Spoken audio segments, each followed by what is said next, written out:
Good morning, everyone. We'll get underway. We're going to start with a Tara-Ika from Dean, so we'll get him to come up and do that.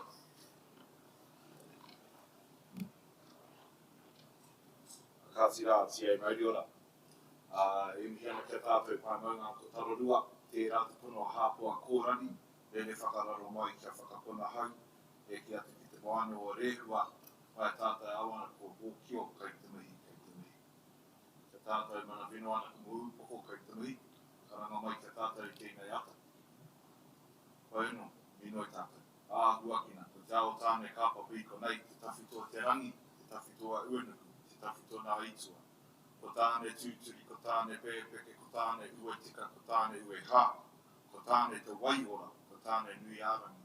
Kātau e tāne kāputa tira tangata, ki te whai ao, ki te ao marama tihei, mauri ora.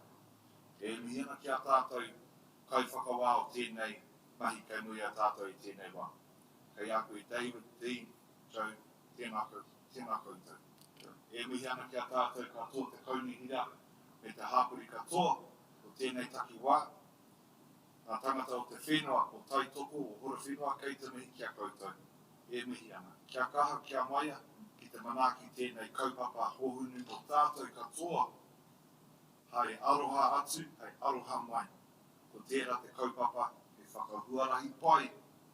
I nei rā mō tātou katoa. Mō reira, tēnā koutou, kia ora tātou katoa. Tēnā koutou. Thank you, Dean. So we're just going to introduce ourselves first so that everyone knows who we are, and then I'll go through a few housekeeping matters and then we'll get into it. So firstly, my name's Dean Crystal. I'm a planning consultant based in Christchurch. Sat on a number of hearings, including a number here in Horowhenua over the past 10 years. I'll go to my right first and let David introduce himself as well. Good morning, everybody. David McMahon. Like Dean, I'm a planning practitioner. Used to be based in Christchurch, but shifted to Wellington 3 days after the Christchurch earthquakes in 2011. So I've been resident in Wellington now for 10 years. I'm a director of a small bespoke planning consultancy called Resource Management Group. I've been doing commissioner work since around 2001 now, and I'm an accredited commissioner under the Making Good Decisions program. Currently involved in the New Plymouth District Plan hearings and the Porirua City District Plan hearings. This is my first Horowhenua hearing, so I'm very happy to be here. In terms of my approach, I am quite inquisitorial on matters, but if I understand something, I don't need to ask questions. So if you feel that you haven't had a question put to you, don't feel aggrieved. It means I understand what you're saying. But if you do have some questions, it means I'm interested in understanding in more depth what you're putting forward. So that's my approach. I'm really looking forward to the proceedings. Morena, kia ora koutou, ko Jo Mason toka wengua. I am in my other role outside of being in this role today as an RMA Independent Commissioner. For the purpose of this hearing, I'm a Horowhenua District Councillor. I'm a long-time local of Levin. I'm privileged to be sitting here today alongside esteemed colleagues in the field and look forward to the opportunity to be part of this process today. Long-time local and have a reasonable knowledge of the Horowhenua District. Kia ora tātou. Thanks, Joe. David. Just a few housekeeping things first. So, obviously for the submitters that are here, so bathrooms situated at the end of the chambers lobby. And please take your time to identify where all the exits are in the civic chambers. Emergency evacuation. So, if the fire alarm activates, please exit the council chamber and make your way calmly out of the closest available exit. Designated assembly point is in front of the bottle store, which is useful. Next to the council building, which is in that direction there. Earthquake strikes, we're very used to this now, David and I.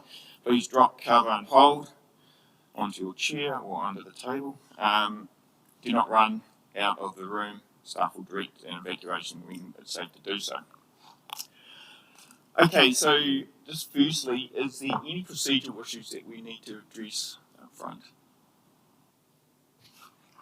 A few matters just to point out quickly. One is that joint witness statements have been provided this morning from planning, stormwater, and I think you would have received urban design earlier in the week. I've also just this moment provided a hard copy of some late evidence that was received. That's an ecological assessment report which was provided by the Ruakaka Tribal Authority. It was received 1 week after the close of expert evidence and was made available to submitters online at that point. So in my view, people have had time to read that report and would recommend that that late evidence be accepted. Also note a couple of late submissions that were detailed in the Section 42A report and my recommendations there. Thanks, Lauren. So perhaps what we'll do now is just get council staff to just introduce themselves, those who are involved in the process. So obviously we'll start with you, Lauren, and work our way across. Good morning. So my name's Lauren Bannock. I'm the reporting planner on this plan change. Most of the submitters would have had a fair amount of conversations with me over the last 12 months or so, but it's the role I'm playing today.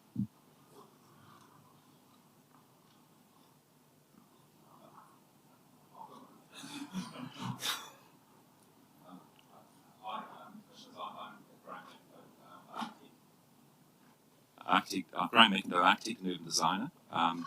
With colleagues, we designed the master plan for Tara-Ika, prepared the structure plan, and been involved in the plan change. Daniel Mills. I'm a landscape architect and director at local landscape architecture collective. I've been working collaboratively with council, Graham McIndoe and others on the plan change form and master plan before that. Hello, I'm Dave Arsenault, a stormwater engineer from GHD, and I've been working with council on developing the stormwater management strategy for Tara-Ika. Is that all? Okay, thank you. So what we're going to do initially is work through the council 42A report. So what we want to understand initially, I think, is any changes from where the 42A report was, and then we've got a few questions around the process of how we got here and some of the details around that. But I think we need to sort of understand now where things are at, having had the submitted evidence come in, and obviously some conferencing that has gone on over the past few days. So I think it's very useful for us to understand where those are at, and then we can focus our questions that we have from that. So Lauren, I'm going to put it over to you to lead that, and obviously the other council witnesses who are here who've got input into that, obviously we'd like to hear from them as well. So we'll put it over to you. Great, thanks for that. So probably I wanted to initially just cover off the mechanisms of the plan change and how that works in relation to the wider district plan, just so that we're all have an equal understanding there. So the tool that we've used, or that I've used in drafting this plan change, is a multi-zone precinct. That tool is informed by the national planning standards, and the way it operates is allows us to utilise the underlying district plan zoning, with the multi-zone precinct sitting across the top, allowing us to write bespoke provisions that influence particular outcomes where we're seeking a different response within a particular area, such as Tara-Ika. So the underlying zone provisions are as per the standard operative district plan, and those apply except where there's a bespoke provision included within the multi-zone precinct. And in some instances, those provisions are more enabling. In some instances, those provisions are more restrictive. In addition, we have some district-wide chapters of the plan that equally apply. That would be examples like the transport chapter of the district plan that set out things like access, way dimensions, and formation standards. The purpose there is that we're trying to achieve a particular outcome within Tara-Ika, and the multi-zone precinct allows us to do that, with the structure plan providing that spatial guidance in terms of where key features such as roading networks and open space is expected to be provided in order to facilitate that outcome. Some of the bespoke outcomes that we're trying to achieve within this area are increased housing density, improved active transport provision, and elements like that. In terms of providing a summary of where things have moved since the Section 42A report was provided, we have had joint witness statements provided and expert conferencing. In relation to the planning matters, we were able to reach resolution in regard to Redwood Grove. The submission of Redwood Grove was seeking for a low density zoning to be introduced to that area and the land slightly outside of it. Discussion there focused on reconciliation between the policies contained within the National Policy Statement for Urban Development that speak to changing amenity values over time, balanced with Part 2 considerations about the maintenance of amenity values. So the resolution reached there was that if that submission relief was refined to just the properties within Redwood Grove, that those could be, applied to a low density zoning reflective of the existing development pattern in that area, with the expectation that amenity would change around them as a function of the plan change. Is still intending to appear, or is that been resolved? I believe they're still intending to appear.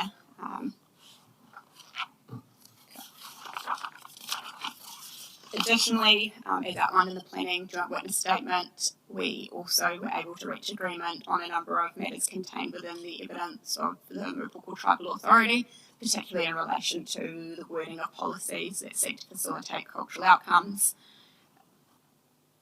Additionally, we have set out some matters of disagreement between the planners involved in that conferencing, particularly in respect of the evidence of Waka Kotahi, particularly discussion there focused around whether O2NL should be considered infrastructure or physical resource of regional national importance under the regional policy statement, specifically policy 3.1, and as a result whether the remaining package of objectives and policies contained within the RPS, the extent to which they apply in this scenario. So the view of myself and of other planner Carl Cook was that O2NL in its current form is not infrastructure under the RPS, whereas the view of Ainsley McLeod on behalf of Waka Kotahi NZTA is that O2NL is infrastructure under the RPS, and that was, I guess, the key point of contention, and with that not reconciled in the expert conferencing discussion on that point, didn't go beyond that. Okay, so you didn't get into the details then around the proposed rules from Waka Kotahi? No. Perhaps we should signal now to that any changes that have been made as a result, an updated version of the provisions at the end of the hearing would be useful. So sometime we'll probably signal when that be, but we're going to need that. Yes, absolutely can provide an updated set of provisions reflecting those changes. And yes. So additionally, I have recommended some minor wording changes as a result of either evidence received or by the expert conferencing. By and large, these were contained within the evidence of Mr. Cook on behalf of Brendan McDonnell and his family, being one of the primary landowners within the plan change area. These referred to matters such as the way that residential zoning types are referred to, some minor policy wording, and again can provide this detail in writing later on today. And probably most significantly there was the request pertaining to wording of consent notice conditions in relation to development within the medium density overlay, and providing, I guess, an alternate pathway for developments that are approved by way of an additional or alternate resource consent to be able to proceed without needing to amend the consent notice. Key points that remain in contention relate to the extent of residential zoning. There are views amongst submitters that vary on that topic, with some submitters seeking more extensive residential zoning changes, with others seeking either the extension or maintenance of areas of low density or greenbelt residential. The location and layout of key roads and the school shown on the structure plan, or the education overlay, I should say, remains a point in contention, with submitters holding varied views on whether those are in the right place or whether modifications are required. Thirdly is whether open space should be identified on the structure plan just as a structure plan feature, or whether it should be zoned for open space purposes. We have some outstanding matters relating to subdivision activity status and assessment matters. Specifically, there's mixed views among submitters as to whether complying subdivision should be a controlled activity or a restricted discretionary activity. And for subdivisions that are not consistent with the structure plan, the recommendation in the Section 42A report was that activity status should be non-complying, whereas evidence received from other submitters is that activity status should be restricted discretionary. The remaining matters relating to the provision, upgrading and funding of infrastructure and the extent to which this should be outlined or directed in the district plan provisions. In relation to stormwater management, I believe there will still be mixed views among submitters about the extent to which a stormwater management approach should utilise communal facilities, including wetland areas and stormwater basins, or whether they should be dealt with on a subdivision by subdivision approach. I also note the evidence of the sprit lift on behalf of the McDonald family, seeking that those stormwater management provisions make an allowance for pre-development flows. We have matters still outstanding or remaining in contention in relation to the use of strategic cycleways and the requirement for sections fronting onto those to be accessed via a rear access lane and the activity status associated with that.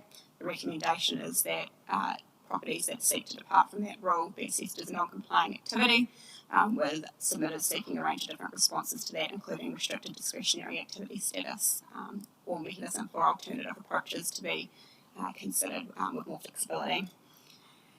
I also note there are mixed views among submitters relating to the provisions which seek to protect culturally significant species and their habitats, with some submitters seeking more directive or restrictive provisions, while others question the extent to which the recommended provisions are necessary.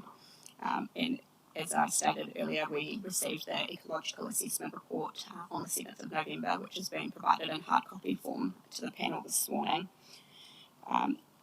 Lastly, I want to cover off the point of contention relating to the Waka Kotahi evidence in a little bit more detail. I want to note there that the Waka Kotahi evidence contains what is, in my view, a significant change in approach from what was set out at the pre-hearing meeting agreement. And I know other submitters haven't had a chance to comment on that yet, and for that reason prefer to hear the evidence of those submitters and hear what those submitters' views on that approach are prior to making any detailed assessments or recommendations.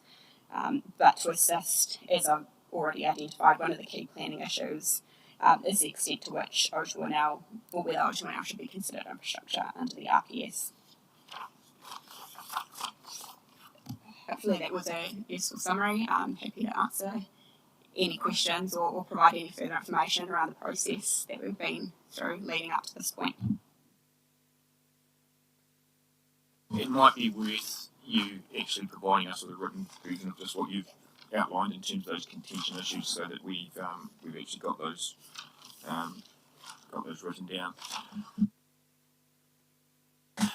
Okay, so I think we'll just try and go through some of the issues and get some questions. I might start with Martin, and we'll work our way through this. Thank you, Dean. Ms. Bannock, I'm conscious that you've been living and breathing this for a number of years now. I've had a chance to familiarise myself with it over the last couple of weeks as material has come in. And I just want to spend a little bit of time on three things. Just firstly, the driver for this plan change, some of the background to the numbers. I want to look at some of the impediments that the site looks at, it faces, and how they are dealt with. I want to delve a little bit more deeply into the mechanics.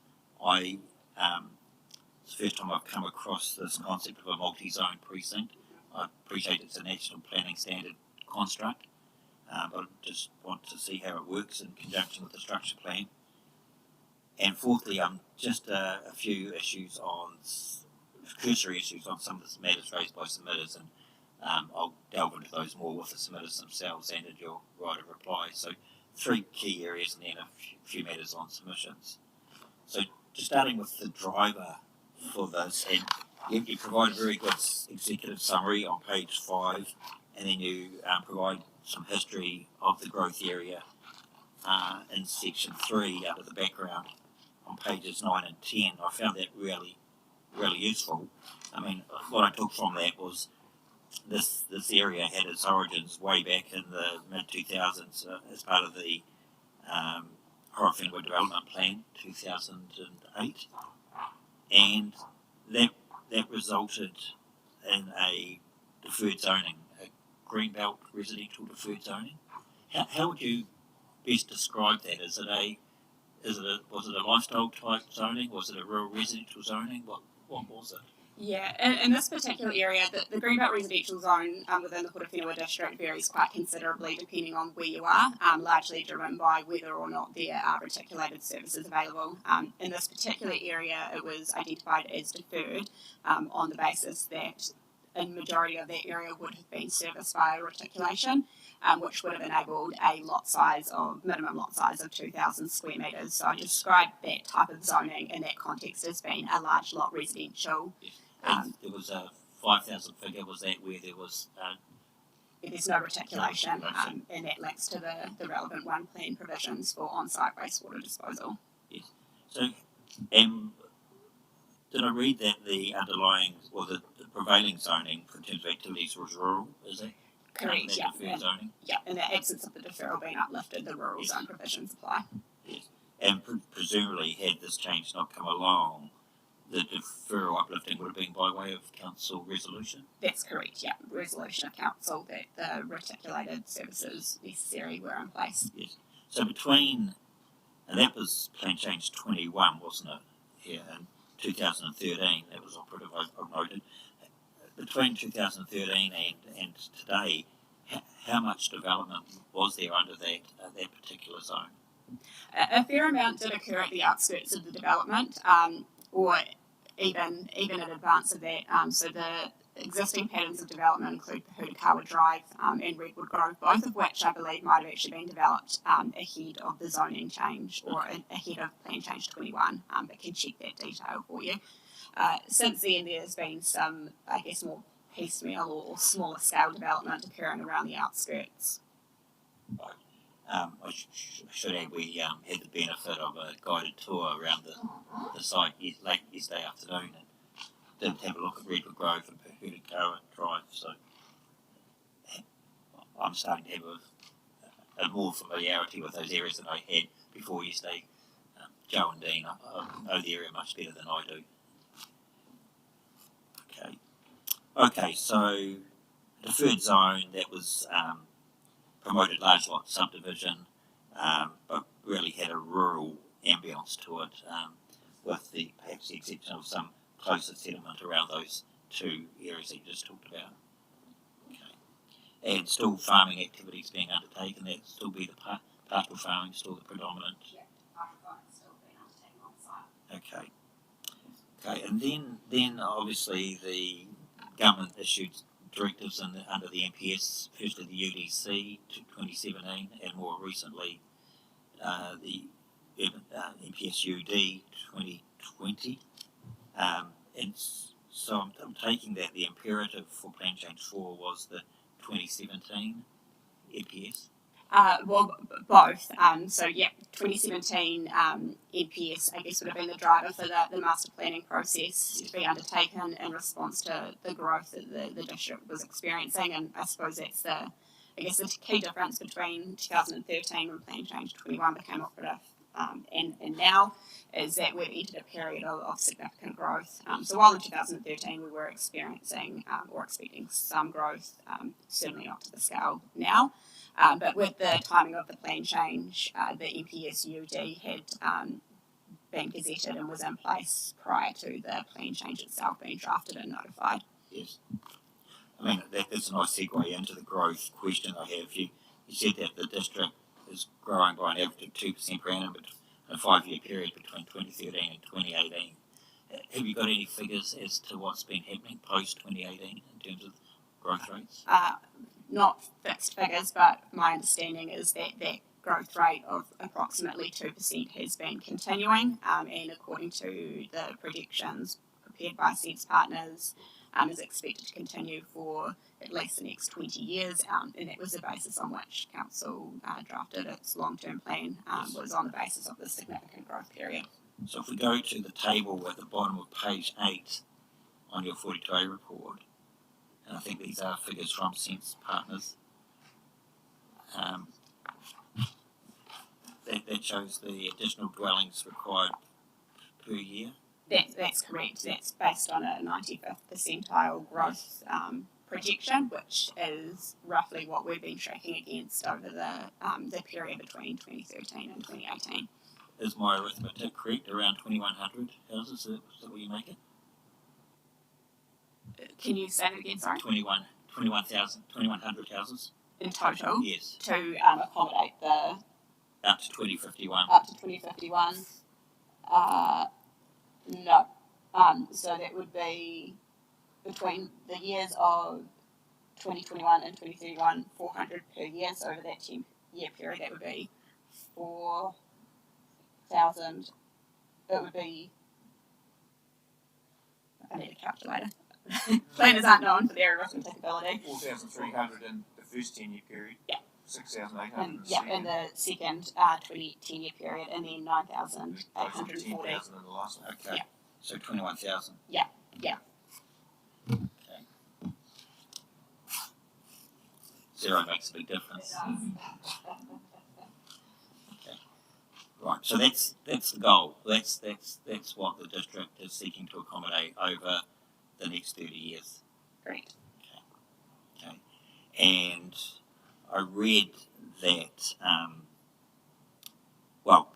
let's just go back. And so in response to that, the growth strategy 2040 was developed post 2018, and it replaced the previous HDP. So the Growth Strategy 2040 was adopted in November 2018 and replaced the 2008 Development Plan. A few things have changed since the adoption of the Growth Strategy 2040. One is that the growth rate we've experienced in actuality is roughly double what was projected at the time that growth strategy was prepared. And additionally, we have more information now about which side of the district and roughly where Otaki to North Levin Highway will be going, and have been able to consider how that might influence our growth pattern. Okay. So you said in your report that as notified, the LS6, the Plan Change 4 area, would accommodate between 2,500 and 3,000 as notified.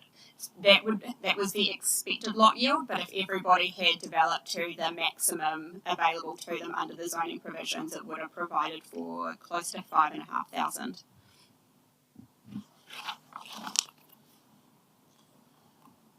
Yeah.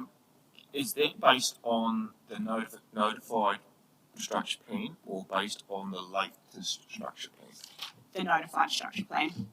So do we know what the figures are when we get to the latest structure plan? Approximately an additional 1,000.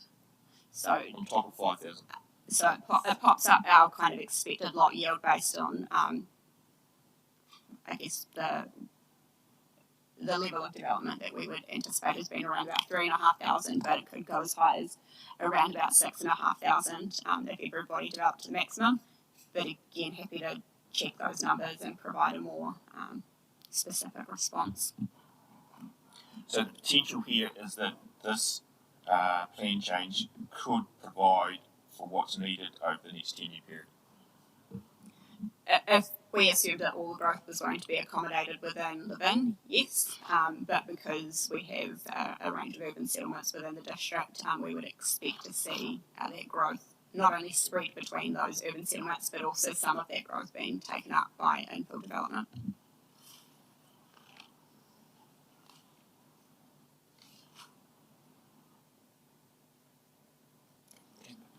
Thank you. That's useful. And so, did I just hear that if the changes are implemented that you're recommending, and as a result of conferencing, etc., take place in another 1,000 lots? Correct.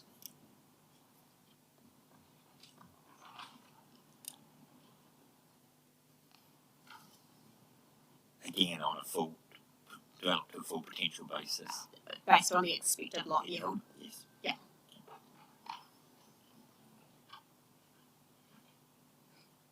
Okay.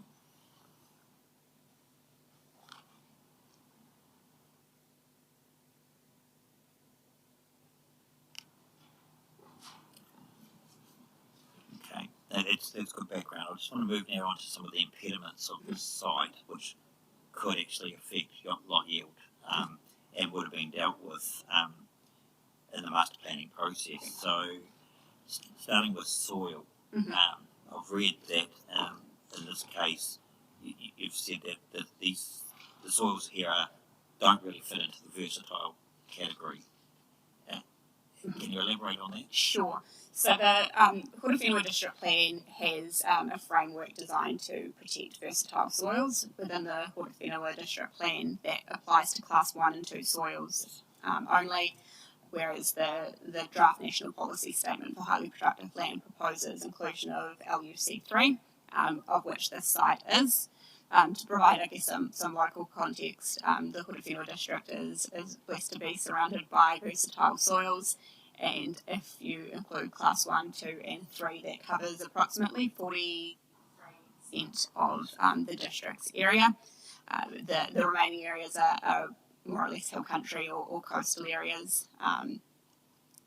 Hence, I guess, the Horowhenua District Plan approach to focusing its protection mostly on Class 1 and 2. And all our urban settlements are surrounded by 1, 2 and 3. Yes. Is this this 420 hectare block of land, is it unique in not containing any Class 1 and 2 soils? It probably, for a piece of land that size, I would say it very likely is one of the only blocks of land that size immediately adjoining an existing urban environment that wouldn't contain any significant areas of Class 1 and 2. In this particular area, I'd also note that it has that deferred greenbelt residential zoning, which provides for, I guess, a reasonably significant level of development that would remove it from. I mean, how does it compare to, say, the area to the south, which I understand might be identified as a further growth area? LE7 to the south is predominantly Class 3 as well, but I believe there's a Class 2, 1 and 2 towards the southern end. Equally to the immediate north of the growth area, that land is also Class 1 and 2. Because you mentioned it, I need to ask the question, what is the status of the draft MPS, highly productive land MPS? What's the...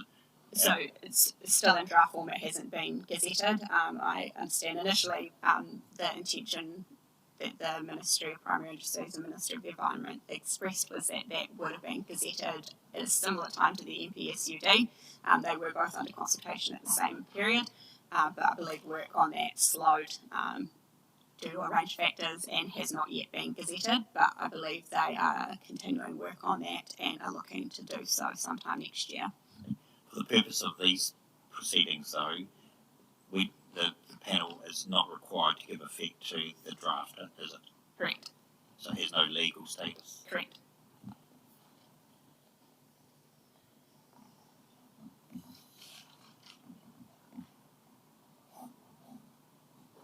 Okay.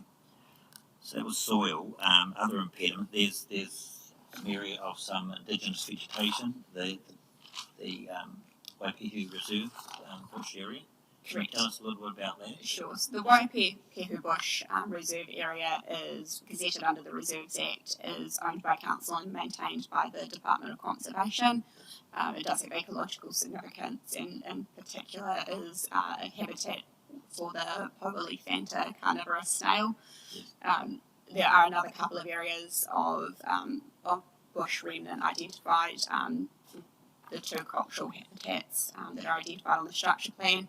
The easternmost one is a scheduled habitat under the one plan and has protections associated with that plan document. And the westernmost one is not a scheduled habitat under the one plan, but has been identified as being a potentially significant habitat through this process. So this will qualify as section 6C and significant vegetation. I would say for the two that are recognised, the Waipihu and the easternmost bush, yes, I haven't turned my mind to that detail in relation to the one that doesn't have any, existing protections under legislation. Does the operative plan identify and map significant natural areas? No.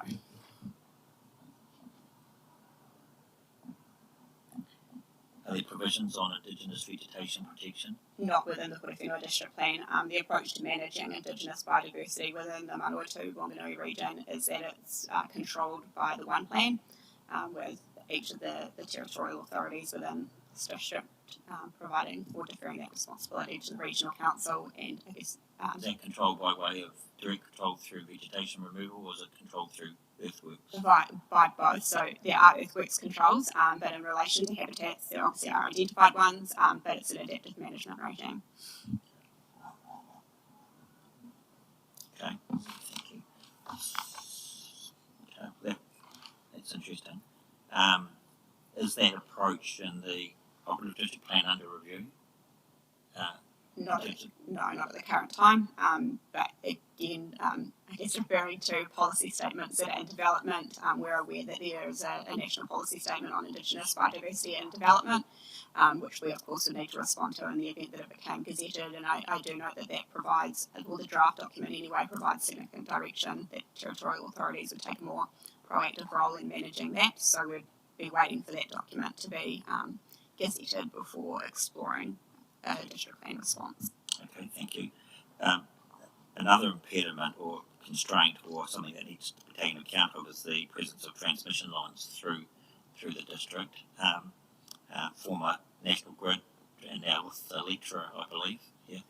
Can you take us through how the plan, the multi-zone framework and the structure plan deals with those? Sure, if I can just flip to the relevant part in my 42A report. Yes, just give us the page number. Or... Yep, I will find it myself and then direct you.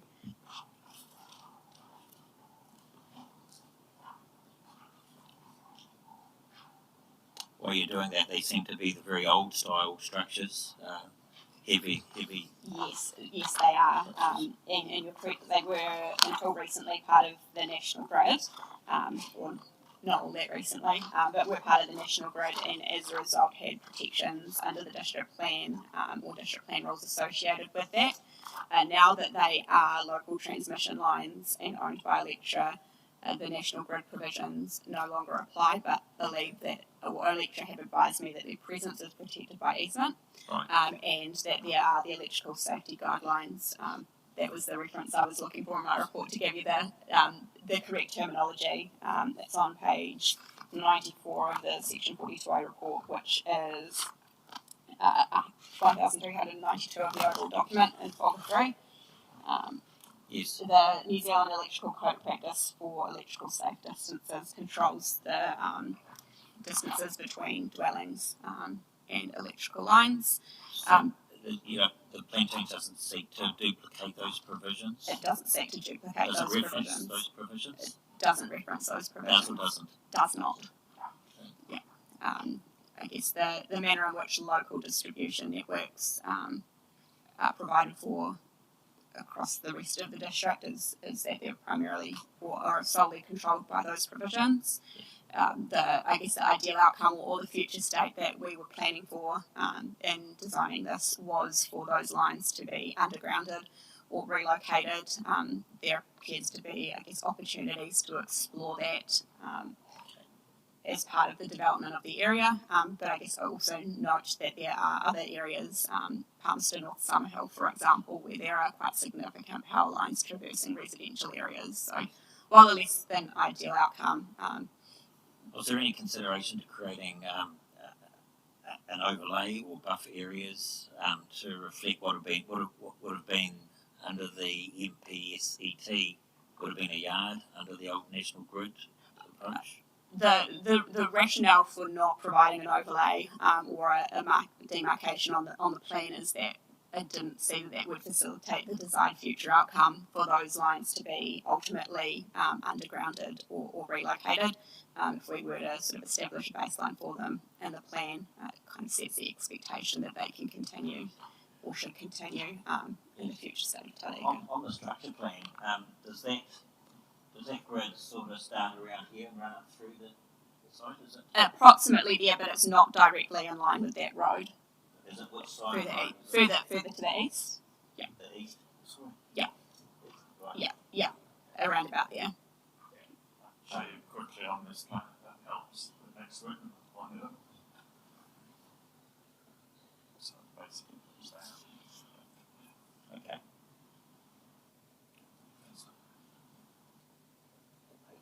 Oh, this is the background. Okay. Thank you. And what's the latest situation with Electra then on that? So Electra provided a submission on the plan change, and I believe they are speaking later on this morning. They didn't provide expert evidence, so haven't had further correspondence from them since the recommendations made in the Section 42A report. But the panel for the panel's position, there's no guarantee that these would be undergrounded. There's no compulsion to underground them. And the plan change could develop and housing could develop in close proximity to those without any reference in the district plan and reliance on the electricity regulation guidelines. Okay. Do you know what the setback is at the moment? What it would be? Not off the top of my head, no, but happy to go away and find that information. Yeah, what we use understand with this first. Yeah, we're going to ask them. Yeah. Jump in at any time. Yeah. Thank you. I'm quite interested to understand that seems to be quite closely located to where you have identified an overlay area for education provision. Are there any impediments there? I think the lines miss that site by some distance. But we have also engaged extensively with the Ministry of Education, and actually it just reminded me that we received a letter to be directed to the panel. I'll check whether that was received by the panel from the Ministry of Education, just confirming that they did not need to appear today and that they largely supported the recommendations in the Section 42A report. Okay, thank you for that. Look, I'm near the end. The fourth of 5 impediments or constraints that need to be dealt with is infrastructure. And I read that there'd been funding from the Crown Shared Recovery Funding Program, and something like a 2/3 lead-in cost on infrastructure had been provided by central government for that. Correct. And how will the remainder be dealt with? So the remainder would need to be funded through by council. We've recently reintroduced development contributions, which took effect on June this year. So that would be one aspect, and equally entering into private developer agreements as a means of facilitating that outcome. Is subdivision the prime vehicle for the development contributions policy? Subdivision / the construction of a new development unit, new unit of demand, I think is the term used. Okay. So the key infrastructure would be 3 waters. 3 waters, water, wastewater, and stormwater. As detailed, the stormwater is an on-site approach, zero-based discharge. Yes. I know that the panel will have some questions on stormwater later on. And I guess the 5th impediment, and I have been involved in structure planning of this magnitude before I left Christchurch with a development known as Preston's in northeast Christchurch, was a planned development involving master planning and structure plan for around 2,500 lots, mixed use, commercial centres. that sort of thing. And so I'm familiar with the difficulties that multi-ownership can create in terms of implementing a master plan and a structure plan, notwithstanding the best intentions. In that case, there was a single landowner, which made things very simple. In this case, I'm getting the impression that there are multiple landowners, some who are supportive of the plan change, some who aren't. And I just, firstly, from a factual point of view, do you know how many individual landowners comprise the 420 hectares? So there are approximately half a dozen also significant landowners. So I'm sort of excluding the likes of Hurtakawa Drive and Redwood Grove and those areas that are already developed, but of the undeveloped land, it would be somewhere between half a dozen to a dozen. One of those landowners who is speaking, I think on Friday, owns approximately 50% of the development area. So although there are multiple land ownerships in question, there are also parties. Who was that landowner? So that's the McDonald family. They own a significant block of it. And there are a couple of other landowners who also own relatively significant areas. So the Thomas family and the Brown family and the Prowse and the Burgess families. So I will also note that the McDonalds, the Prouses and the Burgesses were involved in the master planning process. And it was a useful exercise that all those landowners were able to be in the room and work together alongside council to achieve an integrated outcome. So the plan change enables development. I mean, we'll get on to the mechanism in a minute, but largely through an entry level or restricted discretionary subdivision. It doesn't compel development, obviously, so it would need to be on a willing developer, willing buyer basis, wouldn't it? Correct. Yes. Do you have a sense of the degree to which the zoning is likely to be uptake? Yes, my sense from the significant landowners, or most of the significant landowners, is that there is an intention to develop and to develop quickly. But they'll no doubt speak to that themselves. Yes, we'll want to test that with the McDonalds and the Thomases and the Browns and co. Is there, with those landowners, is there a logical way that this development will be staged in terms of the ownership? So the McDonald family in particular have got frontage on Queen Street, Tararoa Road, and Arapaipai, so have that sort of opportunity to come in from on both directions, which I guess gives a number of staging opportunities. But in my view, given the works that are currently underway in relation to the Queen Street roundabout, which that would have seen on your site visit yesterday, and that we have been coordinating the installation of pipes, which would have been required anyway to service the Greenbelt residential deferred zoning, I would expect that development would likely start from the Queen Street end. Okay, so past Redwood Grove. Correct, yeah. Yeah. But it's bad there's nothing to compel a certain stage sequences there. No, there's not. We did early on in the process, when prior to receiving the Crown Infrastructure funding, consider introducing staging provisions into the district plan, because prior to receiving that infrastructure, it would have been quite a significant time period, probably in the vicinity of 15 to 20 years before the area would have been able to be fully serviced by infrastructure. Under the Crown Infrastructure Partners funding, that time frame condenses to more like 5 years. So as a result, and it's quite an agile approach, I guess, to being able to install the infrastructure that we can install it to suit where development's been taken up. So I'm getting the sense that there's no precondition on a threshold or certain development being allowed to be developed until such stage as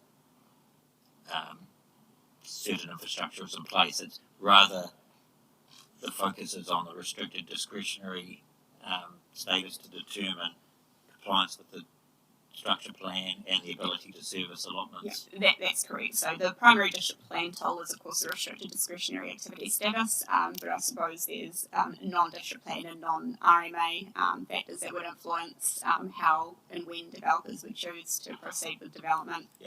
That's not a criticism, it's just an observation. I think that tells me, and I guess this is my question to you, that there's no, in your view, no infrastructure impediment to actually require a staging, a sequence approach, or thresholds to be achieved before a certain amount of yield is achieved.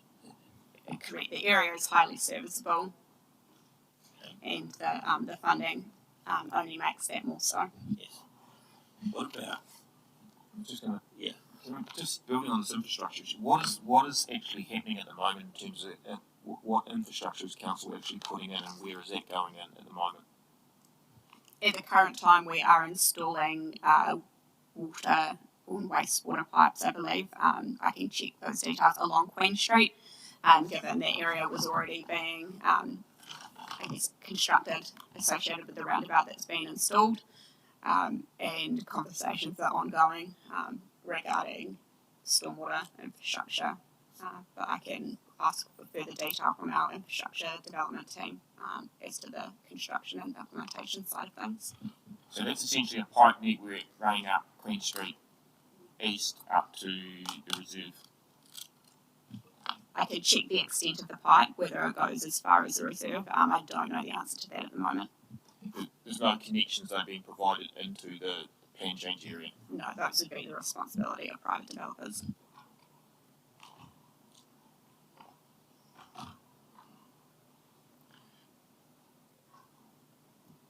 So there's no requirement for certain upgrades to external roads or certain major RTLs to be constructed prior to subdivision being approved?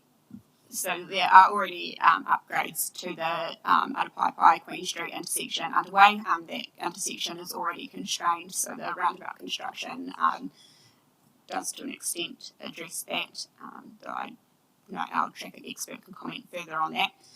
In relation to the arterial road network within the development areas, that the question that you're asking? Sure. So the structure plan requires, or the rules associated with the structure plan are such that development must be consistent with the structure plan with the arterial and collector roading network identified. So if someone was proposing to, say, develop in that area but not provide the arterial collector road or to provide a lower category road, for example, then that would trigger a non-complying activity Or status. provided in a different location. So the terminology used is consistent with, so it does provide some flexibility. We're certainly aware that the structure plan is not at the level of being a scheme plan or a subdivision plan, and that variation will need to occur. For example, the road's not drawn to scale within the structure plan area. So minor shifts, in my view, would be consistent. But providing no road or providing a lower category road, in my view, would not be facilitating the outcomes anticipated by the structure plan. Are there any direct controls over ensuring certain yields are achieved other than development being within one of the low density or general residential or medium density ones and meeting the minimum allotment sizes? Sure. So identified within the medium density area, there are maximum site sizes recommended within that area to ensure that that land is developed at that higher density level. In relation to the other areas, that's primarily controlled just by minimum site areas, so no particular mechanism that would ensure a certain lot yield. Yes. So if developers chose to develop at the lower end of lot sizes or larger lot sizes, that would affect some of the yield figures that we talked about earlier. It would, yes. So that 5,000 being the upper, developing to the absolute maximum. Mm-hmm. Presumably, do you have a sense of what the lower? The lower end, I would be I guess guessing, to be perfectly honest, but based on our expected lot yield under the recommended zoning changes being 3,500, I suppose if everyone sort of developed quarter-acre type sections, for example, then we might drop down to something more like 2,000. But we can look at some numbers around that. Is that going to affect the ability to implement the growth strategy? It would require us to be identifying other areas, yes, or be, I guess, putting more focus on intensification within the existing urban footprint. Was consideration then given to a per hectare requirement across the plan change area as part of the process? So in terms of a per hectare yield, no, but we did consider early on introducing maximum site areas in all zones. So the draft version of the plan change that was put out for informal feedback did go down that route. From my recollection, the maximum site area proposed for standard density, for example, was somewhere between the 600 to 800 square metre mark, so would have been requiring sections between 330 and it was either 600 or 800. After giving that further consideration, I thought that wasn't necessarily providing the degree of flexibility needed for the area, and could potentially be, I guess, not fulfilling the full range of housing needs and varieties that there would likely be demand for. And was that driven by the multiple land ownership then? It wasn't driven by the multiple land ownership, no. Okay. So what I'm hearing is a fairly flexible zone that will largely be market driven in terms of what the offerings are within the guidelines of the lower and upper bounds of subdivision lot sizes. Yeah, correct, with the exception of the medium density area, which of course has been quite specifically located to be near those community facilities. Well, that brings us finally onto the mechanics of the plan change, and I've got to say I'm really struggling with this. So what I do understand is that you're going to plan change draws largely on existing zonings in the operative plan, but has this multi-zone precinct sitting over the top of those. And I wonder if you could explain that in more detail. What is the precinct, and does it have rules and standards, or does everything trigger to the underlying zones in the operative plan? Sure. So the precinct is the Tara-Ika multi-zone precinct is the name of it, and yes, there are rules and standards associated with that. Those are the rules and standards contained within Chapter 15A, so it would be sort of sitting as a backdrop to the standard residential zone being Chapter 15 of the district plan. So that's a new chapter? A new chapter, yes. Chapter 15A and Chapter 6A for the objectives and policies. 15A is the methods, is it, the rules? 15A is the rules, and 6A is the objectives and policies. So I'll make that now. Yep. 15A. I don't want to spend too much time on this, but I don't want to ask questions later on that show that I don't understand the provisions. So, can you take us through these rules in 15A then? Yeah, absolutely. So the start point is that if the Chapter 15A is silent on a matter, side yard setbacks, for example, you'd defer to Chapter 15 of the district plan. So if I was sort of explaining to someone how to use the plan, I would be telling them to start with the Chapter 15. Yes. If they were doing a residential development. 15 or 15A?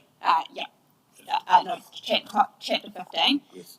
So the operative residential zone chapter, to determine things like site coverage, side yard setbacks, anything that's silent in Chapter 15A, and then to move on to Chapter 15A to determine where a bespoke approach is required. Yes. So 15 and 15A work very interchangeably. The rationale behind taking that approach was because there were several different zones contained within the plan change area, each of which necessitated a set of rules. Yes. It would have required almost every chapter of the district plan to be amended, and that could have been quite complicated in terms of ensuring that alignment across the plan. It was chapter 15, and the upper plan cover the residential zone and the low density residential. And the low density, yes. And the greenbelt residential. And no, the greenbelt is a separate chapter. Yeah. What chapter is that? So that is chapter 16. Right. I think.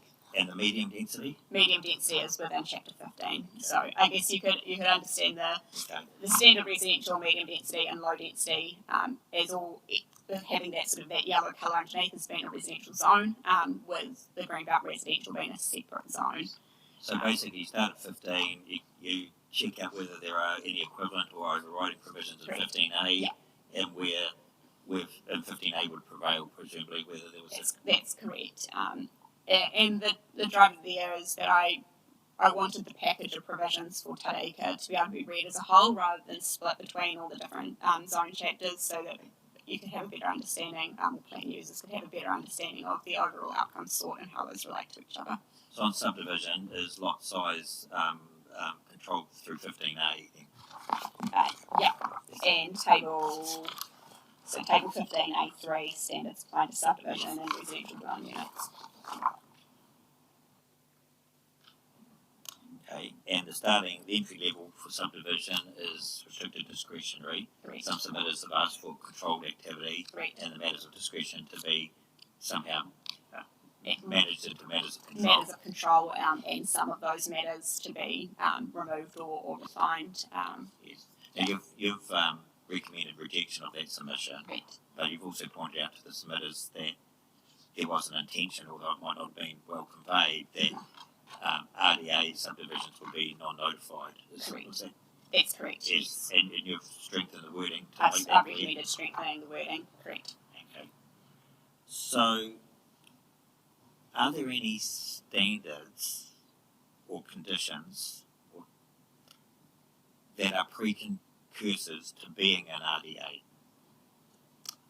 So, for example, what is the role of the structure plan in determining activity status? Is it solely a matter of discretion, or do you have to be generally in compliance with the structure plan to actually achieve the status of RDA? That's correct, yes. So in the rule framework, I'll take you to the relevant part. So sure it is a matter of discretion, but I couldn't see it as a standard. So it is probably best or clearest by referring to, looks like we might have a printing error here actually. Oh no, here we go. Just give me the name, 15A something. So 15A51, all zones E, subdivision or land use activities that are not consistent with the structure plan are provided for as non-compliant. Hang on. So that's on page, in folder 3, the total page number of 1852, page 5 of chapter 15A. It's 15A51. 15A51E. E.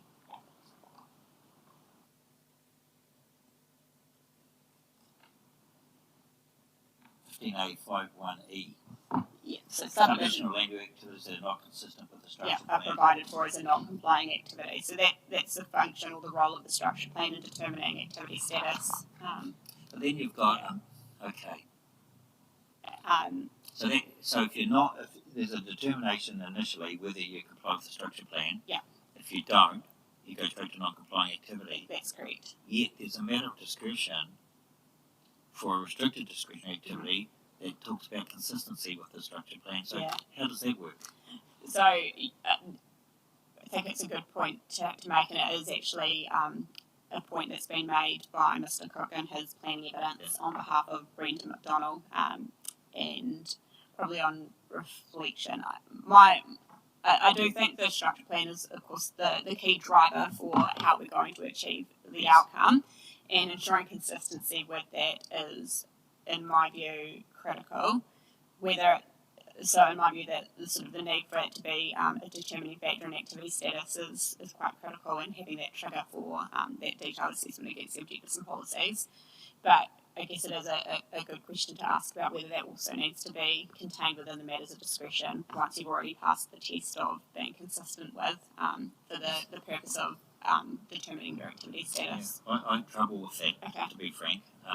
Yeah, I guess it just building on. I guess the problem we have with it is one, who determines the consistency? Mhm. How is that? And at what scale? And Yeah. at what scale? You know, so a road is 10 metres off where it was supposed to be. Yeah. Is that consistent or is it Yeah. not? Who's going to determine that? Yeah. How is an applicant actually going to know whether they're consistent or Consistent not? or not. Because if they're defaulting to non-complying, it's a It's a high bar for a zone that purports to enable development. I mean, you'd accept presumably that there's the ability to decline the subdivision consent as a restricted discretionary activity. Correct. And there's non-compliance or, non-consistency with the structure plan could be one reason for doing that, and it would have some policy support, presumably, without the need for the heavy hand of non-complying activity status to achieve that. Mhm. I guess I'm seeing two issues. One is a mechanical issue of you've got to be in compliance, or likely in compliance with the structure plan to achieve RDA, Mhm. and then there's a matter of discretion Mhm. dealing with compatibility with the RDA. The two seem to be at loggerheads. Yeah. Can accept And this. if I take that back to section 32, is that the most effective and efficient way for achieving the objectives and policies of the plan change, which is to enable development? Mhm. I mean, I'm reminded of a Forest and Bird case, Judge Kirkpatrick in the Whakatane district, and I can remember it, if you can find it, it's paragraph 59, I can remember it very clearly, and it says, where the environmental outcome can be achieved through multiple activity statuses, the effective and efficient approach is to take the least path of resistance and to take the lower activity status because there's no wastage. And I'm just not seeing that here necessarily. I'm seeing a mechanical issue between the role of the plan in terms of activity status and a matter of discretion, but I'm also wondering whether the non-complying activity status is too high a bar to implement this, particularly if there, and I'm sure Mr. McIndoe and others will agree, there may be instances where the outcome is involves a departure on the structure plan may actually lead to a better outcome that wasn't contemplated in the structure plan. So elevating the structure plan to a determinant feature on activity status is potentially problematic in my view. Okay. Here into the sermon. I might just leave it there. There's a couple of just very quick fire questions. The Wellington Regional Growth Framework, you deal with this on page 20. When was that produced? What's its status? And does it identify this? It does identify Tara-Ika as being one of the key opportunities, projects identified within that framework. I'll just look to the date. It has been presented and adopted by the councils who were a part of that. So that's mostly the Wellington councils, but with Port of Whenua included in that. Because of symbiosis. Have you included that in your appendices to 42A? The Wellington Regional Growth Framework, no, that's not included. There is a footnote to it, but I can provide it. I just want to really know what was it produced? What legislation was it produced under? I believe it's a non-statutory document. Okay. So it's something we have to have regard to, Have regard but to. not give effect to. Correct.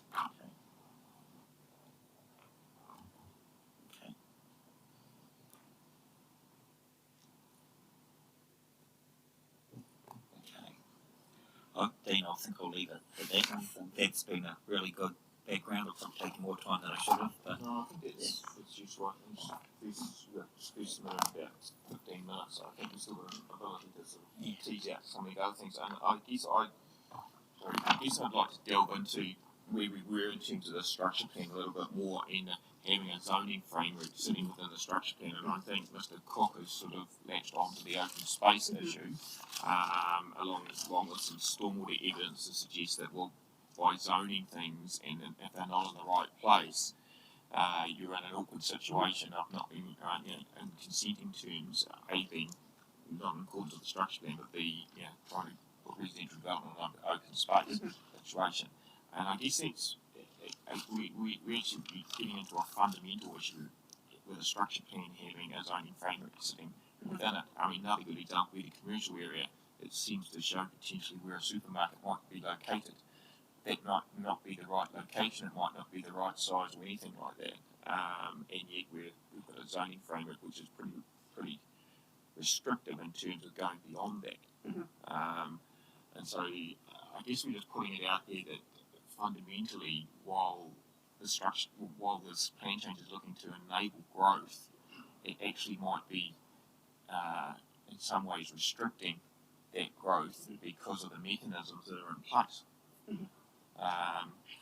And other structure plans that I've seen, and I'm sure Mr. McMahon has seen similar ones, is often use more generic terms, more generic locational nodes and things like that, not in round circles saying, look, the commercial area is going to be here without actually physically defining it in a zoning term, and does it with things like reserves and things like that. So I guess the concern I have is that this may be creating quite a restrictive approach to actually being able to deliver what clearly is necessary from the district's point of view. Particularly, particularly if it's assigned a non-complying activity status through. I mean, it's a very prescriptive structure plan. It's almost like zone boundaries. And so if you're outside of that and you trigger non-complying activity and you don't have policy support, and the effect, you might see applications being declined. Sorry, Dan. Yeah, no, that's right. And look, a lot of structure plans do have that non-complying status there, but they are not as detailed as what we're seeing here. Is my experience. There's less detail in it, and so by triggering the non-complying stage, you got to be really inconsistent with it. Whereas here, there's a consistency test for a start, and so I'm unclear as to who's going to determine that, whether it's consistent or not. And then if you're triggering non-complying, there's a 104D test to get through for a start, and you may not make it through that, and yet, as Mr. McMahon said, it might be something that you actually feel was a good result. I guess we need to put that out there at this stage. It's a concern. Okay. I might just, a lot of questions that I had have all been answered, but I might just go back and just check that there's. Sorry, there was one question I forgot to ask, and you probably don't have the answer immediately, but it goes to yield. And I just wondered if you'd done a calculation as to what the reduction in yield would be if the O2NL was developed. Those yields are done on the basis of O2NL being there, so O2NL wouldn't impact on those lot yields. So it's notified? It's notified. Okay, so the 2.5 to 3 assumed that the residential zoning under the hatching of the O2NL would not be used for residential. Okay, yeah. So, Kerry, I can pass this around if that assists, but we had, in order for us, I guess, to ensure that we were, I guess, doing realistic infrastructure planning, had calculated lot yields expected on the basis of O2NL being in this location here. Yes. So there are no residential lots drawn, or drawn's probably not the correct word, that had been accounted for in determining what the appropriate or what the expected lot yields would be. Okay, then could we have that in writing, please? Yeah, and does the same apply to the, excuse my pronunciation, Tara-Ika Road special effects overlay? Was that taken into account in yield? So the Tara-Ika special effects overlay, that does have a yield associated with it, on the basis that the overlay exists primarily to control known effects arising from Tara-Ika Road, such as existing noise generated from there, as opposed to That's Highway 57. that's Highway 57, correct. Sorry. Just to expand on that, so the yield could go up once the O2NL is further defined. That's correct. So it might be. Have you looked at that at all? Not at this point, no, because we haven't got a good understanding at the current time of exactly how much land would be required for Otaki to North Levin. That's a corridor anyway. The general approach, and Boka Kotahi will correct me if I'm wrong, is to designate a wide corridor. Mm. That may or may not include buffers, and if there's any residual, sometimes the designation, part of the designation is removed after construction. But that may need to, that might depend on whether there's buffers built into the retained designation or not. That's right, that's my understanding. But there might be a need to duplicate the special effects overlay on the eastern side also. At the current time, it would be difficult to determine Yes. where that should apply, given Within the corridor. within. Sorry, can you say that again? If there was a reduction in the designated area post construction, assuming it is constructed, depending on whether NZTA retained a buffer associated with the formed road, there might be a need to have an overlay on between the road corridor and some distance to the west before you have residential zoning. Yes, depending on the mitigation and the exact mechanics. We can take that up with Ms. McLeod and Boka Kotahi. Just as a matter of interest, while we're looking at what is the width of that widest part of that area that's shown for the O2NL? The bulk of it is roughly 300 metres wide, so at that wider end, and that wider end was drawn wider on the basis that there was likely to be an interchange in that location. Oh, yeah. I'd estimate that being more like 500. 500 metres. Yeah, that to be honest, that's an estimate based on the bulk of the corridor being 300 metres wide. But again, we can draw some dimensions and have that more specifically identified if that would assist. Okay, useful. Look, I've just got 3 questions for you. Firstly, do you, in terms of current subdivision happening within the district, particularly around Levin, let's say, what sort of yields are you starting to see?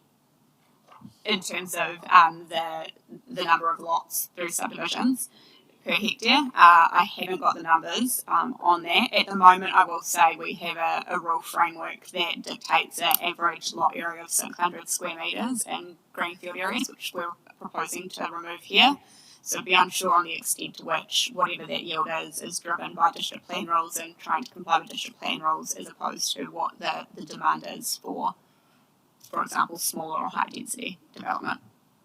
Yeah, I guess what I'm interested in is, are you seeing, as a result of the pressure on growth, are you seeing a reduction in lot size in terms of the subdivisions that are coming forward now compared with, say, what they were back in, say, 2013? Anecdotally, I would say yes. I was a consent planner here prior to moving into the policy team, and I guess my general observation, and that was a few years ago now, is that people were for the most part subdividing towards the lower end, the smaller end that they could achieve under the district plan. And we have also in the last few years proceeded with Plan Change 2, which introduced the 250 square metre subdivision size within the existing residential environment, and I understand there has been quite a bit of uptake on that provision.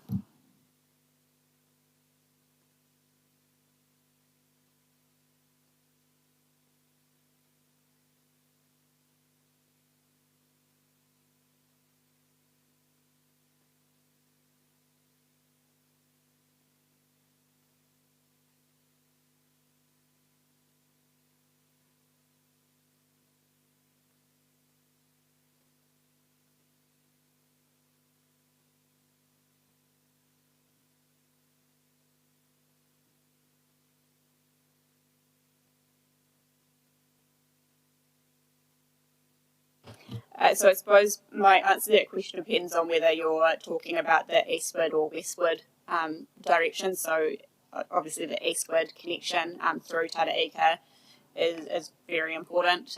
It's one of the fundamental features of the structure plan. But in terms of that being connected ultimately to Liverpool Street into town, Yes. that is obviously got significant benefits. But the traffic evidence does identify that there are alternatives from a transport perspective in terms of managing the effects. If that wasn't left out, if that wasn't able to be achieved, but equally there are different options for securing that connection. It doesn't necessarily impact on range view, for example, whether that be achieved through a slightly off-centred intersection or something to that effect. So you don't see, if that connection is unable to be made, you don't see the need to make any changes to the structure plan? No, at the current time, no, but can consider that further and respond. Okay, let me expand on that. Would you see the need for the commercial area to flip itself 90 degrees and be based on the north-south connection rather than the east-west connection? A question for Mr. Magno rather than you. Okay. I would say not necessarily. You might relook at things, but as it stands, that presents a retail edge due north into the sun, so it's quite good for a town centre environment. So yes, that if that connection weren't made in the short term, it wouldn't alter the configuration of the neighbourhood centre, which is some 500, 600, 700 metres looking at scale away from the Arapaima Road anyway. Can I ask you then, was the master planning based on that connection being made or not? The master plan, when we do master planning and structure planning, we look at the big picture of how do we make this piece of land work, and so we considered yes, it was something that should be pursued, and so we've been involved in the in discussions with HDC, encouraging getting that connection if at all possible. And as Lauren has said, there could be a slight offset. There's an option there. When we say slight offset, we mean 10 metres or 15 metres, no more than that would be possible. But in the end, you could particularly when Arapaima Road is downgraded, if that happens, that would perform as a pretty good local road connector, major local road connector, and then you'd flick into the other streets and head to the west, including Queen Street, further north. A sort of follow-up question on this. There is obviously an assumption that the road would cross the O2NL. Has that been discussed with Waka Kotahi? And what form might that take? So the intention or the need for that has been discussed with Waka Kotahi, yes, in terms of the form or such as whether that would be over or under, hasn't been determined because the height of O2NL hasn't been determined yet, but we have been, or council has been communicating that need with Waka Kotahi for several years now. And just finally, so I know we've got some coming, but I just want to get this one out there. In terms of, and I'm jumping back a little bit to the structure plan, but in terms of your recommendation, you're suggesting that what might have to follow is some tidy up plan changes to pick up changes that might have occurred in terms of where the open spaces and that sort of stuff. And I just wonder whether or not, I'm going back to what we talked about before, whether a higher level or greater level of flexibility or enablement might in fact mean that you don't need to go down that track and have plan changes or even potentially multiple plan changes to actually fix up the problems that arise as a result of zoning. So I guess that's more of a statement than anything else. I don't think you need to answer it particularly now. You might want to come back to me on that, but it just seems to me that the way that we've got this structured at the moment is that we're going to end up, I think, inevitably with plan changes. at least one plan change, if not more, to fix up what has actually occurred on the ground. Is that the most efficient and effective way of doing it? I mean, that's a question that I'll put out there. I'll let you think about that, and you can come back to us on that. It's sort of aligned to the question I was having about what's the most effective and efficient activity status, and the role of the structure plan. Dean, I just one with a couple of others. Sorry, I meant to ask you this earlier, Mr. Paddock. On page 54 of your 42A, where you've got the recommended changes to the structure plan zones, A, B, and C, that each of them really involve a sort of a notch up from their notified zoning, don't they? Correct. Yeah, from the deferred zoning up to residential, from the residential to medium density, Correct. and from the deferred to low density, whatever. Yeah. So, and does that account for the additional 1,000 that you talked about? Correct. Yeah. Thank you. And the final matter, and it's again, it's just I just want to put it out there. There's no question, and it's something that I guess Mr. McIndoe and others can comment on, and the stormwater experts is. I think the panel had a strong expectation that the structure plan would delineate stormwater features, paths, detention areas, those sort of things. We thought that would be a strong element that would be delineated rather than relying on the matters of discretion to deal with that. Again, I may be wrong, I'm just drawing on my experience with structure planning in the past, where transportation flows and stormwater flows were the main determinants of the master planning exercise. And I appreciate the debate around individual versus community allotments. So when Mr. McIndoe presents, I would be very keen to understand why that approach wasn't followed.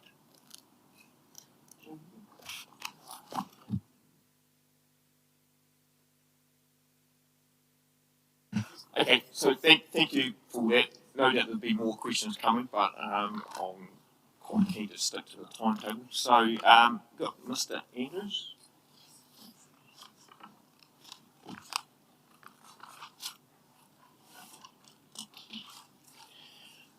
Welcome, Mr. Andrews. I don't know whether you were here when we were talking about you were here? You were back behind, so you heard some of the questions that we were posing around the electricity line, so you may be able to answer some of the questions that we put out there.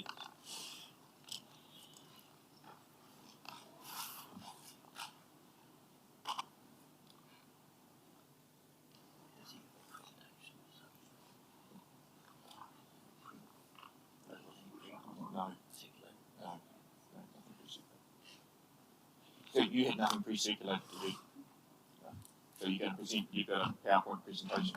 Thank you. Yes, thank you for the opportunity. I have a 6-page PowerPoint. Yeah, we might grab the copy of that afterwards. Absolutely, it was supplied ahead of this session, and thank you for the opportunity to speak. As the slide says, I'm Dylan Andrews, the General Manager of the Electra. This is the company that is responsible for the distribution of electricity through our region.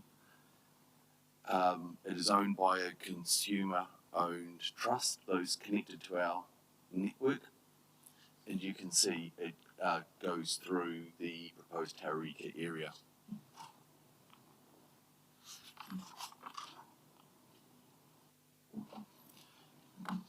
The history of the line that we're referring to, it was originally implemented as part of the electricity supply to Wellington in 1925. Electra purchased a section of line in 2017, and then in 2020 we energised the line at a lower voltage, which is 33 kilovolt.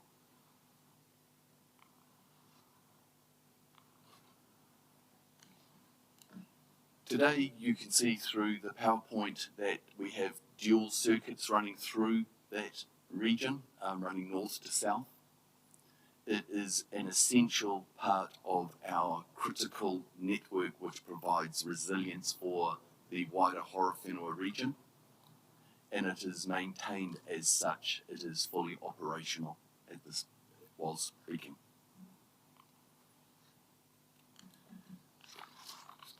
The question that was posed, I believe, before I arrived, that I heard was, what rights might these lines have? We have a statutory easement as it was constructed for 1993, Section 23 of the Electricity Act 1992. This permits us to maintain and upgrade the line, providing it does not injuriously affect the land. We are not applying the transmission rights that Transpower had. We're applying, to be clear, the distribution right available to us. As part of that obligation, we need to meet the New Zealand Electricity Code of Participation 34, which talks about the distances that need to be maintained between infrastructure and housing or any other permitted activities. You'll see that we would require a 37.1 metre corridor because of the existing lines. These lines, there is no plan in our AMP, which is our asset management plan, for the removal of these lines. They have a right to exist, and as such we are required to meet this obligation. Just a question then, that 37.1 is both lines, so is that correct? You are correct. This, I've got some wonderful calculations which don't translate through my hands giving gestures, but yes, it is the distance from the left and right of the the total distance. The total distance for the entire corridor, so approximately 15 metres beside each pole to the left and right. There are some nuances of cross arms and lines that become interesting. So that's 8.5 metres each. 8.5 metres out from the western line and 8.5 metres out from the eastern line. The furthest from the cross arm of those structures, yes.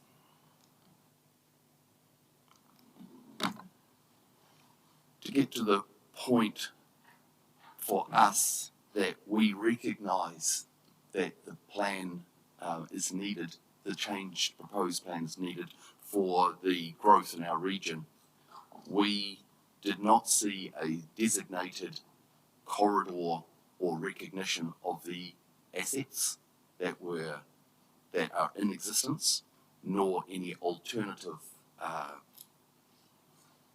pathway, corridor, or easement as such where we could utilise. We valued the process that's been followed, where we have taken advantage of the consultation and the pre-hearings, and that's been very useful, thank you. We continue to work with the council in our usual planning processes so that we ensure that both expectations are met. But if we go to the points here, as the existing lines have a right to exist, we need to highlight that we're concerned about the potential development close to the lines. We are concerned that the roads, cycleways, and potentially O2NL is not clearly shown how that might impact the existing lines, as we have public safety obligations. We also, again, need to ensure that we understand and communicate our obligations and our rights to maintain those lines. There are some places in New Zealand where, particularly in Palmerston North, where there are distribution lines going through a residential area, but certainly we do not favour that. And we wish to also highlight that we wish to encourage the council, the owners of the land and developers to talk with us so that we can plan ahead efficiently, because the developments may happen at a different pace. and that if we can actually seek alignment of what the future may look like, we can ensure that infrastructure such as distribution lines and other utilities could be committed to ahead of the demand. My final slide is to recognise that Electra is committed to the decarbonisation and renewable goals of the government, as well as that of the councils. We are absolutely on board with having conversations about alternative ways to energise this new development. This may include solar, this may include other ways of meeting the energy requirements, as well as future demands such as electric vehicles. That is the conclusion and last slide. I welcome questions.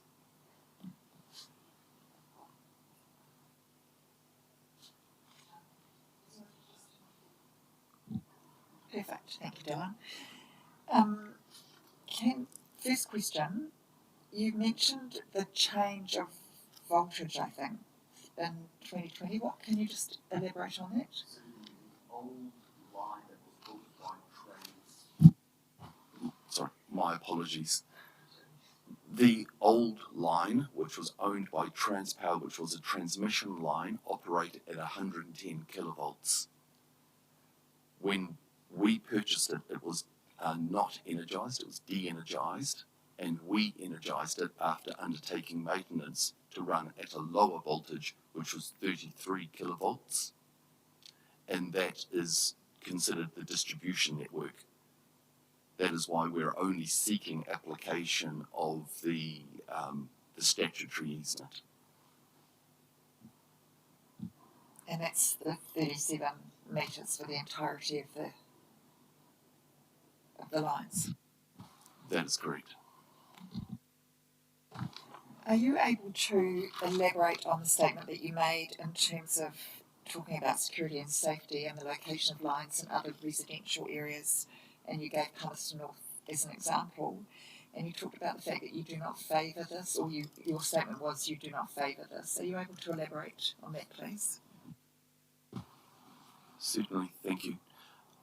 We strive to, as much as practical, remove the risk from public, and that if we're able to, at this stage, plan for alternative routes where there is less likelihood of contact between the public and the lines, we favour that solution. It begs the question: is what is the solution? Yeah. We encourage the landowners, the developers and council to work with us to plan for an alternative. We operate on a model where we provide some network contribution to those that require that change if we can see benefit for the network. There has been discussions about the merits of an alternative route, as well as potentially undergrounding using the existing corridor, a different corridor, or potentially O2NL. However, we must recognise that the decision is not ours, what alternative could be applied. We have a right to continue operating the existing infrastructure where it currently resides. So undergrounding is an option that you were prepared to look at. Does that require, so you've got two lines running down there at the moment. I was going to ask a dumb question of why is it two lines, but I don't think I'll bother with that. Would that require undergrounding in two lines, if you like, underground, or can it all be combined into one? So that's the first part of the question. The second part of the question is, if it was undergrounded, does that require an easement whereby nothing can be developed over that, including roading? To answer part one, there's two circuits, and that's for resilience. So if one fails, the other one will continue. In regards to can they be put together in the same corridor, yes, they can. However, we'd like them slightly further apart because diggers don't respect cables at all times. There is certainly an option to relocate the lines to a different location in a corridor.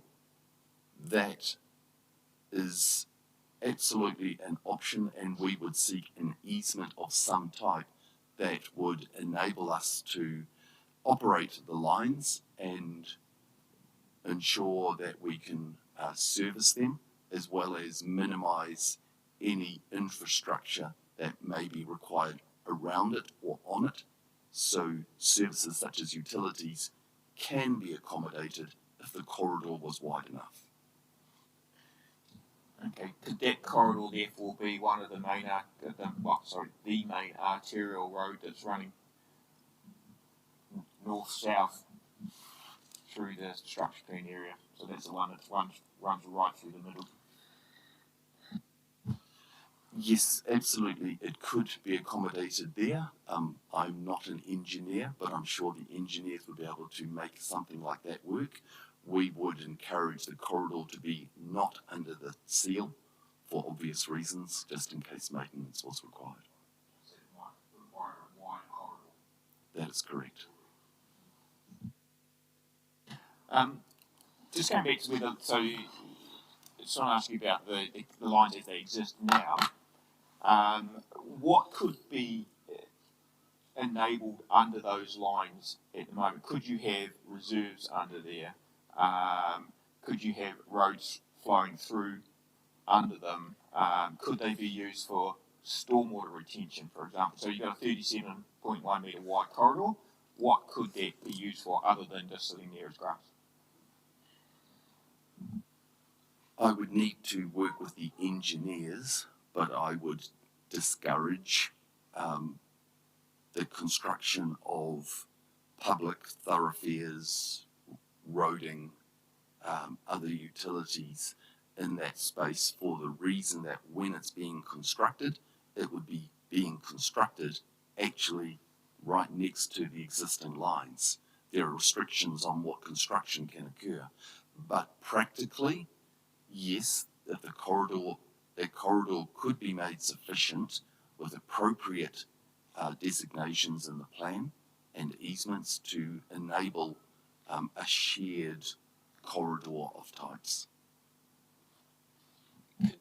Can you have roads running through it? So, remember, I mean through it at 90 degrees? Yes, you may. It may cause challenges if large structures wish to be moved under the lines, but technically, yes. Okay, Andrews, I'm a little bit confused. I hope you can help me. So currently, Electra can operate under the standard statutory easement, and that allows you to maintain and upgrade the line. That is correct. So you can enter the property, do repairs, that sort of thing. Okay. What else does the statutory easement do? Does it control activities under the line and within the buffer? Unfortunately, I'm not an expert in that particular section, so I would need to come back to you. That's a pretty critical question. Yeah.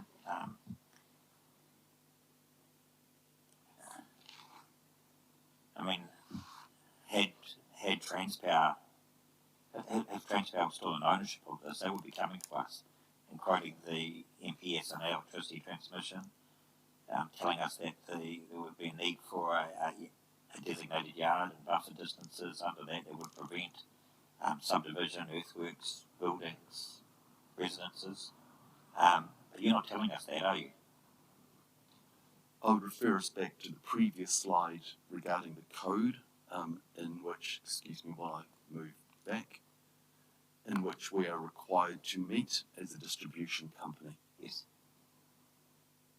I can understand your ability.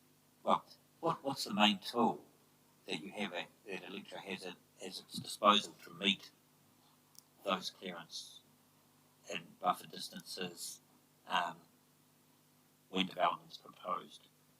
We are able to apply the statutory easement, and we're able to enforce that if we need to.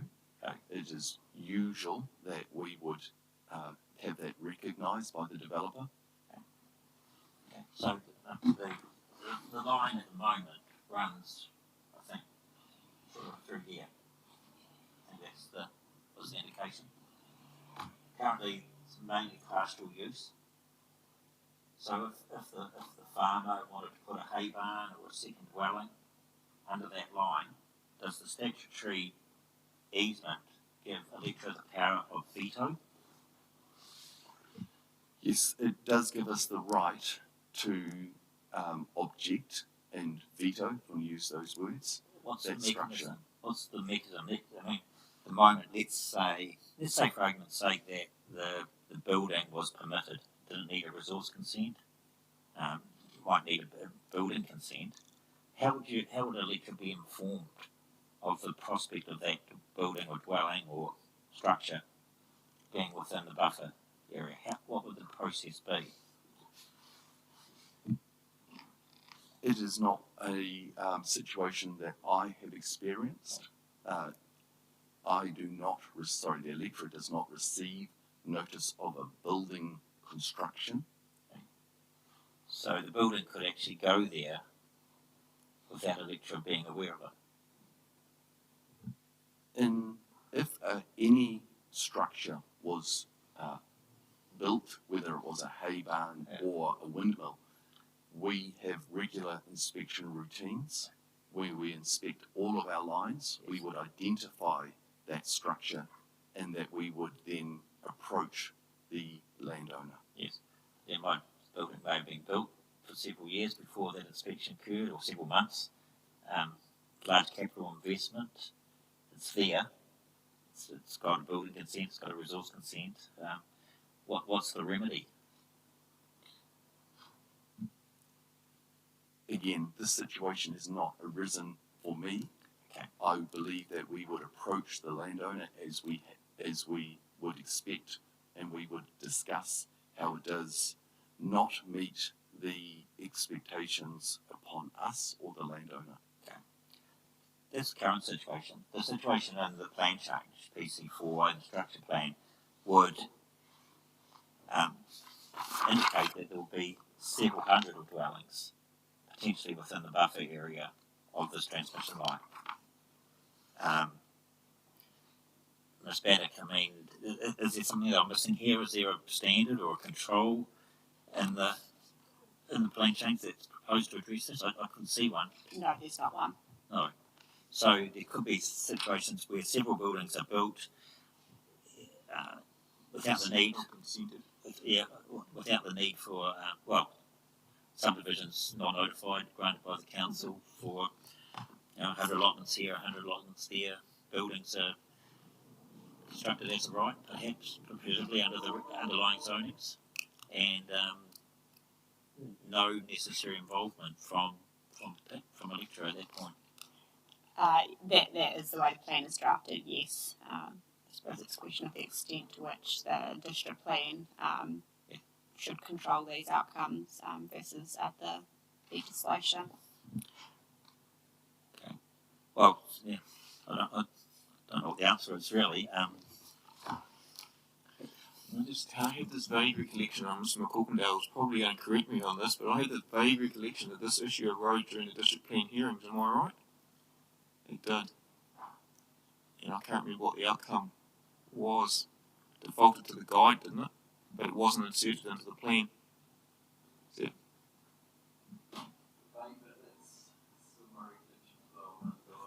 yeah. I think also at the time of those district plan hearings, these lines would have still been part of the national grid.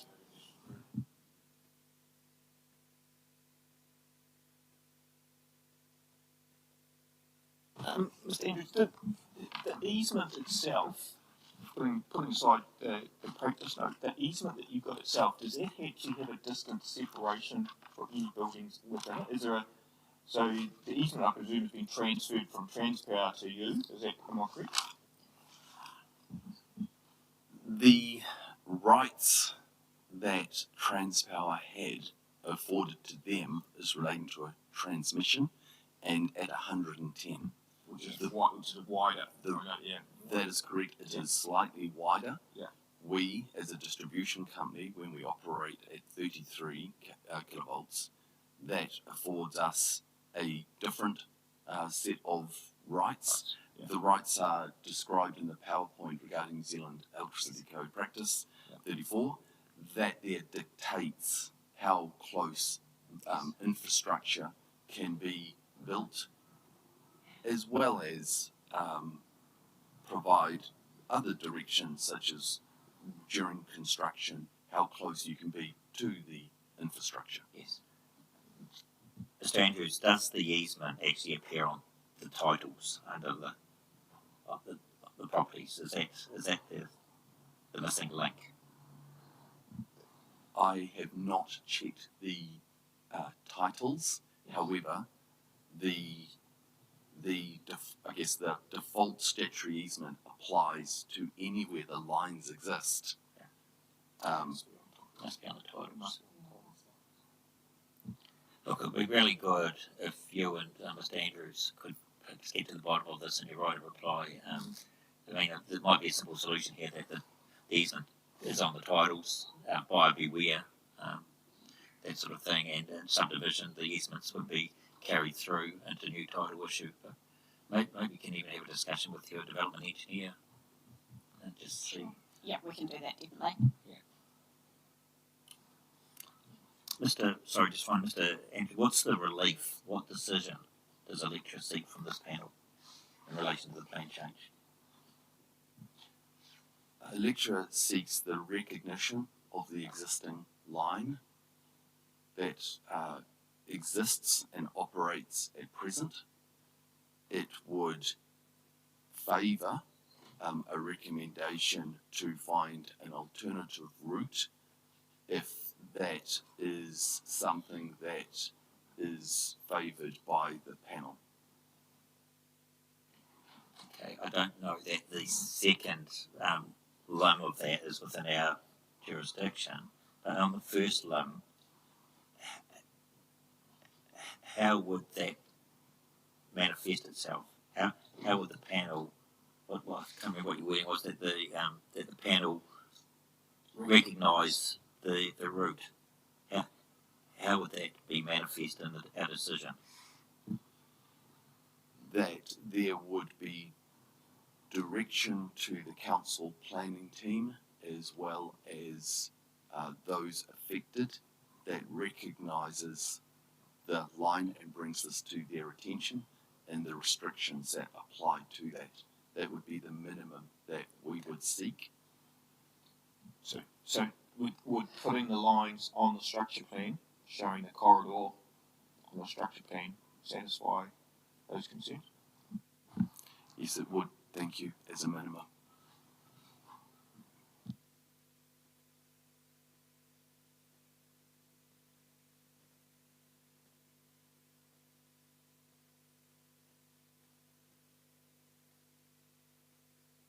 Okay, thank you, Mr. Andrews. Look, I understand Ms. Bold is running late, so we're going to take a break now. I think we do take it anyway. So we're going to take a break for 15 minutes, and I understand she's going to be here hopefully about 1:15. Okay, so yeah, so we reschedule at 3. Okay, thank you.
No, our copies will be along in a moment, so happy to carry on.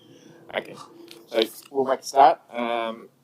So happy for you to read this through, elaborate as you need to, and we'll probably have some questions as we go. So as I'm saying, we've got Ian and Brian Thomas, and your landowners within the plan change area. I'll just field this one off at you and Good morning, Commissioners. For background, we are Brian and Ann Thomas. We own 55 hectares at the eastern end of the proposed Tara-Ika area. In conjunction with the Brown family, we are the second largest landowners in the Tara-Ika, with a combined area of 75 hectares. Brian can trace his family history back to when they first arrived in New Zealand in 1820, that being 200 years of attachment to New Zealand. Through those years, his ancestors have been fishermen and farmers, sawmillers and blacksmiths. The majority were farmers.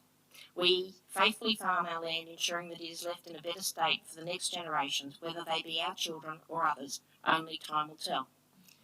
We have been in discussions with Horowhenua District Council for the past 3.5 years regarding this proposed plan change and development.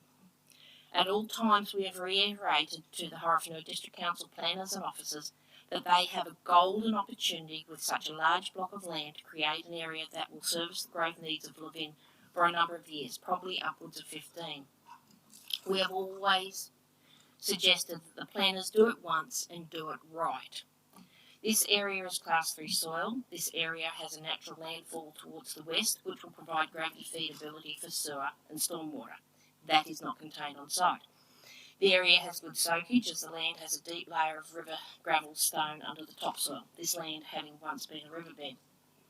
It is a crime to see Class 1 and 2 land being cut up for housing.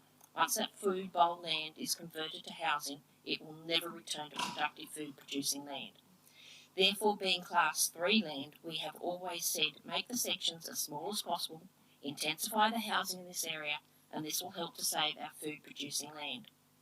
We are pleased that during the pre-hearing meetings, the strategic planner has listened to these concerns and has returned with a structured plan that better reflects these ideals. Having said that, the plan presented for consultation is not yet perfect, but getting close. The whole process is about creating more affordable housing opportunities. Unfortunately, what has been presented is a very 1960s vision of subdivision and town planning. It does not reflect what is happening in New Zealand today.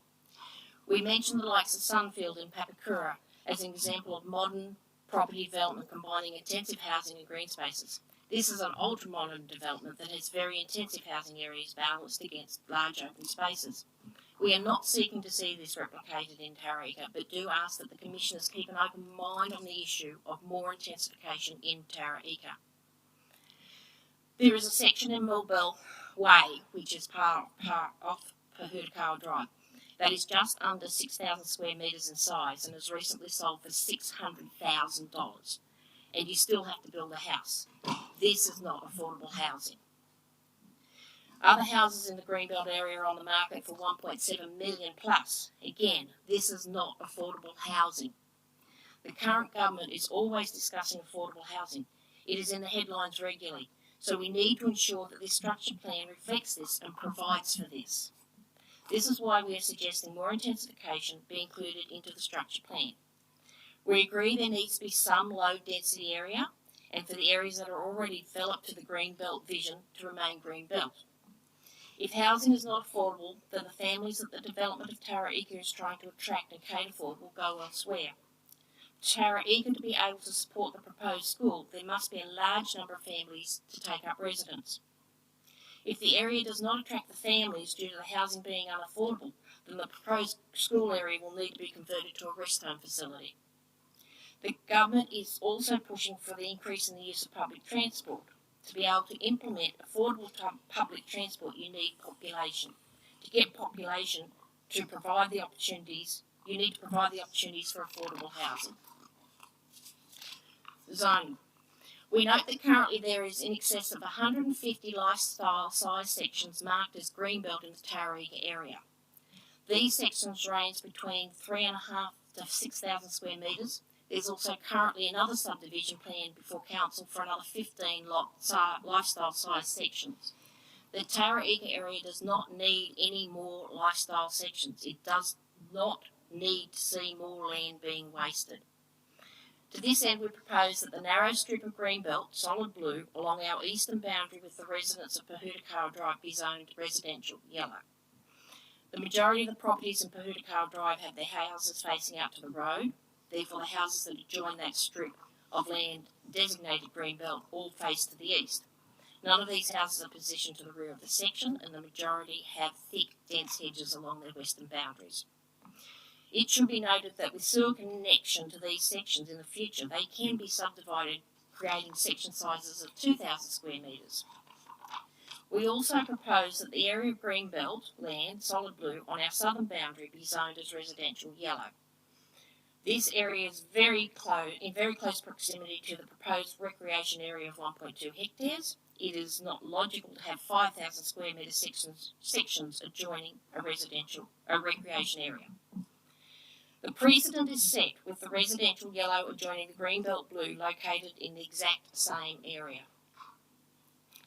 This adjoining of residential and greenbelt precedent should also be the zoning structure for the land that adjoins the Pahudakara Drive. There is another subdivision development in Hinimoa Street Extension. This area bounds an industrial zone area in Rose Street. The only requirement is that a buffer has to be provided for the residential sections that adjoin the industrial sections. The residential sections cannot be built on within 4.5 metre land buffer area located on the common boundary.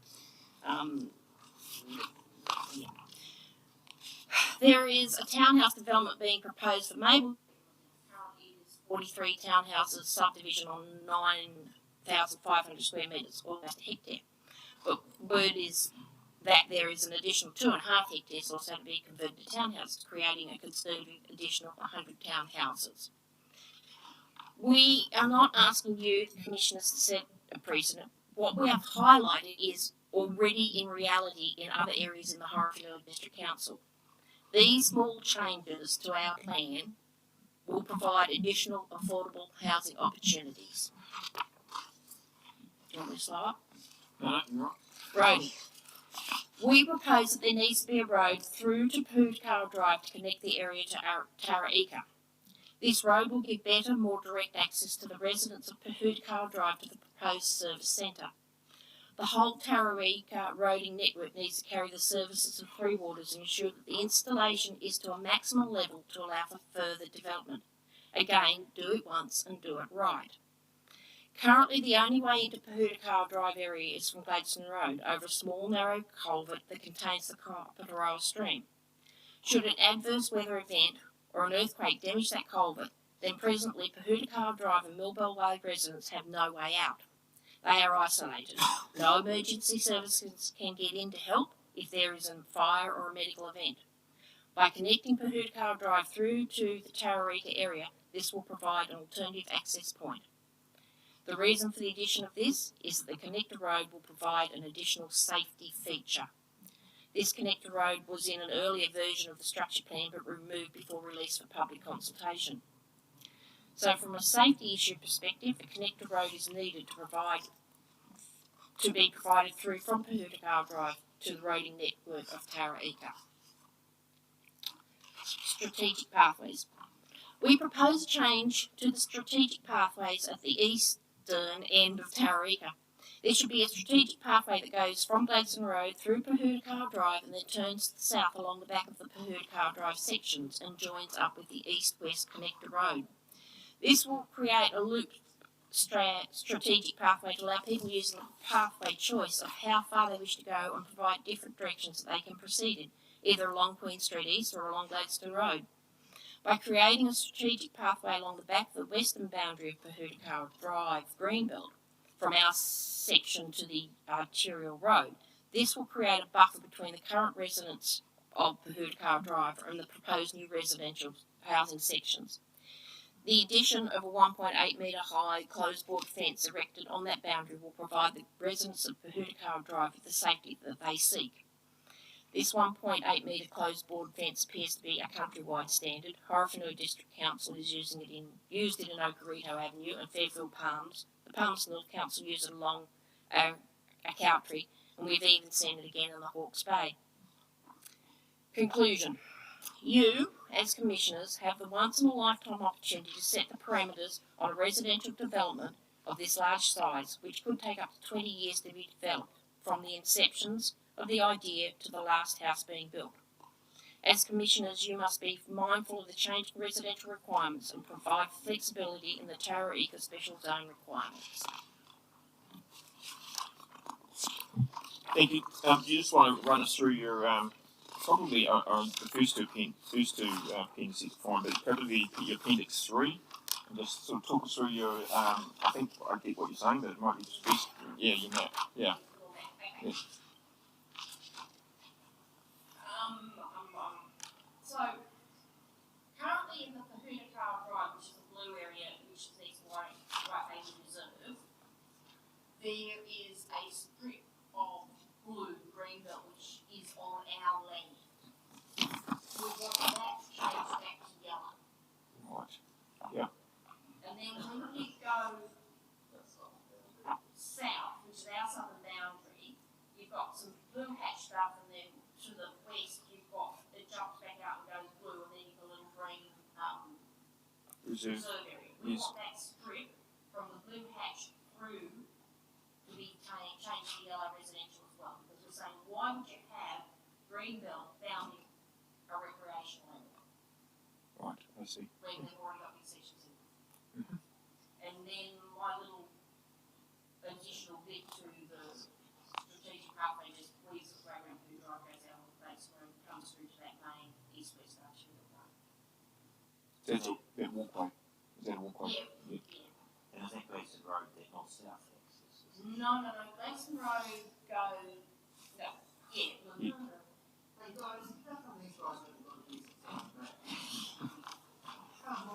That's there.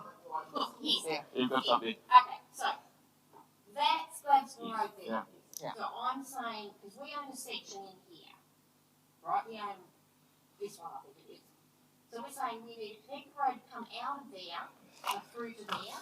We want that strip of blue converted back to yellow. We want this piece of blue converted to yellow. And by putting this strategic pathway, if it comes along here, they come into round, down through there, there's a strategic pathway through there, they can go that way, they can go this way, they can go wherever. And the reason for the road is that if this is fenced and houses face out, this whole area has to go over a culvert just there. And if anything happens to that, these guys are back. That culvert has actually in the last 10 years has been done to the side of you started to pop this angle. And I would say adverse weather probably will bring it in. So if you have a 1 in 100 year event and it washes out, those people aren't going to get out. So you own a section in there. I was wondering how the road was. Yeah, So. we have a section there. We've got 4 types. One type is this one, which has the section, where it is. And then there's another type here that goes, accesses off down there. And then we've got the 2 here. But they're all separate sections. So they're all separate titles as such. So our access to this piece here is through this section of the private drive. There we go. Another question to ask. Well, because I'm of the 3 panel members, I'm the one who knows the least about this, so it's important that I understand it. Lauren, and I'm sure your GIS people can help you, a collateral overlay of property holdings would be really useful. I couldn't ascertain how extensive the holdings of the Thomases were until Mr. Thomas approached the board and outlined those. So I don't. Even if you just produce the area with the cadastral boundaries or properties on it, that would be useful. If we're able to overlay any of the structure plan over there in a lighter, that would be useful. In the meantime, Mr. Thomas, what would be really useful if you could mark up your appendix 3. I can see the connector road, But if you could mark up these strips that you talk about that need to go, in your view, from blue to yellow, and hand it up to the panel, that would be useful, and that means there's no misunderstanding of what you're suggesting. So I think I know what you're meaning. And So you've gone over that. You've put a yellow. You've whited it. Yes. It hasn't really produced that well. Yeah. I think I've got it now because I've got it. Look. I just see it as yellow now. Yeah. Yeah, I know. I think I know. Yeah. It's probably just a matter of putting the lines back on. Yes. That fixes it. Well, essentially, it's an extension of this area. Yeah, it's that area in there. And this area. That one there. Yeah. Yes. So do you own that? So next to that reserve, next to that reserve that you're talking about, do you own? No. The little reserve. Okay, the little reserve straddles the boundary between us and McDonald's. Yeah. So looks like there's a title or a lot shown in there. Is that you? No. You own that? You own that? We're there. You own this bit? We own that boundary goes to a corner about. Yeah, that's the corner there. Okay. That goes through there, and the reserve straddles. Okay, so you don't own that one there. No, we don't own that one there. So you're seeking that those two strips that we talked about, the north-south strip and the east-west strip, should be, in your view, rezoned from blue to yellow, from greenbelt residential to residential. There's one lot in there that you don't own, which is suggesting be rezoned. There's one lot in there, next to the one I pointed out, next to that reserve, which you don't own, but you're suggesting it be rezoned. Is that correct? Well, You bunged it in there. Yeah. Do you know, can you tell us who the owner of that one lot is? Okay. That's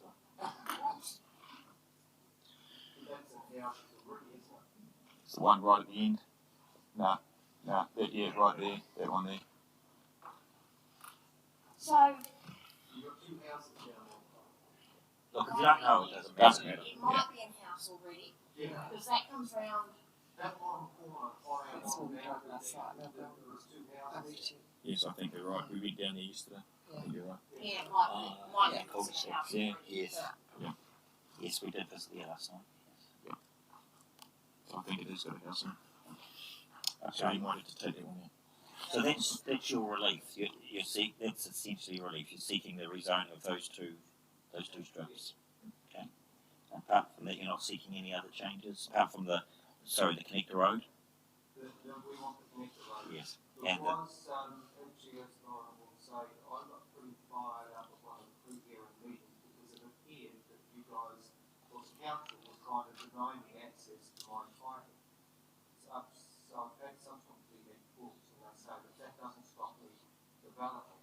But what we're saying is that without a proper connector road in there, accessing third-party drive, and Anne's given you the reasons, but purely on a vehicle track, if you've got 35 to 40 houses, which there are in there, and there's 2 vehicle movements a day, and that's an extra 1k to go out and round and back down.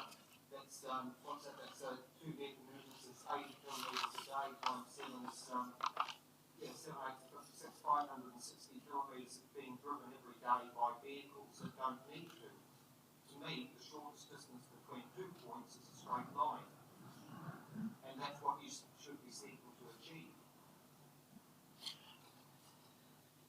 Not to mention the safety aspect, that if that culvert were to be washed out or earthquake or whatever, and you couldn't get emergency vehicles in there, who's asking? I have a question around you obviously promoting a high level of density, and do you see that as being a lot size issue as well? So what I mean is, do you see the need for a limit on the size of lots? So What we see is a lot of modern trends developing coming from Auckland. We see that when we look at this plan, that could be 1960s. It's very 1960s. Here's a house you have a quarter acre, blah, blah. That's not how housing is working and developing now. As Anne said, now got townhouse developments here in Levin. Because trends are changing. People who have lived in Europe and have come back to New Zealand, they don't know what to do with the law. They don't want a law. They want a house. Okay, it doesn't suit everyone. But there is a variety of housing intensifications and needs other than the standard house in 4 acre. And that's what we're trying to say to you guys. Hey, what you're doing here is a development. There's not yet one house in Tara-Ika. But you're looking 20 years into the future and saying in 20 years' time, what are the housing needs going to be? We know families 30 years ago, 40 years ago, had an average of 4 children. Now it's 1 point something. The number of single people living on their own, 2 people. They don't need large houses and large sections. And that's why I'm saying there is a huge variety of different housing needs that need to be taken into account from you guys' perspective when you look at this development. And as I said, there's at least 150 life.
I've just got one other question for you. Mr. Thomas, you probably know this as well as anyone.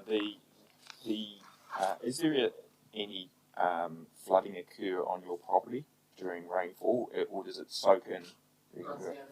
Runs downhill, so, and it's heading in a westerly or northwesterly direction? So down, so Tara-Ika is up here, runs back this way. So, usually.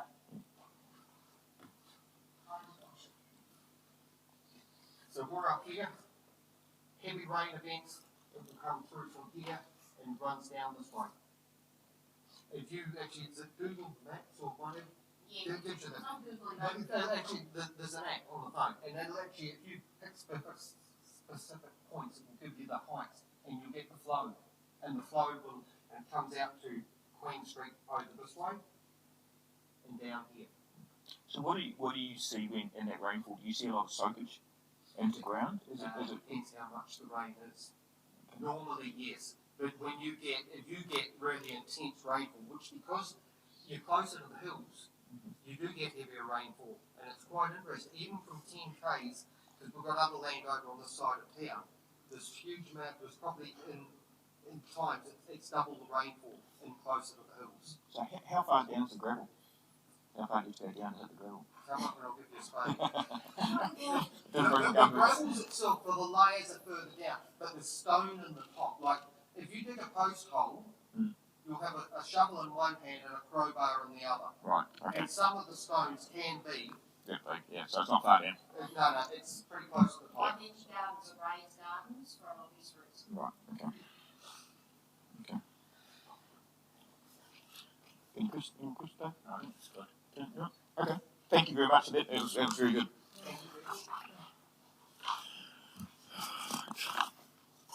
So, Mr. Turner?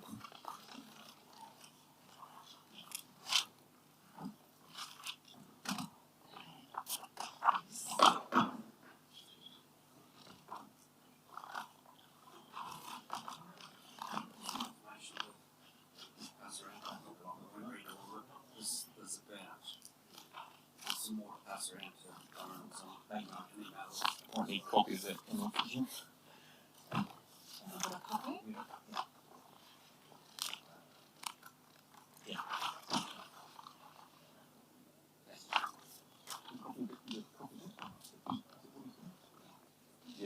Okay. Yeah. So you might have to move seats. Yeah. All right. My name's Paul Turner. I'm a land development consultant based in Kapiti and Horowhenua. I'm the proud owner of a new bed for November. My wife tells me it'll only last a month, so we'll see how that goes. I'm here to support Haddon Preston, who's a landowner on Tara-Ika Road. He's sitting behind me.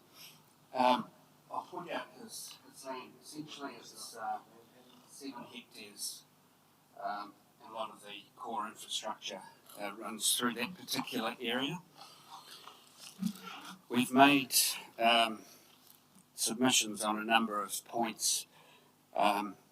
Before I start, congratulations to Lauren on the hard work that's gone in for a long time, and for the rest of the team. Well done. We've got 4 main points really, so I won't read through the whole thing, but just highlight the relevant parts. Essentially, the first point is around the Maungu Wahine Refuge and the fact that it's not a clearly identified location, which means that identifying it on the structure plan as a particular zoned site has issues when the location is finalised. And I think we've talked about that. The discussion at the start of the day talked about the potential conflict with zoned open spaces and residential zones and so forth. Is that, Mr. Turner, is that less of an issue given the green spacing, open space zoning?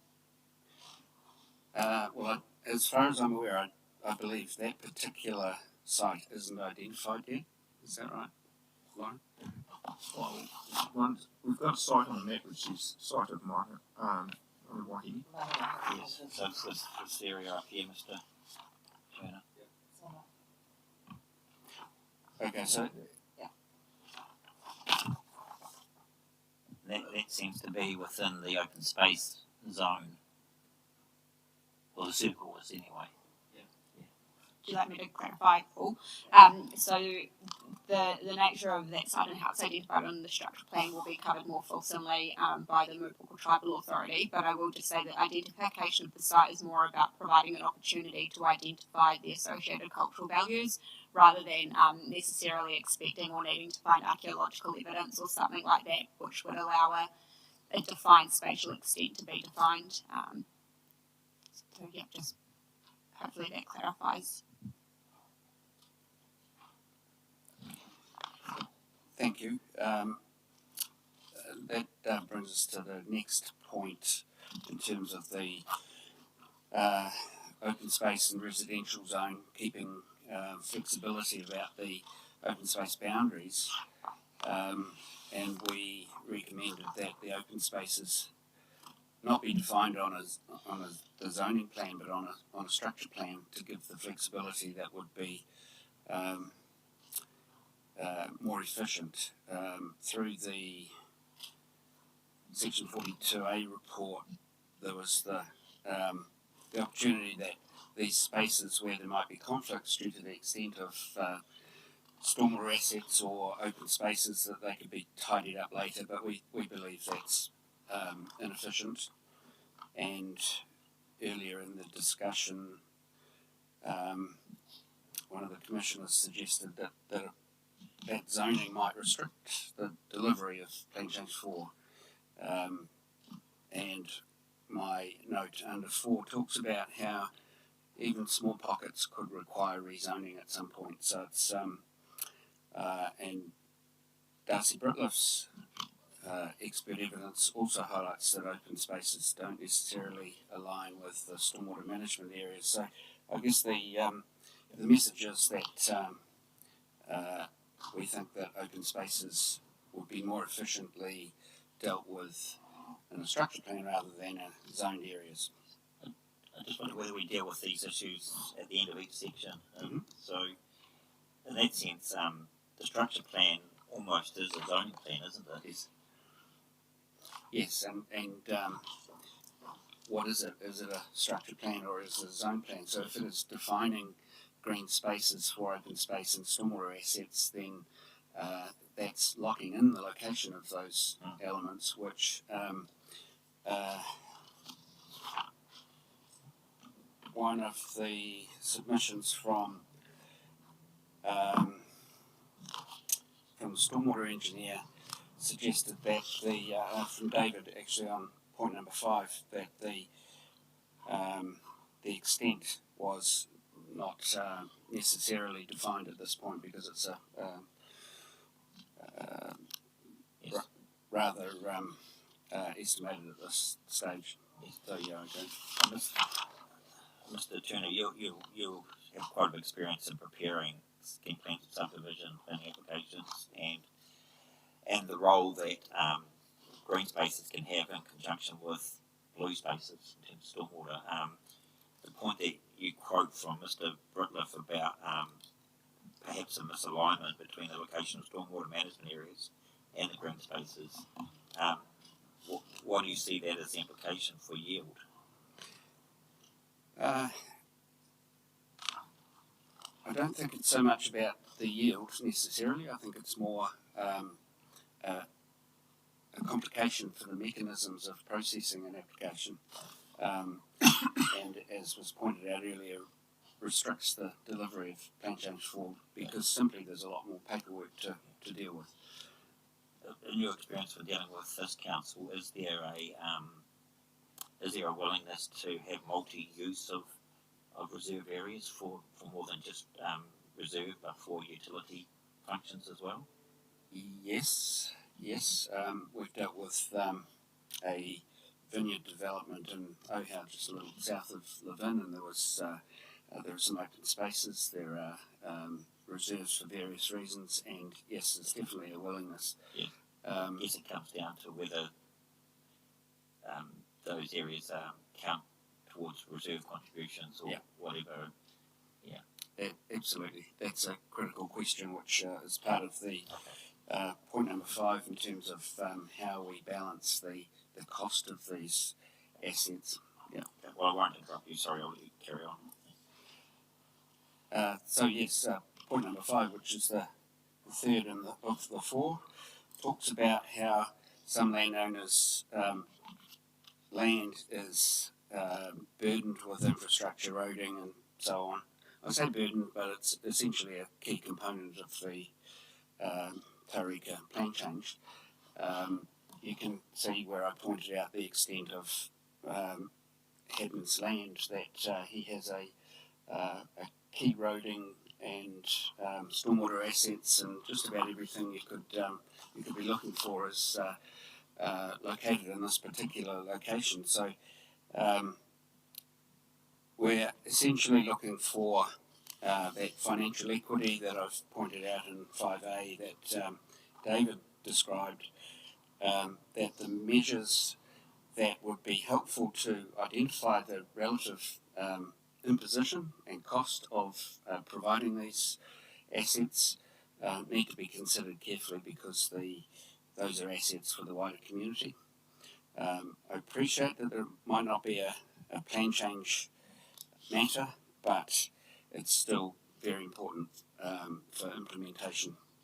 So I'm keen to understand how that could translate into action post plan change. 5E, I talk about having some templates for methodologies to give some consistency to the delivery.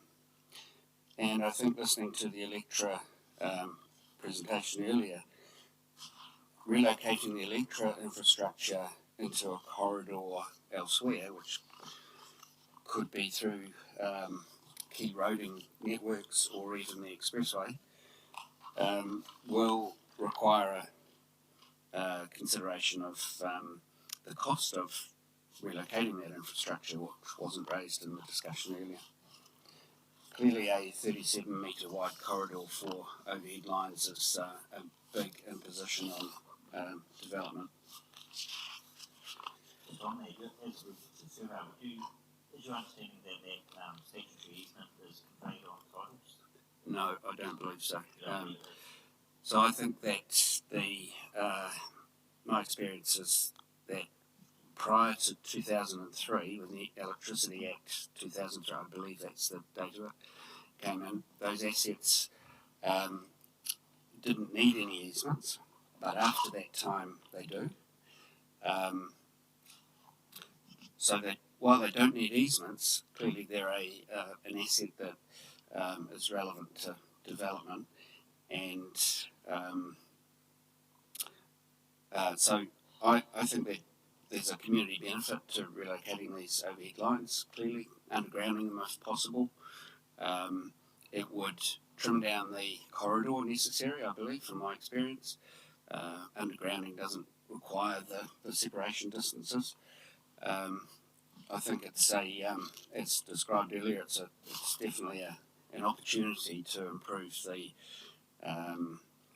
visual impact and serviceability. I'm not necessarily sure either whether the whole core infrastructure consideration around power and telecommunications is given the weight in planning documents that it perhaps should be. I think my experience in Kapiti is that Electra aren't necessarily aware, I have to be careful what I say, of the growth that's occurring and how that affects their infrastructure in a longer term planning perspective. Moving on to our last point, number 6, talking about vehicle access from strategic cycleway routes. Looking at Dan's example from Kenepuru Landing, I had a look at the district plan there to see whether it was a prohibited activity to gain access from the street. It doesn't appear that way. It looks like it's a design assessment criteria under the district plan rules there. So I guess the message is that prohibiting gives you no option. And in the earlier discussion, your conversations with Lauren at the start of the day, you expressed that there's the potential for a departure from a structure plan could lead to a better outcome than a non-complying status was too high a bar. So we concur with that observation.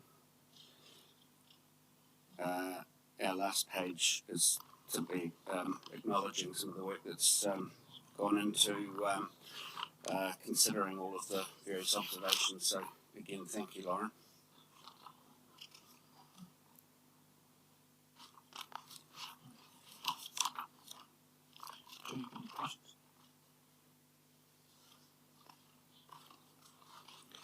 You may want to ask me what the relief sought is. I think I've explained that through the discussion that the first point is around. I've been clarified in terms of the location of the Ngāti Wahine Refuge. Thank you. The open space zoning and residential zone, I do think that it is could be relevant to make a more efficient outcome. Considering the structure plan for open spaces, whether they be recreation or stormwater assets, put that on the structure planning rather than as a zone. Inequitable infrastructure, I think it would be very helpful to have some templates around the process to give consideration to those burdened with more assets than perhaps they would ordinarily need to have to provide. And lastly, I think there's an opportunity to provide some design opportunities by lowering the bar for the vehicle access from cycleways through cycleways.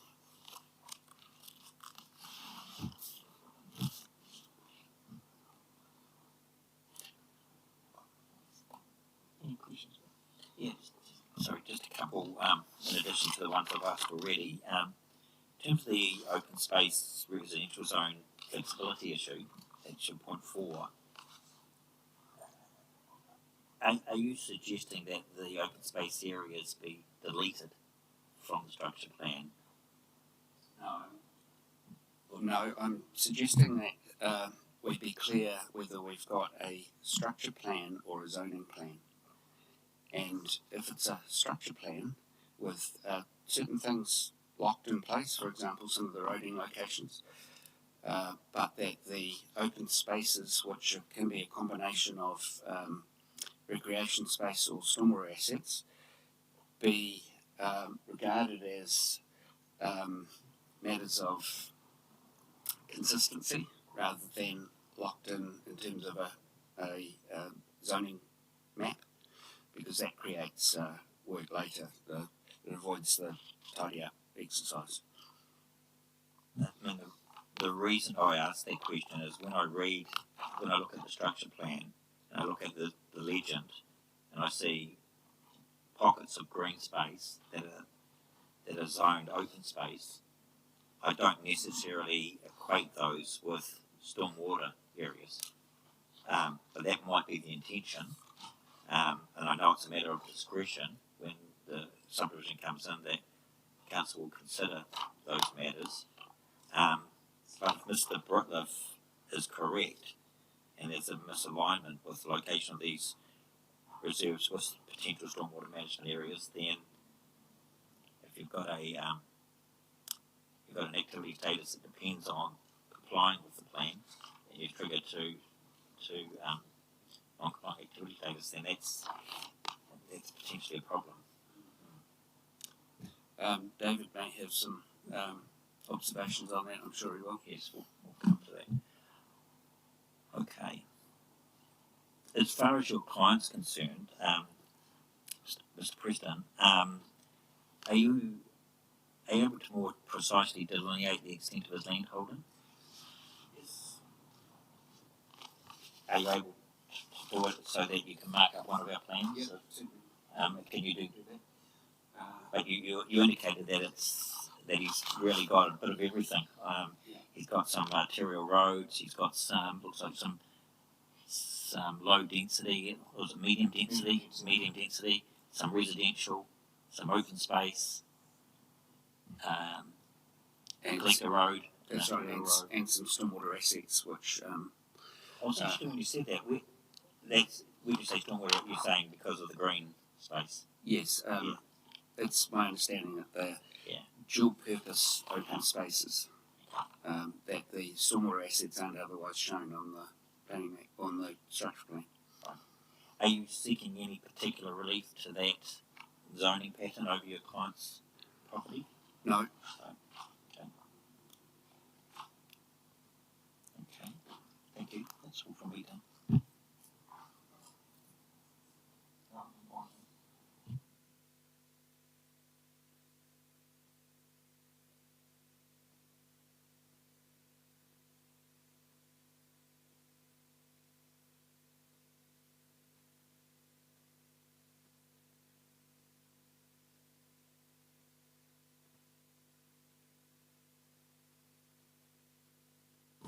Morning, Commissioners. My name's Kevin Daly. My background is recently retired. I've spent 25 years as engineering manager for one of New Zealand's largest LPG companies. And a year ago I retired. We bought out the remainder of my parents' small dairy farm down Tara Road. You may have seen that in your drive around. And we've built a new house there. So looking forward to some of the good life. I guess with that sort of objective in mind, the 2 points I raise are really for future generations, or maybe sooner if things move more quickly, but not really for ourselves, for our own profit. But we have strong feelings about the land. Very recently, the fifth generation of Daly crawled on the land. So, we do have some history there. So 2 points that I made. The first was really the density. So I think that's a common theme that's coming through. We certainly support the council's recent submission on that as well. We would like to see our land, when it one day has houses built on it, be sensible sized sections. So basically it should be yellow. I think in this day and age, especially when it's finally built on, the expectation will be that we've got a low footprint and that it houses an ever-growing population. The land is, to quote the Otiki Garden Centre, primo soil. Things grow very well there, it's well drained. We have 36 acres or 15 hectares that we farm. It's a real farm still. We run cows. They have a healthy, happy life there, and we produce some significant food. It is useful. So when that land finally is used for the purpose of housing, it should balance the loss, I guess, to the community in terms of its productivity now. I think if we did proceed with the larger sections, in time to come, we'd see some of the undesirable things like right-of-ways, big sections being carved up to be small sections, and then infrastructure that perhaps wasn't adequately sized for the end number of houses. Certainly having it well planned now means that when somebody gets to the stage of planning to build a home there, they won't need to go for a consent or boundary changes or any such things. Hopefully it will just work well. It's a high amenity that is proposed for this subdivision, and that in itself is going to add expense.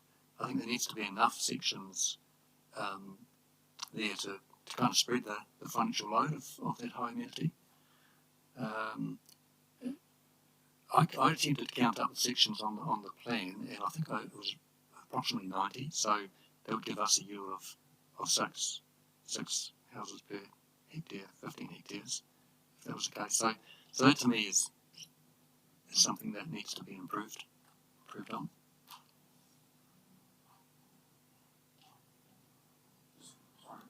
How did you get to that? Just talk me through that. 90 sections I counted On I believe, your land. on our land, which I'll point out to you shortly. Yeah. And with the roads, well, just with that number of sections that were shown. Okay, so you ended up, you got to a 6 households per hectare yield on that basis. Okay. At 15 hectares. Yeah, calculates out.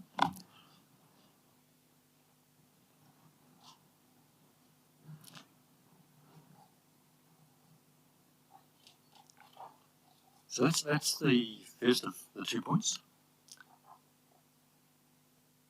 You did have a few questions there, I think, on flooding that I was interested in. In our time on that land since 1963, we haven't seen any flooding.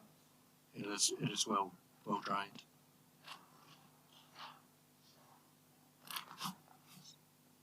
So the second point is really a follow-on from WKNZTA's submission requesting an extra 100 metres either side of the already 300 metre wide corridor, which I think was to make things a little easier for them when they come to deal with noise and the like, building the road, designing the road. I feel strongly, even though that is probably, and you can't be certain from the degree of certainty there is with this project, it may not affect our land anyway. But I feel strongly that to potentially have a half a kilometre wide strip of land used for a road is just excessive and wastes what is currently good farmland, but will by then be good residential growth area. I also feel that some of the alternatives suggested, such as earth buns, cooling systems ducted to all the rooms in the house, I think they're excessive as well. We don't know what will, by the time the road is built, perhaps in 10 years' time, we don't know what technology will be available. There'll be electric cars, things might be quieter anyway. We don't know how much energy we'll have to run such things as air conditioning systems in all of the homes. I think we'll be looking for, there'll be potentially different drivers for the people that wish to buy those homes. So I don't think we should allow those things to be locked into this plan. And I certainly think we should try to see more things squeezed into that corridor, such as the power, which was talked about earlier on. That seems to be the obvious thing. In my 25 years with Rock Gas, we installed 400 kilometres of reticulated gas through Christchurch and Queenstown and various other towns, and we certainly worked closely with all of the existing sort of available infrastructure. So we didn't unnecessarily use up resource, and I think this is a good opportunity to make sure that happens. So they're really my only points I wish to raise. I guess the starting point for me, Mr. Daly, is where is your property? Yes. Yes. It's always good context. Yeah.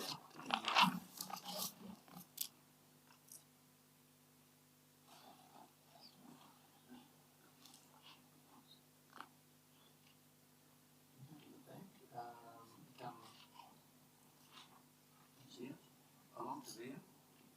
Yeah. Down around this one and a half acre block here.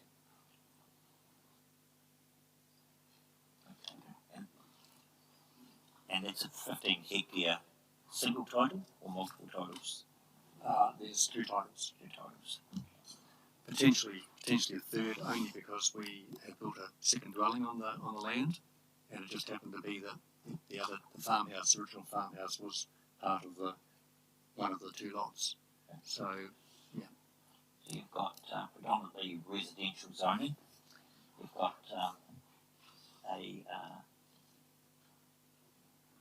what is it? A collector road, is it? Or? Yes. Yes, a collector road and some green space. And you're very close to, if not abutting, the O2 in our corridor. Yeah. Yes. Okay. And you're not. What are you actually seeking? What changes are you seeking to that, if any? Effectively, just our land should be all zoned yellow, so that when the time comes, it can just form normal residential size sections. And it predominantly is all zoned yellow, with the exception of that green space. Is that correct? It was higher intensity zoning at the back of the farm. The front of the farm near Tara Road there was effectively unzoned. It was still lifestyle size sections. I see. So it's changed. So this is area A, Lauren, in your recommendations? Correct, yes. So Mr. Daly's land was low density residential predominantly. Yes. A version of the plot plan. Yes. But the recommendations recommended a change. Okay. So this plan that we have in front of us is your recommendation plan? Yes. Yes. So originally it was blue, was it? It was blue hatched. Blue hatched. From memory. Yes. And does the red area, does that pretty much equate with Mr. Daly's? Is it solely Mr. Daly's property? There are others, I think a couple of them front onto the road. Right. Onto the road. Yes. Okay. That's very clear now. I understand that. So essentially you're supporting the latest version of the structure plan. Yes. Yes, indeed. I just had a question for you then on your reference to the 90 sections and the 6 households per hectare. Did you think that was too low? Yeah, I did, yes. Yeah. In fact, I thought I could never become a property developer if I needed to put in those roads and those services. And so, At that level? No way, yeah.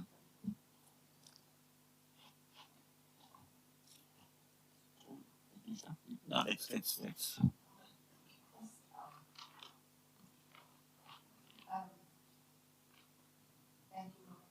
Chancellor. You talked about, there were lots of questions that have been asked, questions around flooding. And you talked about good social see road flooding.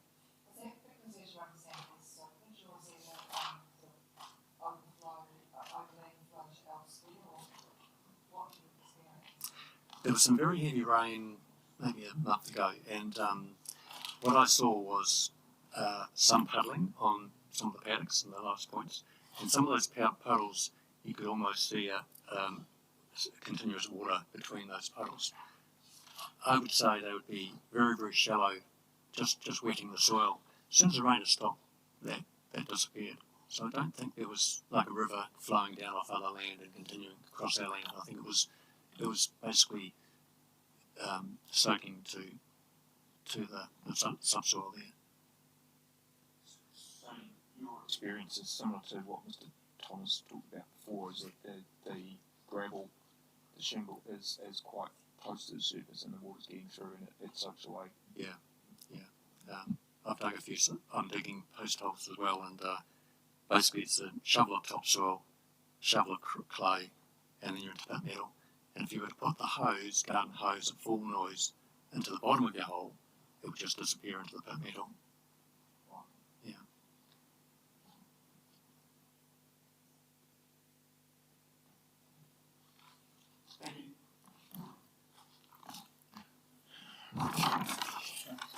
Oh, sorry. One more question. Ask a question of Ms. Paddock. Can I just take you to figure 1 on your 43 report? That's page 48.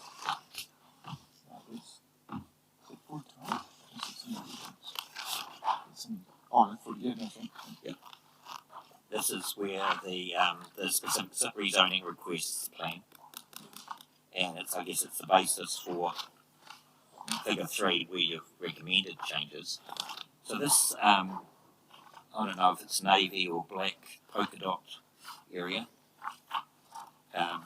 submission number 0425. Is that the area that Mr. Davies? Yeah, but that's referenced as a Horowhenua District Council submission. It was covered by an officer submission as well. Yes. Was there presuming Mr. Daly lodged his own submission also? Yes, okay. So it wasn't a further submission in support of the original submission. But there were some further submissions in support by the looks of things on that one, F50422. You don't know who that is, no? No. Okay. No, that's fine. I'm very clear now. Thank you. Thank you. So where are we? As Erin. Right, I was going to try and pronounce the surname, but I'll leave it to you two. Okay. Oh. I'll just I'll point out where our property is, saying Eastwood. Yep. We are. Okay, so this is Parkway Road. This is our property located in here on this side of the Parkway, so on the eastern side. Yes. And this Tara-Ika Road or Central Spine Road, whatever we're calling it now, is on the southern end of our property. So it's proposed to go on our property, and so we run north and then sort of like a weird shape there, 8 acres.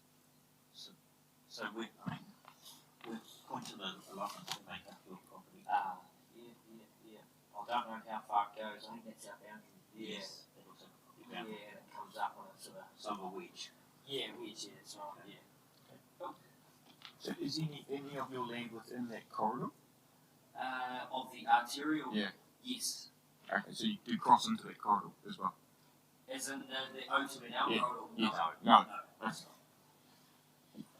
These boundaries become more clear when Lauren produces the cadastral boundary overlay. So Yeah. that'll be useful, but it's good to know in advance before you talk. Okay, cool. Alright, well, excuse the smuggling. Okay. Excuse the sputtering. Public speaking is not my strong point, so bear with me. So as you know, Erin and myself are the landowners of 7377 Outer Parkway Road. It's an 8-acre block of land in which I'm the fifth generation to take care of the land. Myself and Erin had purchased the land off the family estate after the passing of my late Nan. We both worked really hard to be able to secure ourselves some family history, as well as land that could lend us endless opportunities for our own future.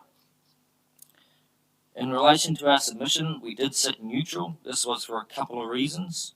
We felt that we couldn't make an informed decision on how the development would impact us directly or indirectly. This was and is due to HDC not being able to provide sufficient information regarding the arterial road, Central Spine Road or Liverpool Extension, we're not too sure what we're going to call this now, which intersects with our land. In conjunction with no final design of O2NL and how that would define the local road, the potential impacts are still very much unknown, and any decision would be made as an assumption. It would have been meaningless to make a decision to be in favour or against what has been proposed on our land without knowing all the key details.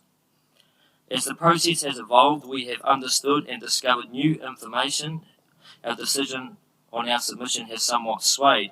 As you can understand, this is not easy for us as landowners. This is not our full-time job, so a lot of extra time has gone into understanding just this process alone.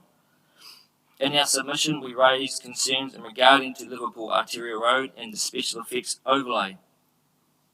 In relation to our land, the plan change notes residential zoning with special effects overlay, in which we have support of. We know firsthand the demand for housing and affordable housing. To leave this open for option is what gives us flexibility for the future. The Central Spine Road, with a proportion located at the southern end of our property with attached services and infrastructure. While we're one of the smaller landowners with potential development within the Tara-Ika, we're very unique due to the location of the land with what proposed activities will be surrounding us. The Central Spine Road, possible water catchments, the O2NL project and the existing State Highway 57, and we are left with limited capacity to make good use of the land. We know that the Central Spine Road is a key part of joining Live-In to Tara-Ika and helping to alleviate local traffic volumes from Queen Street and Tararua Road, as well as providing utilities and saving costs on putting that infrastructure in a direct route. Due to the absence of information provided to us in regard to the road design, noise, traffic volumes, light pollution and road elevations, how could we make an informed decision on our submission? With the ITA, the Integrated Transport Assessment, provided in the S42A report, we now have an idea about traffic volumes, but even still, we do not know how this local road will intersect with the O2NL project. However, based on the information we do know, the arterial road will consume a large proportion of the land and take away potential lot yields, as well as create an unfavourable environment, which would cause injurious effects to the remaining land. Not only that, but as landowners, we do not require it to access our land. It serves no purpose to us as if we were to ever develop our land at a later date. It is obvious that this connection point is only for the wider community. It was made clear during initial discussion that the cost of this road which goes through our land would be at our cost, which put us in a fair amount of confusion and stress. This was then later retracted during one of the pre-hearing meetings. In our submission, we queried if council would be acquiring the land from us under the Public Works Act. HDC had mentioned in discussion that while they, quote, wouldn't come around with a suitcase full of cash, but has yet not provided us an answer to how they intend to build this key connection point for Tara-Ika. Again, this is a road that serves us no purpose.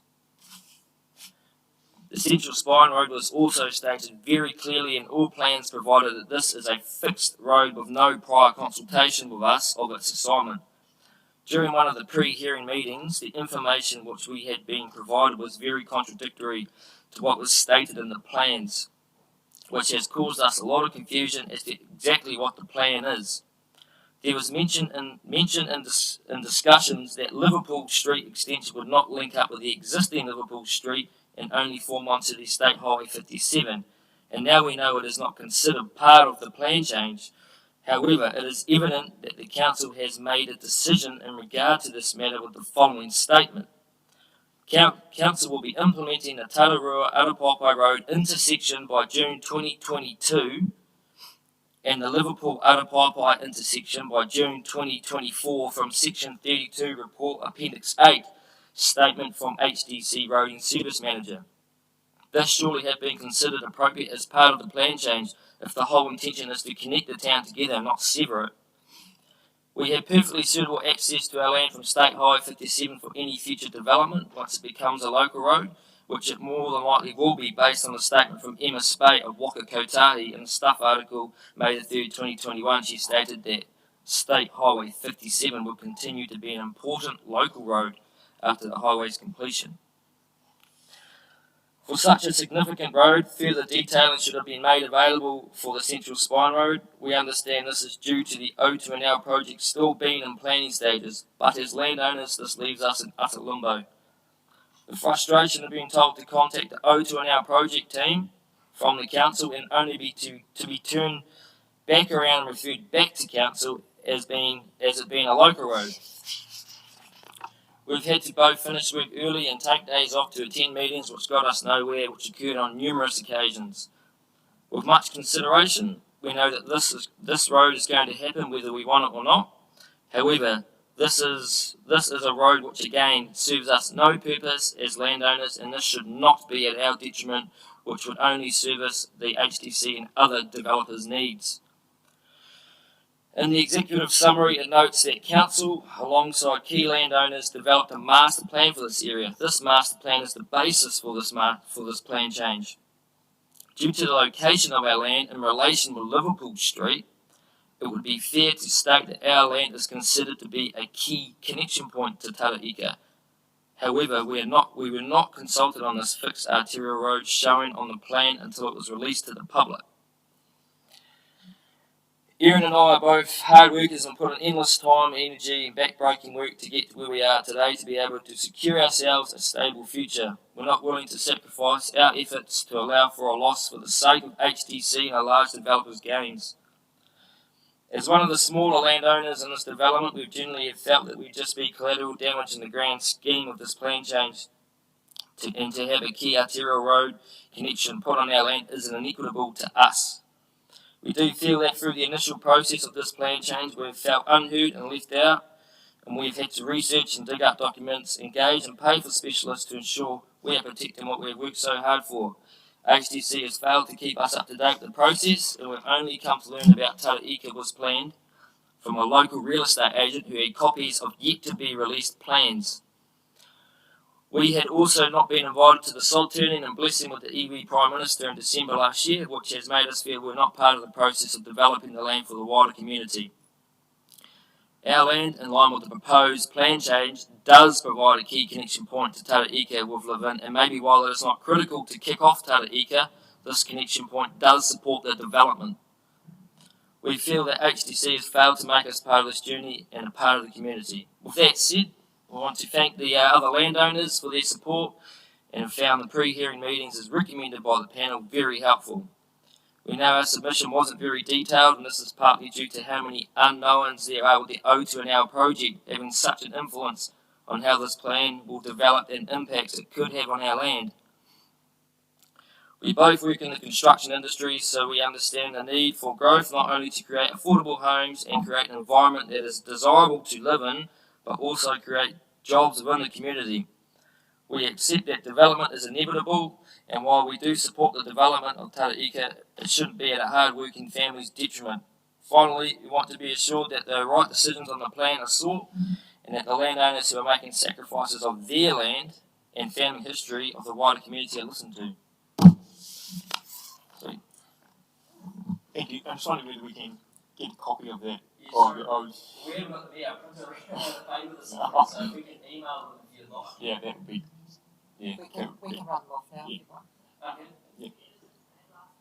That's okay. That's okay. That's fine. Firstly, I just want to understand where do you sit now? Are you supporting the plan change, or are you? I understand your issue around road, but where do you sit on the broader issue of the plan change and the rezoning for residential purposes? Well, if the land's going to be developed, then why not make the most of the land and turn it all into residential housing?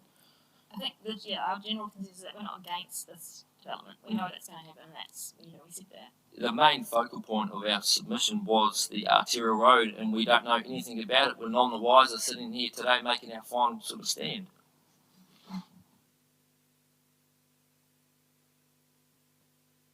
I mean, I don't need to point out the obvious. I mean, that local road has a lot of impacts on what our property will look like. Like if O2 an hour is higher than current ground level, is that Artera Road going to be higher? Therefore, we're going to have a big, on-ramp, over-ramp on the southern end of our property, which leaves us with bugger all land. And who wants to live next to 3 roads and a potential swamp on the northern end? Probably heard I think you were here, probably heard my question around how's that connection happening across O-Town, and yeah, it's something it's unknown. I understand that. You're not opposed to the rezoning as per se, so the residential rezoning of this area and the development of this area is residential. Your focus is on the, let's call it the Liverpool Street extension, if I want a better word, and how that affects your property, and how that connects across the O2NL. Okay.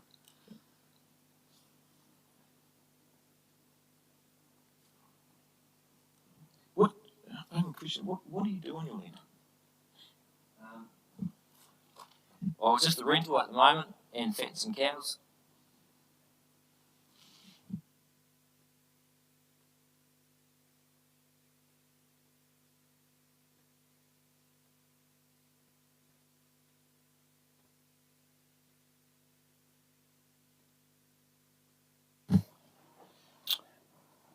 Before I ask you a question, I just need to get some clarification from Lauren.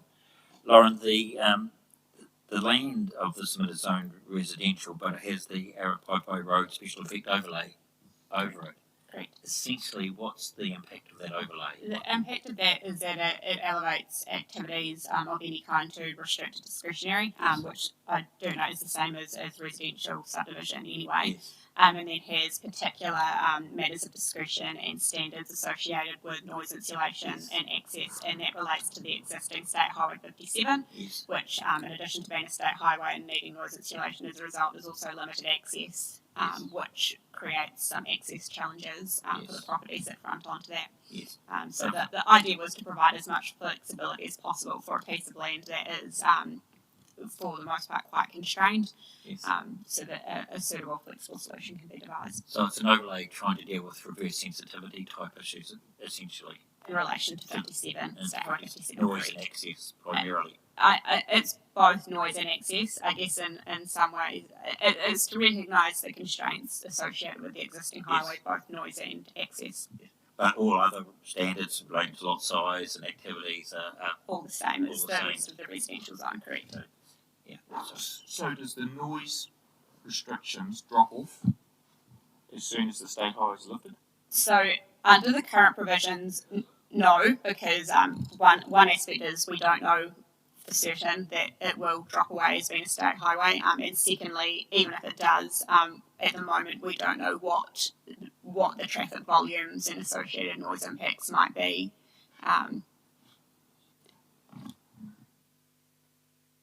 So any changes in the future would require a Schedule 1 process. That's right.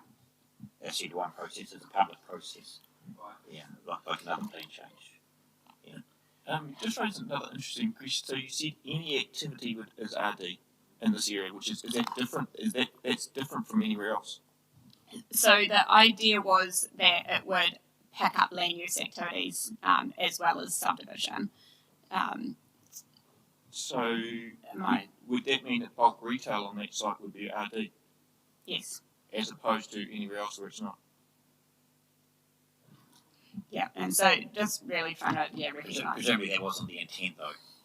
The intent was to that specific example was probably no, not the intent.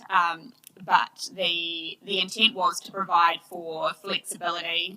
So one of the examples that came into my mind as being a potential land use that you might see established there would be quite high density housing, for example, similar to what you see near the highway heading south through Kapiti, and that kind of high intensity apartment style living almost providing opportunities for high levels of mitigation to be achieved, retirement villages, that kind of thing. Would the residential zoning deliver that though? I mean, if that was the intent, surely a medium density residential zoning would be the approach. But we still would have needed something to capture those noise yes. standards. Yeah. Yes. I mean, as I said, this strip of land here is no different from this strip of land, except that there are some potential noise reverse sensitivity issues, which has necessitated the overlay. That's right. That's right, and I guess the spatial configuration of that land, it being quite long and narrow. Yeah. Am I right? It does allow. Correct. Correct. But the intention of that was RD to actually enable to assess those reverse sensitivity as opposed to make it a more multi-purpose. Correct. The matters of discretion do include reference to activities of a scale appropriate to the area. I'm paraphrasing, but something to that effect. So activities in the yellow area that don't have the overlay, presumably they're permitted residential activities, but all activity, there's no permitted activities in the overlay, presumably. Correct. Okay. There's potentially a perverse outcome there in terms of lowering the activity status of non-residential activities to provide for a mechanism to deal with reverse sensitivity activities. It just seems to me that might not have been the intent. And if that's the case, is there a remedy that you could explore in that sense? Do you understand what we're getting at there? It's a real planning geek situation. Yeah. Essentially, the reason why those dots are on that land is because of the proximity to State Highway 57. Won't that become a local road afterwards, though? What we're hearing from Lauren is that there's no guarantee, but that's the intent and the time frame for what they call revocation of State Highway status to local road can take a long time. So in Kapiti, for example, the revocation of the State Highway as a result of the Kapiti Expressway still wasn't complete. That's not a criticism, but it's taken 4 or 5 years, and it's getting close.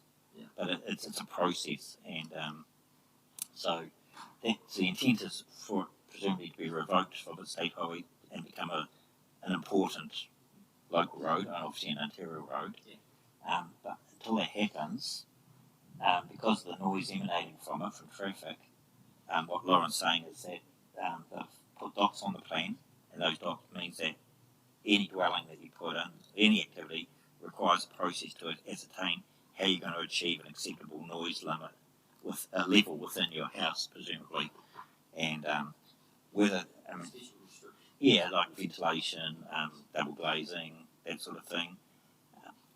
And so that's the difference between the dotted yellow and the normal yellow.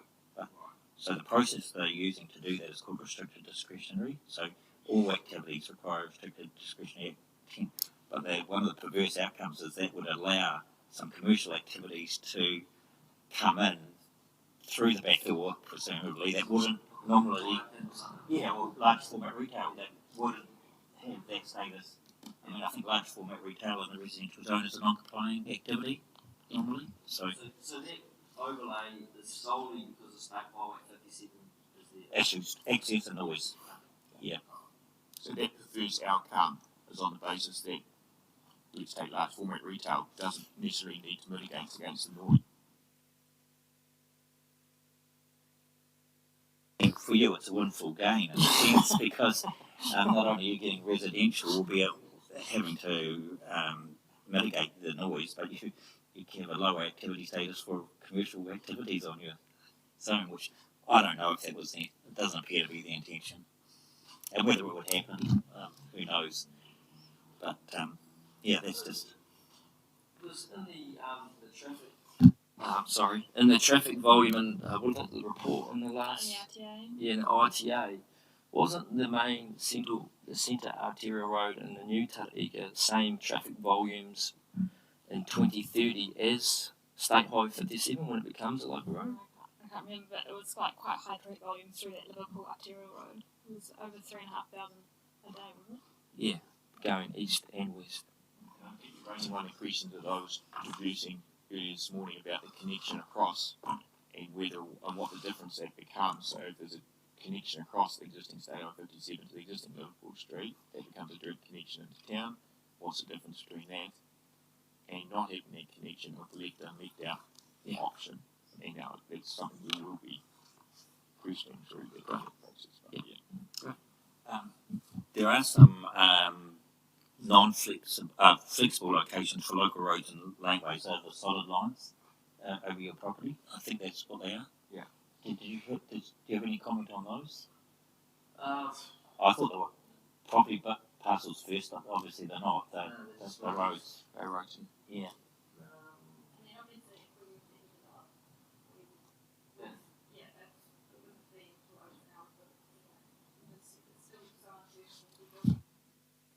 Could be building something that is not appropriate for the area given what the design of Ocean looks like. So for your property, you need a restricted discretionary activity for subdivision, and you need a restricted discretionary activity for the activity that will go on any new lots.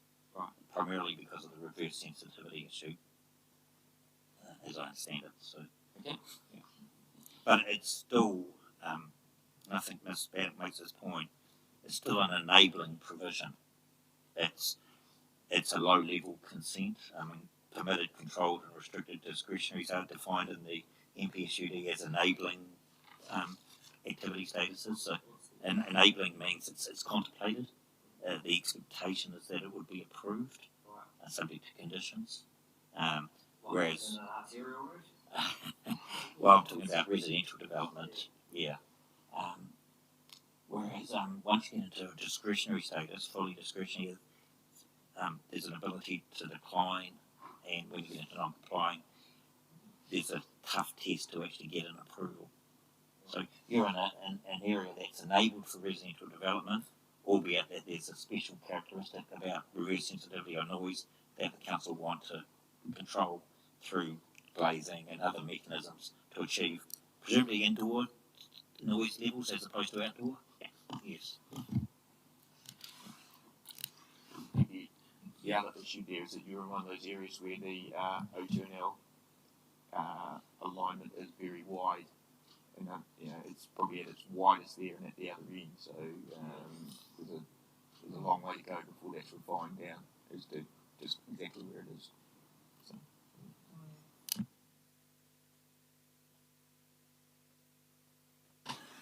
Okay, I think we've reached lunchtime slightly late, like about half an hour. Do you want to take 3 quarters? I think we probably need to. Yeah, so we probably need to push these people back a little bit. But so we'll take 3 quarters now, so it's sort of back about 1:30. That's okay.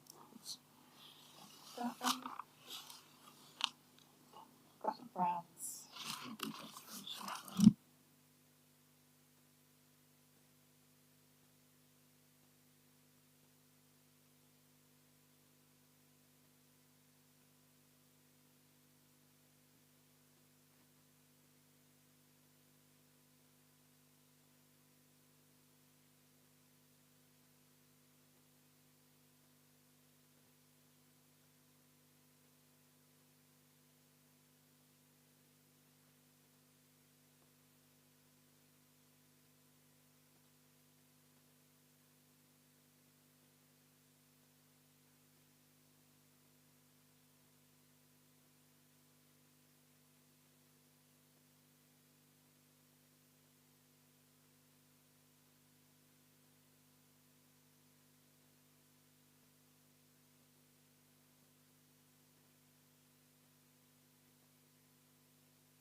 When it's red, your Yeah. voice is amplified through the speakers and Okay. the live stream picks you up.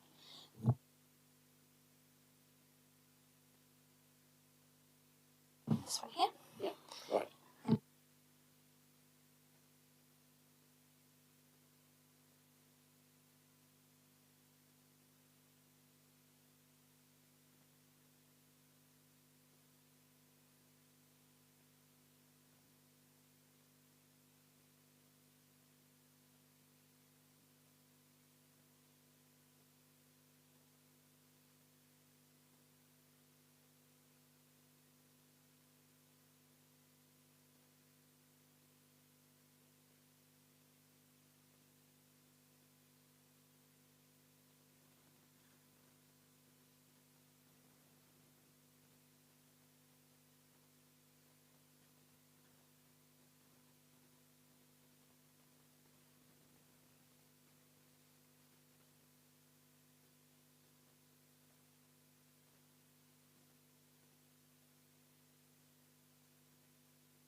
Good afternoon. So we have the Browns, Brown family. Yeah, I think we've got two lots of you here. So open to you.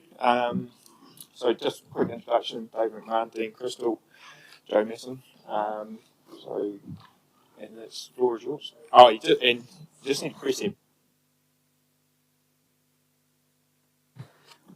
Right, good afternoon. My name is Philippa Brooke-Singer and I'm the youngest daughter of John and Jenny Brown. John and Jenny are the landowners at 1134 Queen Street East, live in. And I've got sitting with me today my husband Pasanka and my two older sisters, Gillian and Helen, and a family friend, Gwyneth. Remember to just click through the slides.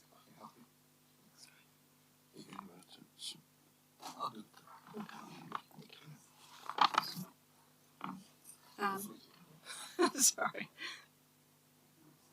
It worked before.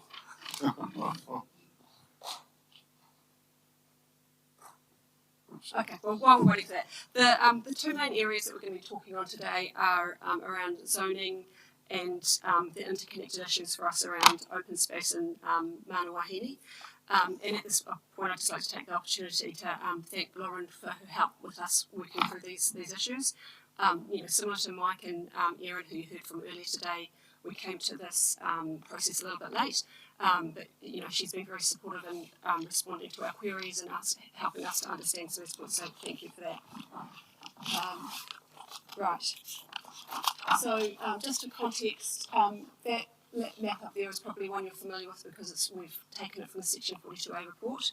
The area circled, specifically the white and red checked area, that's the property that Mum and Dad own. That's correct. right. Yes. And although we are, obviously applying most of what we're talking about today specifically to our property, we do feel that most of these issues cover the whole of the Tara-Ika area. But for context, that's where we are. I'm just going to briefly pass over to. And then that's the property that Mum and Dad live in. It looks slightly different today, but as you can see, it's been there for quite a while. And at that stage, the bush on the left-hand side, which is the easternmost boundary, was quite close to the house. I'm going to pass over to Dad now just to talk through some of his ideals and the connection they have to the land. Hello, I'm John Brown. Our family have been farming in this land since 1938. That was my grandmother before us, followed by my father, and most recently my wife and myself. 68 continuous years we have been farming on this land. During that time, we trained quite a number of farm cadets. My father and I believe good quality land is reserved for the next generation, with good management and of good husband and good use. Each generation should leave the land in better standing for the next generation. We are merely guardians of the land for future generations.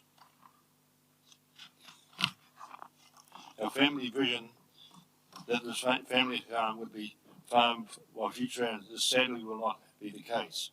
Therefore, we have engaged in the process with the overreaching principles.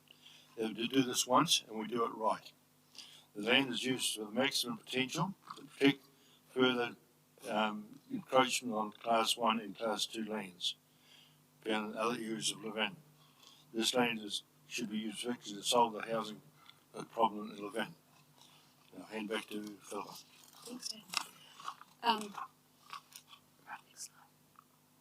Okie dokie. Right, so our first point is that we support the change in zoning that has happened in the master plan change. As you can see, Area A up there, the closest to the Waipahu Reserve, covers our property, and we're in support of that being zoned as residential. And the main areas for that is that it aligns with the values of a family in terms of using the most efficient and cost-effective utilisation of both the land and infrastructure, particularly around the land, preserving the land utility classes 1 and 2, of which our property is neither of those. It's yet land utility class 3. It then means that alternatively use land that is still productive can be used to its optimum. It maximises the uses of limiting our land resources limited, so it maximises the use of that. And this rezoning that we can see up there aligns with the two national policy outcomes, one being the national policy statement on highly productive land and the other being the national policy statement on urban development. We're also, one of the key things that we came into this process considering is that we're quite keen, if we can't continue to farm this area because due to the rezoning or due to the Tara-Ika development, we're quite keen to then support the community in addressing the issues around the lack of housing stock in New Zealand and the affordability of housing. So we're very happy to see that this, during the process, has changed from the what's it called again? Greenbelt residential to just straight residential.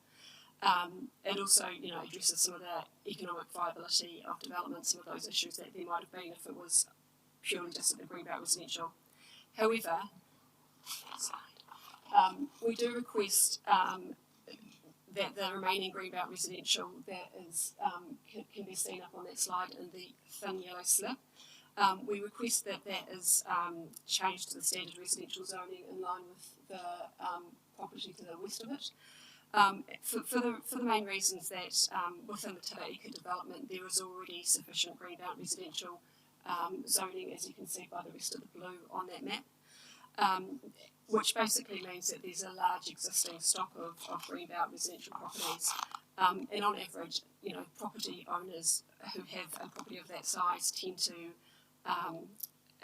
to change ownership at least every 7 years or less, mainly because servicing a property of that size, whether it be maintenance or developing the area, can be quite costly and quite cumbersome in terms of time.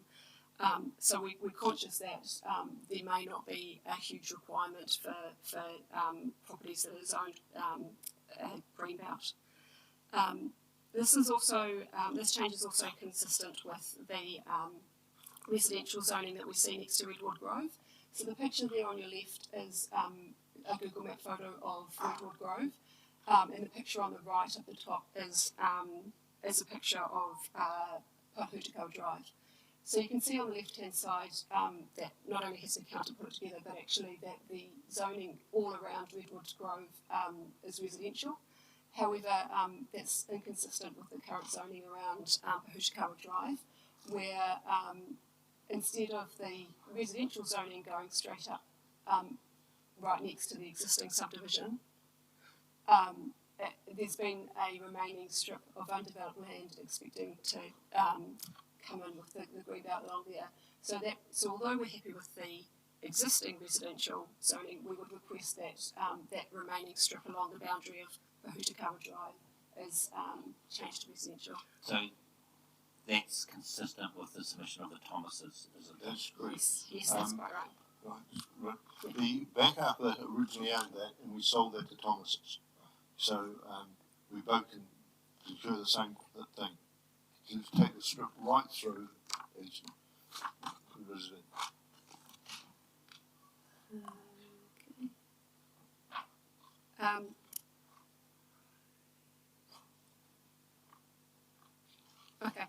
This is also consistent with the evidence from Graham McIndoe of Urban Design, and namely, I'm repeating some of his evidence here, that should any of the owners of the 4,000 metre lots in Redwood Grove have concern of new residential development over their back fence, they have the space and opportunity to establish a planted boundary. So similarly, you can see from the aerial photograph of Pahutako Drive that there is sufficient space behind those properties that if they have concerns with residential development right against their back boundary, then they should have sufficient space to be able to plant a boundary themselves. The bottom right hand corner is actually a photo taken from our property, and what you can see very briefly is some of the planting that was already in existence along that boundary. What you can't see is probably at least 2 or 3 houses that are behind those that are residents that have been there. I think they were built about the time I was a teenager, so probably about 25 years. And so this is another reason why we don't think there needs to be necessarily a buffer along there of the greenbelt zoning.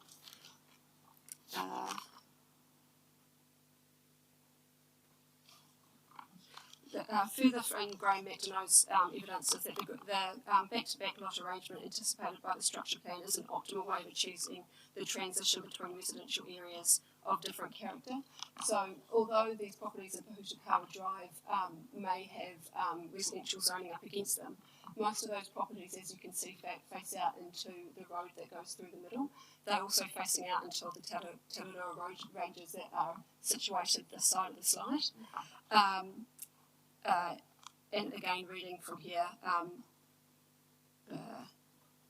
it's an optimal way of achieving a transition between residential areas of different character and intensity for any resident concerned with such a transition as necessary.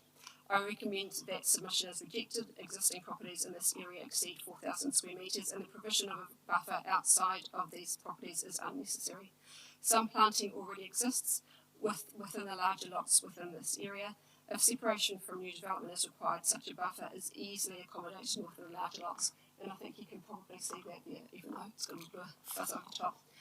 This is also consistent with the response from the council, where Jennings Family Trust, sorry Sam, where the Jennings Family Trust requested to introduce a green space buffer around the Redwood Grove, and that was rejected on the basis of well-functioning urban development. Can we go back to... Yes. You've given a couple of quotations from Mr. McIndoe's report. Can you just provide the references for those, please?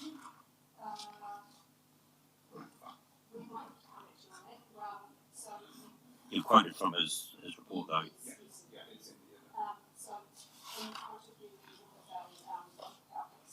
Yes.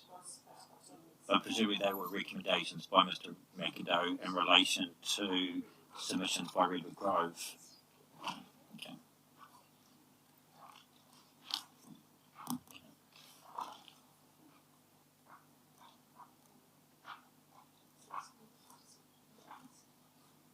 Thank you.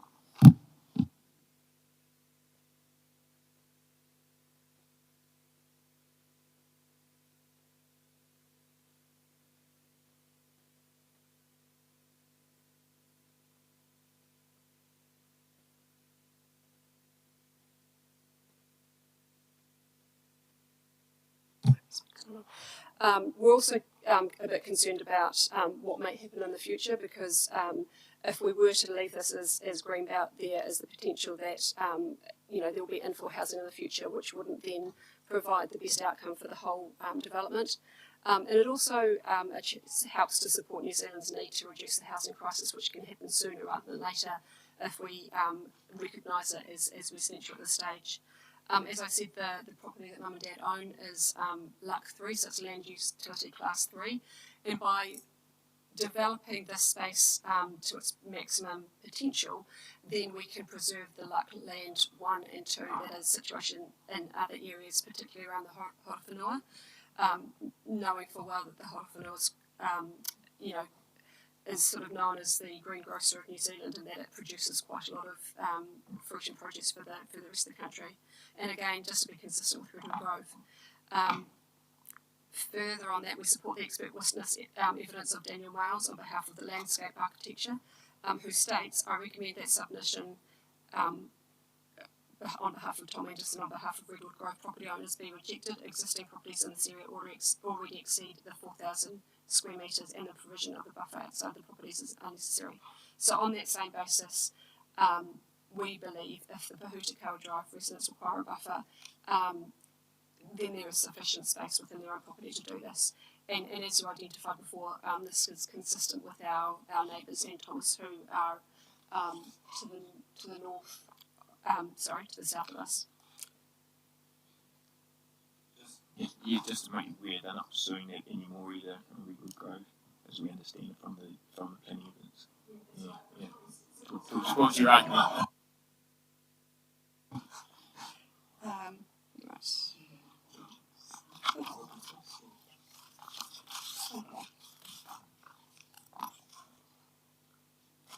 Okay, so the next topic we'd like to speak on, the next topic we'd like to speak on is the open space and the mana wahine. And for us, there's a bit of an interconnected, this is a bit interconnected. And that there is the actual site that is being highlighted as the open space, which you'll get to see on Friday when we do the site visit.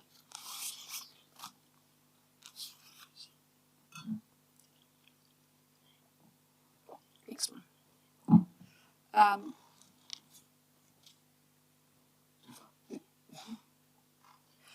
We would like to propose that the structure plan should not have a zoned open space, but instead that the structure plan should have underlying zoning of residential, low density residential or greenbelt residential, depending on what is most appropriate, with the open space overlay as a guide.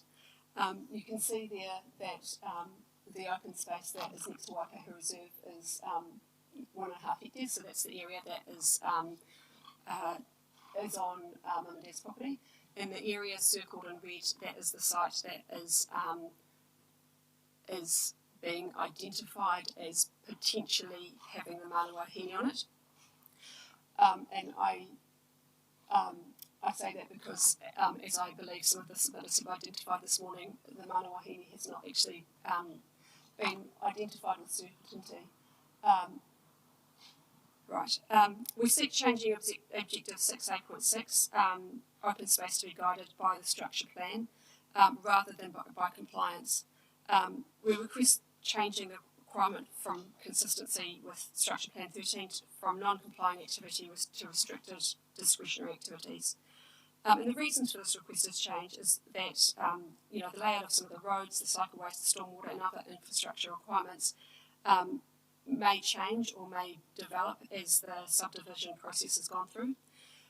Currently, there hasn't been sufficient analysis to determine the location and requirements of the open space, and I say that on the basis of the Mo'opoko Tribal Authority and the most recent expert witness that was statement that was released on the 5th of November have identified that 4 hectares is the size that they feel is appropriate for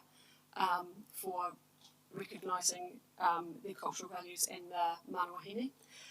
However, this mana wahine site has obviously not yet been identified with certainty.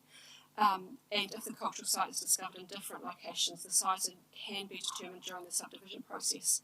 And this is already captured in policy 6A.1.2, the protection of cultural significant sites. So why we're saying that we would prefer that the structure plan does not have strict open spaces. This would provide the flexibility to support some of the outcomes that both the council and the Brown family and the Mo'opoko are seeking.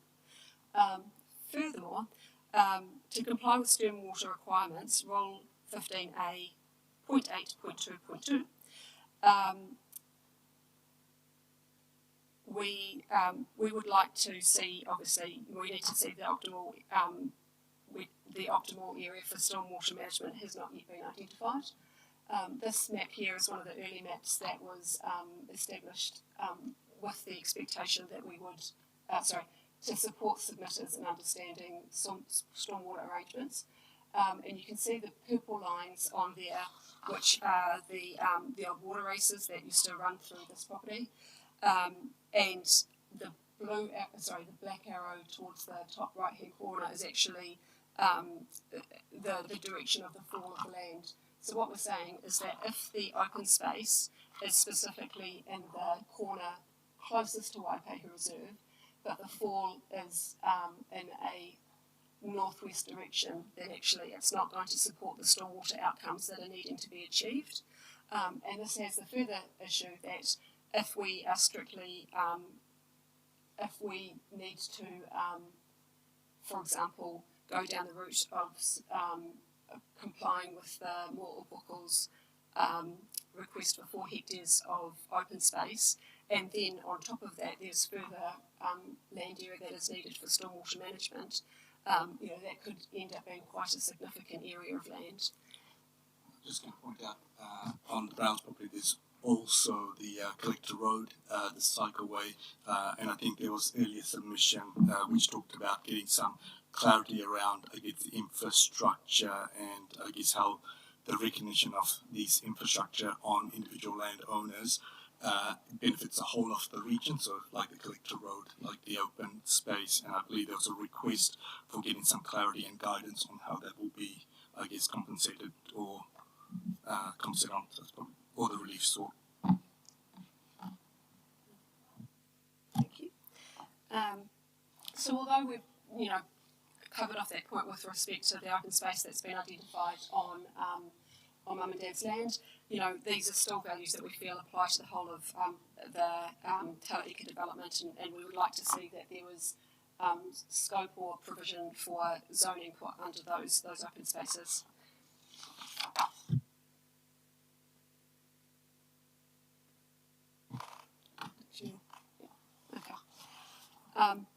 Excuse me. We support the recognition of the Mo'opoko history and culture across Tara-Ika, and we also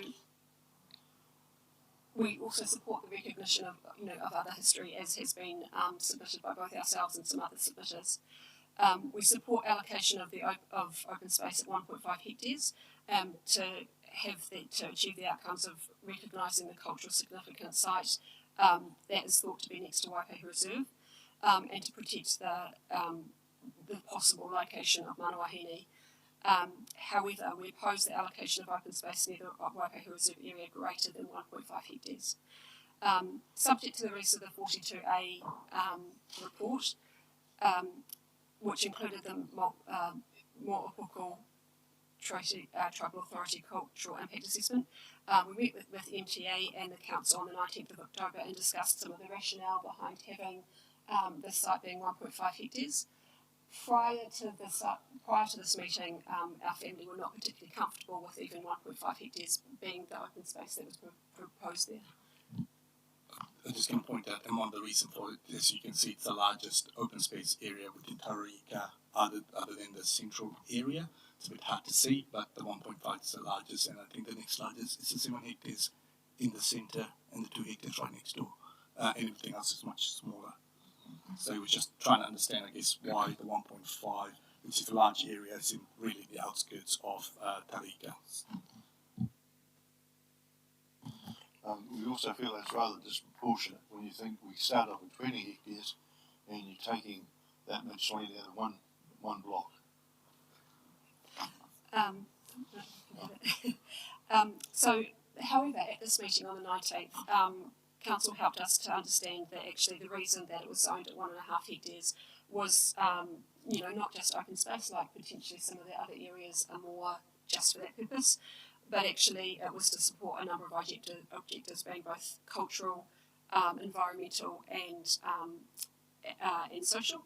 And the environmental, of course, being because that particular strip of land is next to the Waipahu Reserve, with the Waipahu Reserve being virgin bush or close to virgin bush, we want to treat it with respect as possible and make sure that it's around for future generations to enjoy. So I think after that meeting, our family were quite comfortable that 1.5 hectares was appropriate.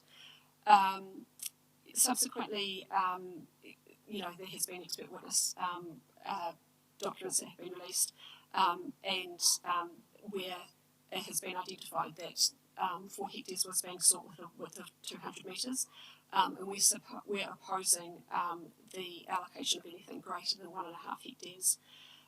We do support the recognition of the Mo'opoko history and culture throughout Tara-Ika, and we do feel that the 1.5 hectares is sufficient to do this. And some of the reasons that we're opposing the anything greater than 1.5 hectares is that all of the open space within Tara-Ika, so you can see all the green areas on there, is actually set aside to celebrate Mo'opoko history and values through both the design, wayfinding and storytelling, naming and use of planting, and that's set out in policy 6A.6.2. So the 1.5 hectares next to Waipahu Reserve will not be the sole space for the cultural memory. As we've mentioned, the space identified next to Waipahu Reserve is the largest open space one of the largest open spaces in Levin, and relative to some of the open spaces that are already existing around Levin. And we're concerned that anything larger than 1.5 hectares will be underutilised due to the proximity from population.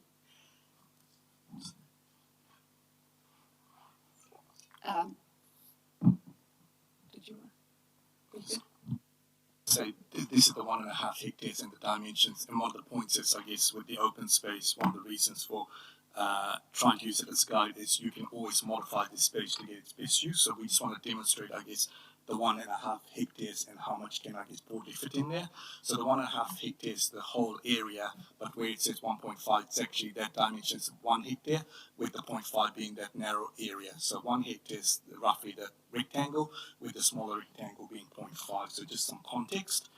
And then what you'll see is, if I can get the clicker to work, is the locals.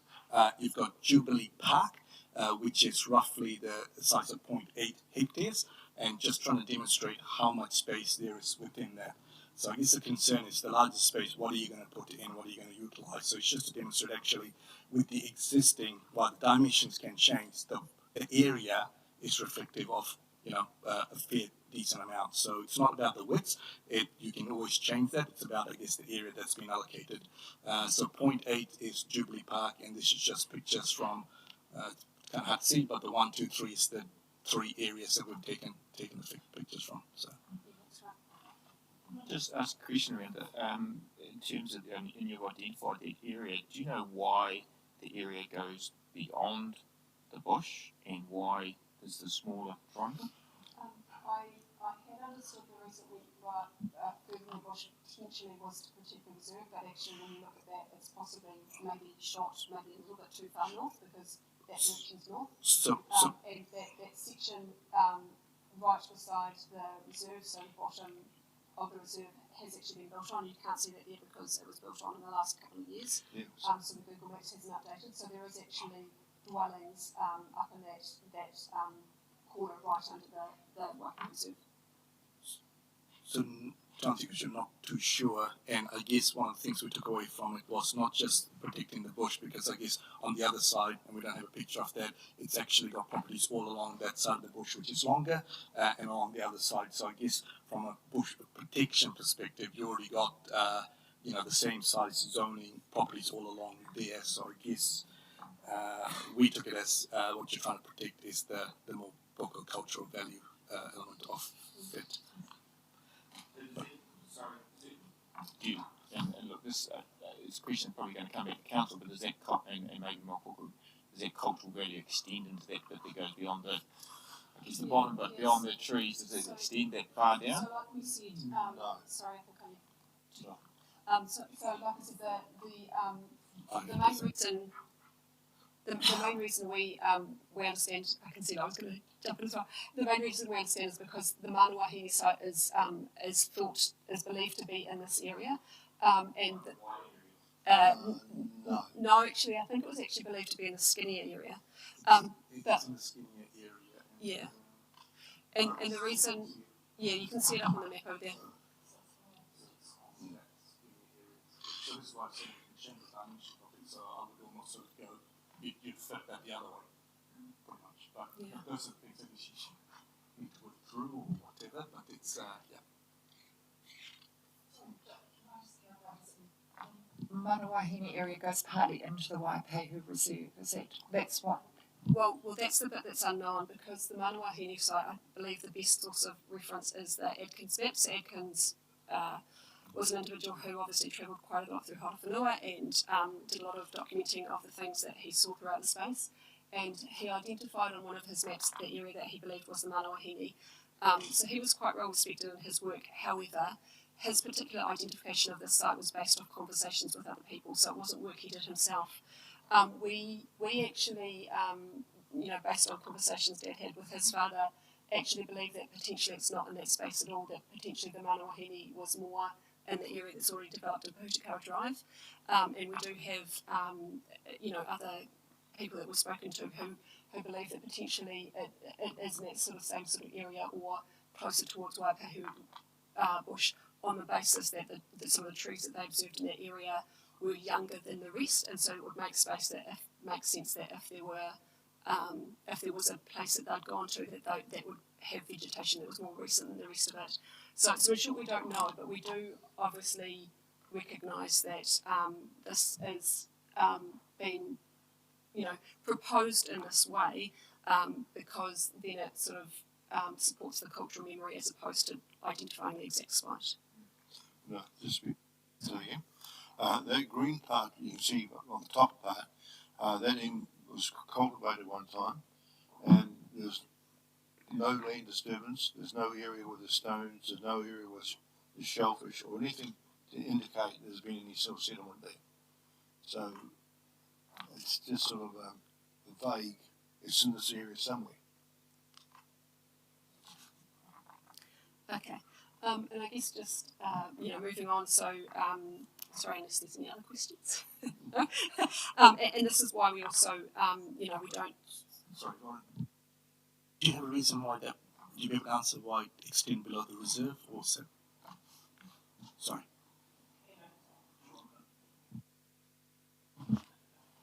The relationship when you see this on the wider structure plan is connections into that wider cycle network as well. So that not quite sure the lines are exactly perfect on there, but if you look on the structure plan, the connection into that cycle network and then the relation of that to the reserve is why that has a slight kink on the end of it.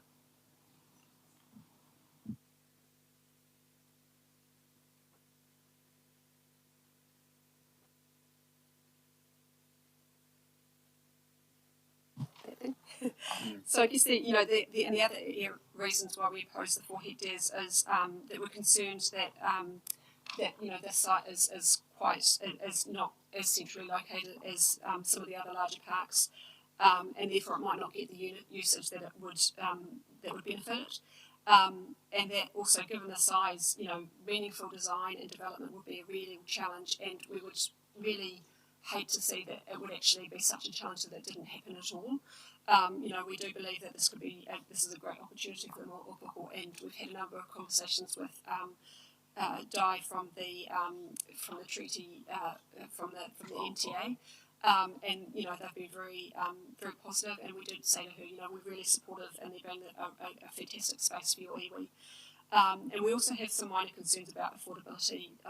Both my husband and I are accountants, and the costs of acquisition and maintaining. And we'll come back to that in a minute. But what I did just want to point on again. So I'm just going to sort of say, here's the other comparative parks, which was the Remembrance Park. You can see that's that there's 2 parks there. One is Remembrance Park 0.7, and the other one's Thomas Park. So again, just to give some comparative within Levin of the size and what you can actually fit in. Which you can see one's got quite a few buildings, etc. So it's not a small amount of space. So again, far less than the 1.5 hectares. There's a reasonable amount. The whole area, both of them joint, is the 1.5, just slightly over 1.6. And I guess if you just flip back to the Remembrance Park again, I guess one of the other things here is that the Remembrance Park is obviously houses our Live-In War Memorial at 0.7 of a hectare, but I think the main thing is that particularly as a resident of Live-In growing up, I remember the number of Anzac services I attended in this particular site, and so it is capable of housing quite a number of people for those sorts of commemorations. And then next one, please. So, and just by comparison, this is a picture of the domain, and this sits at about 4.3 hectares, and you can see it's quite a large space. And the park includes, quite a number of amenities for the Horowhenua district residents. There's the domain, which is the large oval in the middle there, so that is utilised by a number of different sporting activities, being, there's a rugby field in the middle, and there's both the cycling and the track around the outside. Up from that is the aquatic centre with the external hydro slide, so it's a reasonable sized facility. And to the top left is the squash club, and in between the two, the aquatic centre and the squash club is tennis courts, which you can't see very well there, but actually there's at least 4 tennis courts in there.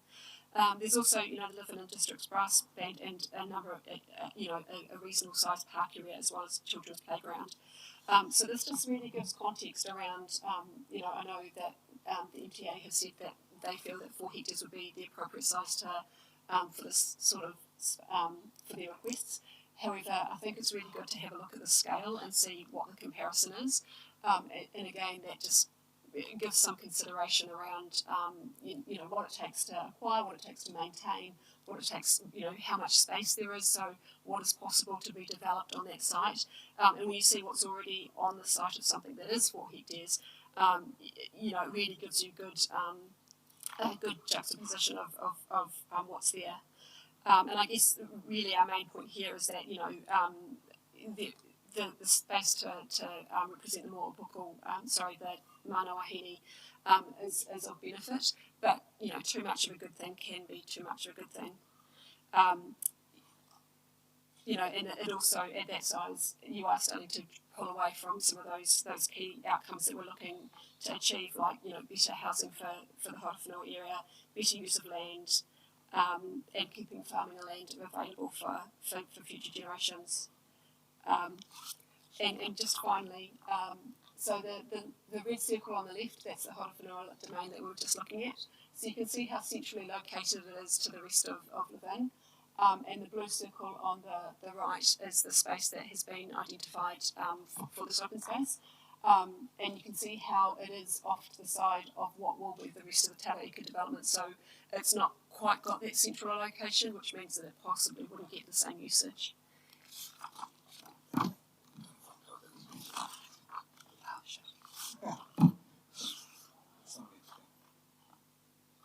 And thank you, my tractor assistant has just pointed out that I missed a slightly major but slightly minor point earlier up. So one of the, going through this process, obviously, we've sought some support and understanding, what this means for us. So we reached out to an individual by the name of Joe Masson, and I believe you have a copy of his letter there in front of you. So Joe Masson was someone who was recommended to us as being quite an expert in RMA, what was it? The Act? Yeah, thank you, Resources Management Act. And so we had a really good chat with him just over the weekend, and he would kindly agreed to write this letter for us. And one of the things, he pointed out was that actually in sense, I think the point of that one is just saying 1.5 hectares is reasonable for recognising MTA's cultural value, and from our position, that's a reasonable level that we will be sticking to, I think, is the recommendation. And I think we've supported why we think the 1.5 hectares is a reasonable amount. And he's, the reason this document's so thick, so apologies for that, but is just because he's supported that out with some case law. So the letter's just the first few pages, so not quite as overarching, but the rest of it's just some case law that he found around a similar situation, which I believe was in Queenstown. Right. And then finally, so as I may have mentioned in passing, both my husband and I are accountants, and so we tend to look at a lot of these things from a financial lens. I personally work as a finance business partner for Earthquake Commission, and one of the things that I need to do in my role is support the business unit heads of different parts of our organisation in making decisions, particularly from a financial standpoint. So when we were going through this process a number of months ago, the council went through LTIP, the long-term investment plan, and there was quite a body of documentation that was provided to people at that time. And I think for us, this particular graph here really stuck out. And the reason is that what it helps people to see is that HDC, currently the debt level of the organisation is comparatively high. As I sort of mentioned before, we're concerned that then means that there's a flow-on effect to any potential development of the open space, where there'll be challenges around, all of the life cycle, both the acquisition, then the development, and also the maintenance, because at all of those stages, being that the MTA are a pre-settlement iwi, they will need financial support from council to be able to do those things, conversely, on the other side, is that if we do go down the route of the 4 hectares being zoned as open space, then obviously that means that there's less property to be developed. That also means that there's less contribution fees to be achieved to be obtained by council, and therefore some of the assumptions made in this graph would actually end off in a slightly worse position, because they wouldn't be receiving as much contribution fees as they had expected. So effectively, it cannibalises that contribution fund. This is just another reason why we're supportive of the 1.5 hectares, but not the 4 hectares.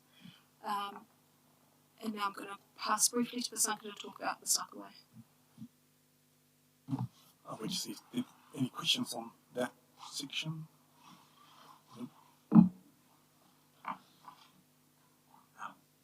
Sorry, I am a little bit confused. I'm just not. Are you supporting the officer's recommendation in the 42A report in relation to the boundaries? So we're supporting the 1.5 hectares. Yes. We don't believe so one of the reasons for using the structure plan as a guide and having the zoning is so you can change the size of it. So as I understand, that's locked. So I guess what we haven't got is MTA haven't got enough detail in terms of design and what they're after. So I guess what we're proposing is we're comfortable with the 1.5 hectares, but you may need to work through the sizing of it. So you might need to go the other way around, 30 metres on this side, and then make the other block a bit larger. So I guess we're supportive of the 1.5 hectares, but not locking in the dimensions, and the other, and obviously opposing anything greater than the 1.5 hectares. Okay. Can I ask this in a different way? If you have a look at figure 3 on the 42A report, Do you have that in front of you? No.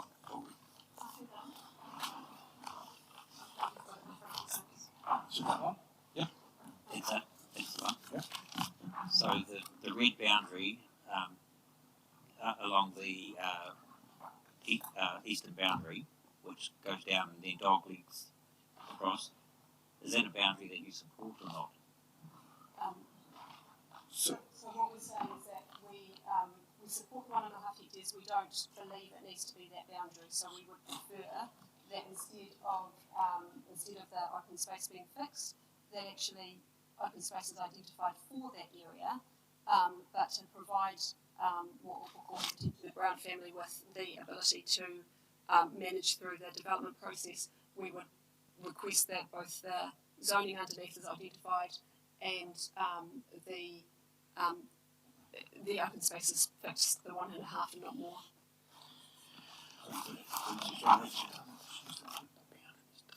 Yeah. So yeah, sorry, and this maybe needs to come back to Ryan. There's a difference between that map and the structure plan, isn't there? Yeah. Okay. Can we just explain that? Because I'm looking at this thinking it's more than 1.5 hectares. Is that correct?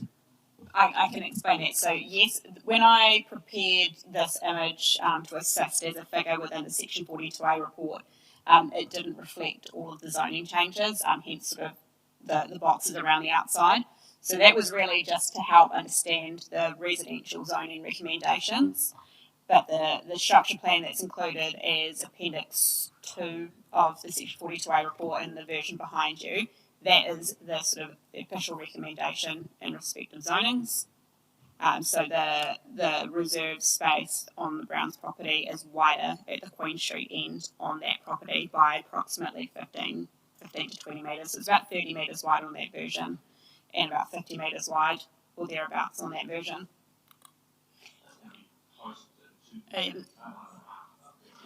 We've got a image here which is in this version there. So these measurements, when I had been taking them, sort of calculating them, were based off me sort of doing a scale drawing. So they were quite approximate, but Dan has got a more scientific there. It's just a slightly different shape to what we've shown. And that's what we're comfortable with. It's actually more the MTA submission on the 4 hectare recommendation and the 200 metre sizing is what we're posting. So we're comfortable with the council position. It's more you've got a submission tomorrow from MTA, which is requesting the 4 hectares. So I guess our submission is we support the council, and if it's 1.5, that makes more sense. And also relative to, I guess, what other park areas within live in, we're not supportive of the 4 hectares. The drawing you're looking at there is showing the smaller, the 1.5, and then the effect of what 4 hectares would mean and the effect of increasing it to that. And those are the two lines.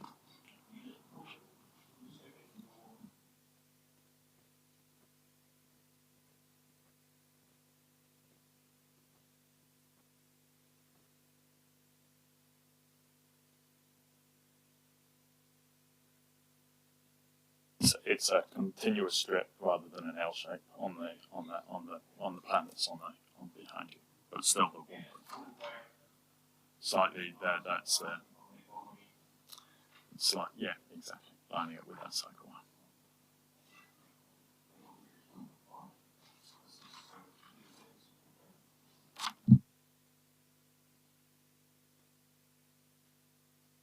line. One other point to draw your attention to. You see the bush on the top left-hand corner. You see that line. That's our driveway. Now that 4 hectares will go right across the driveway, include part of the house. But on the other side, further out, with the slope of the land, is the area you're going to have to put our soak pit for catchment of water. And I believe every land area has to retain the water on his land. So further out on the top left-hand corner is going to be our soak pit. So you're only going to have access of Queen Street of one road on the left-hand side of that driveway. You're going to be actually the back area of their farm and also going back to Thomas's. It's going to be almost blocked off from Queen Street.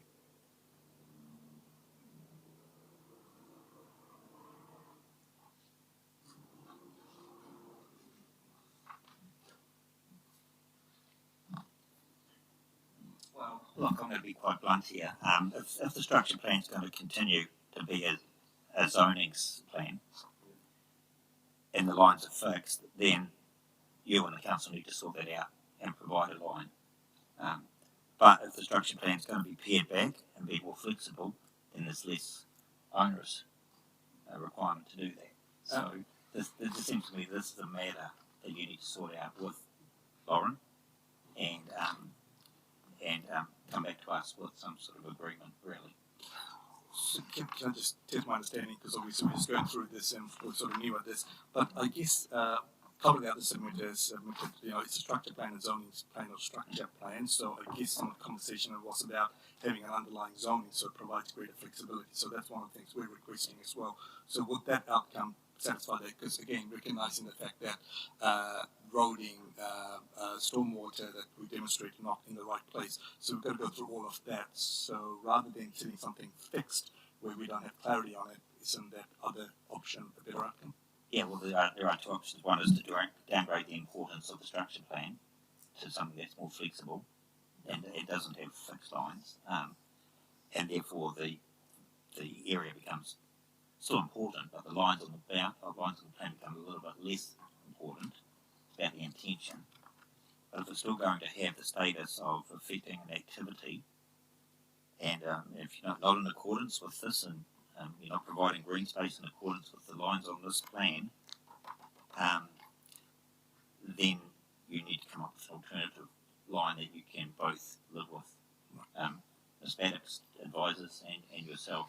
So whether that's an L shape or whether it's more of a linear shape, as I think suggested in this diagram, what's the best shape and area to achieve the outcome and the policy that you cited? Probably involves Michael as well. Yeah. Okay. Yes. Because this obviously this issue is slightly different given the cultural sensitivity than some of the other reserves, which open space areas, which are just dotted around the rest of the structure plan. There's a cultural element to this one, and therefore it may be that it does need to be delineated rather than left to subdivision standard. But just how that is achieved, I think, is something that needs a bit of thought and a bit of discussion around it. We're happy to provide that opportunity for the conferencing between the three parties, and if you can come up with a solution that's reasonable, we would be in a difficult situation not to accept that.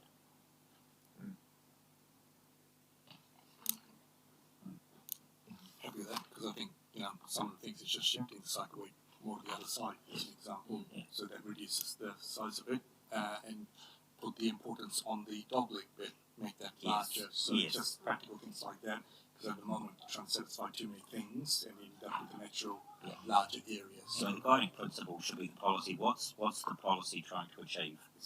And the method being the delineation on the plan. How does that best achieve that policy outcome? Is it a shape factor? Is it a size factor? What is it? Yeah. That's right.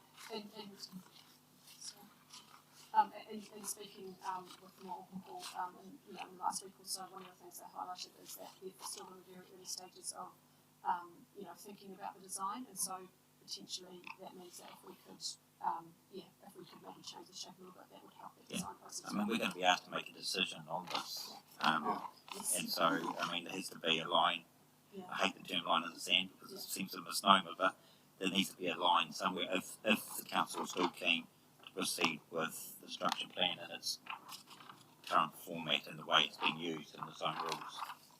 Okay, we'll work through that, because I think some of the challenges is not having the zoning underneath, so you don't know, I guess, what the value of these things are, so it becomes a semi-circular argument, so it's that challenge as well. So there was another question I had, Dean, and that was about, I thought I heard you say that you thought that green space was in the wrong space if it's going to act as a stormwater facility also, because it's southwest of the northwest flow. Yes. So it's, so it's not picking up anything necessarily. Is that what you're Well, that's correct. Not from our place, anyway. Yeah. So that's correct. So one of the challenges and one of the reasons for trying to restrict to 1.5 is once you factor in the collector road, cycleway, having more stormwater on the left-hand side rather than the right-hand side. Yeah. The right-hand side is going to be a different purpose, which will be obviously the cultural element of it. You're having a significant impact on the land. Now, I understand obviously that from a design perspective, you can look at all Tara-Ika, but there's also, I guess, making sure there's not an unreasonable burden on the landowner. So we're just concerned from our perspective that is heading towards that element of it. Yes. You have a collector road right next to the historical farm now, so we'd like that shifted, but obviously, there's so many things we can fight. So that's going to go right next to the house. So it is an element of, I guess, where you draw the line in the sand. Yes. And we felt like, it started off with, again, 0 as open space, because in terms of the requirement for having resident and 800 meters, I believe, I can't remember, the area that you need for an open space from that perspective was covered by the other green space area, we believe. So we're comfortable with, again, the 1.5 being recognized from more perspective. So again, just recognizing the culture and significance of it. I guess for the benefit of everyone, because I made some bold statements there, I guess the first thing is to determine are the green spaces functioning solely as open spaces, or is there an intent to have them as a dual function, both stormwater and open space? So that's the first question. And then the second question is the location of this green space unique compared to the other green spaces, and that it provides an additional function, that being some buffer to a site of cultural significance and the reserve. Does that differentiate this particular green space and the way it should be treated from the other green spaces? Councillor can as well, but that's obviously the conversation we had.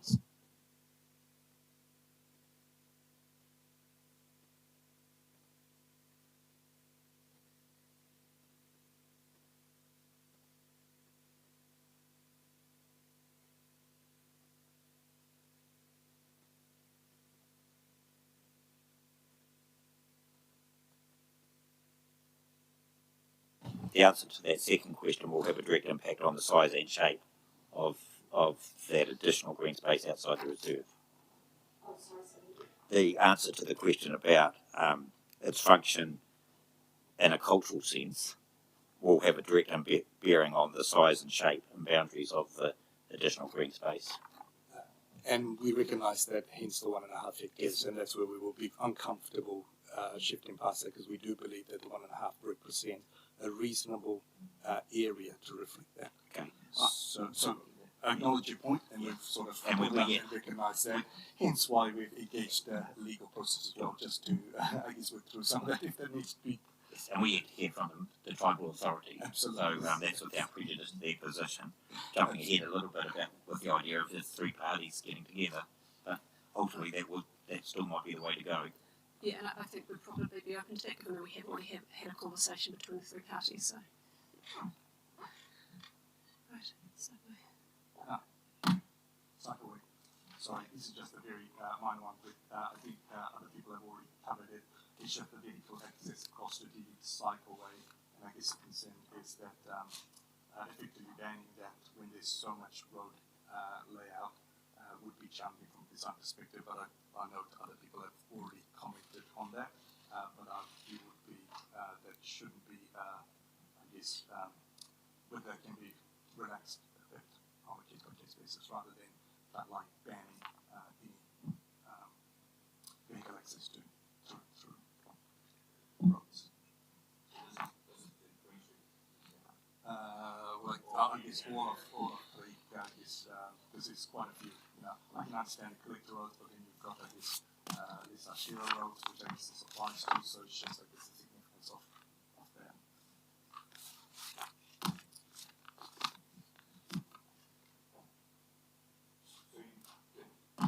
Yep.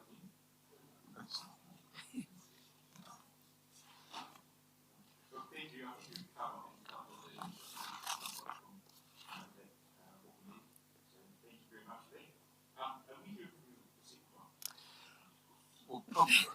Well, potentially depending on what the outcome of, I guess tomorrow we'll talk if there was any additional things.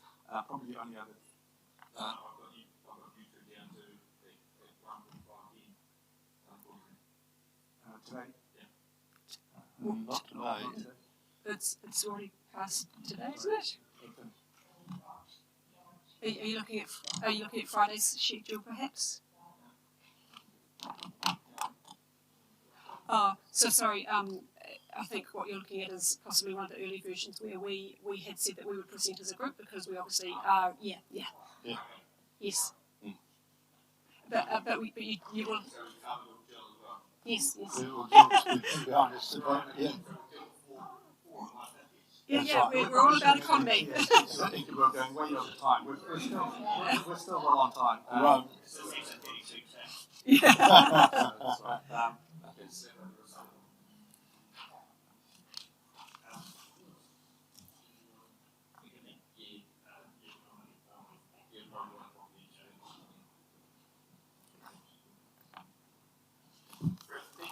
Thank you.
Right, good afternoon. Obviously in your hands, but we have obviously seen the planning conference and statement we've got this morning, so you may want to address that and where are we at now? Sure, yeah, I'm happy to do that. So I guess first of all, I'll introduce myself. I'm Tom Anderson, the planner engaged by a number of Redwood Grove and Queen Street East residents, and with me today are Otto Butts and Steve Johnson from that residents group. So the way I thought we would present things here is have Mr. Johnson and then Mr. Butts read statements, followed by myself. I've got some speaking notes which addresses the points raised in the JWS and where my position currently lies. So, yeah.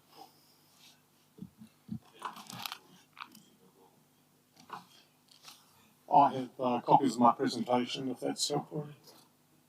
Yes.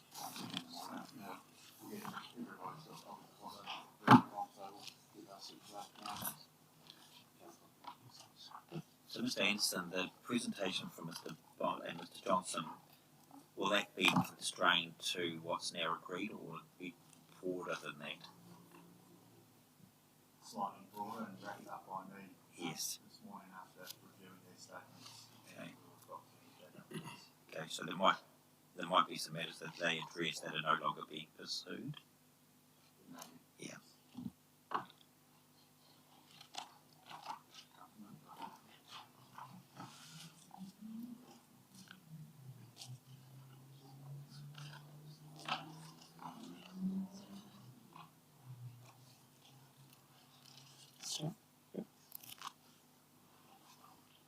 Yes, good afternoon. My name is Steve Johnson and I'm presenting on behalf of my wife Dagmar and I. We live at 39 Redwood Grove, Levin. Brief background. We purchased our property at 39 Redwood Grove 6 years ago after an extensive search for a long-term retirement home. One of the key attractions for us was the Greenbelt lifestyle outlook and its environment. Moving to our submission, we made a detailed submission on the 6th of September 2020. Without going into full details here, the two key points can be summarised as that placing multiple small sections against the boundaries of existing Greenbelt lifestyle properties would effectively destroy the rural lifestyle that the current residents enjoy, and that we accepted that the Tara-Ika development would proceed, but that low-density sites be located around the outer edges and adjacent to existing lifestyle properties. This would help preserve some of the existing Greenbelt lifestyle that current residents enjoy, whilst providing a transition between the two density styles. So moving to our concerns. We had no further response to our submission until receiving a letter dated the 12th of November 2020 from the HDC Strategic Planner. This advised that, quote, following the consideration of community feedback on the Tara-Ika Master Plan, Council has decided to A. Retain the proposed development density, which is standard density residential zone near Redwood Grove, and propose to extend the standard residential zone to cover Redwood Grove itself. At no time were any Redwood Grove residents contacted by HDC to gauge what our reactions would be to such a significant change to the zoning of our own land. So that led me to do some research. In a search of council records relevant to Redwood Grove and these changes, the following items were located within the official records of the HDC 11 November 2020 Council Ordinary Meeting. These records consist of 8 PDF files with a total of 370 pages. So I moved to the file that's titled Agenda Attachment PPC4, Tara-Ika Growth Area S32, EV Report Appendices, which is a 96-page document, and it was prepared by Local Landscape Architecture Collective and Mackindale Urban Limited. This document is dated the 9th of September 2020. On page 15 contains a table that starts several pages earlier, but on page 15 there's a table that includes the following. The table has 2 columns, comment followed by the response. And the 2 relevant to our situation was, comment, remove connection into Pahutakawa Drive, and the response was, this connection was intended to provide for future connectivity between Tara-Ika and future school, parks and shops, etc., and Pahutakawa Drive residents. As a result of community feedback, this connection has since been removed. And more pertinent to our situation, density adjoining Pahutakawa Drive has been changed to Greenbelt residential, consistent with zoning of Pahutakawa Drive, to reduce the impact on these residents. The second item on that table, on that page, the comment was, change density standards for sites adjoining Redwood Grove. The response, the zoning adjoining Redwood Grove has been changed on the eastern side of Redwood Grove from standard residential to low density residential to minimise impact on these landowners. Another document included in that Council Ordinary Meeting of the 11th November titled 11 November 2020 Council Ordinary Meeting Agenda, which is a 117-page document. Pages 81 to 89 cover the adoption of Tara-Ika Master Plan and the proposed plan change 4. We find 2 significant points on page 83, those points being 5.6, quote, significant feedback was received from residents of Pahutakawa Drive regarding the nature and scale of development proposed and the impact this could have on their amenity. Changes were made to the master plan, including the removal of a road connection from and changes to the adjoining zoning for Pahutakawa Drive in accordance with this feedback. immediately followed by point 5.7. Similar concerns were raised by residents of Redwood Grove. However, in this instance, the master plan and the structure plan was changed to increase the density of Redwood Grove from low density to standard density. This change was made due to direction provided by elected members who wanted to take a long-term view and provide opportunity for this land to be developed in the future, unquote. I've taken a lot of research and I have looked at council records leading up to 6 months up to the beginning of November. I've also watched all the video footage files that are available online. I am unable to find any records of the direction provided by elected members as mentioned in point 5.7 above.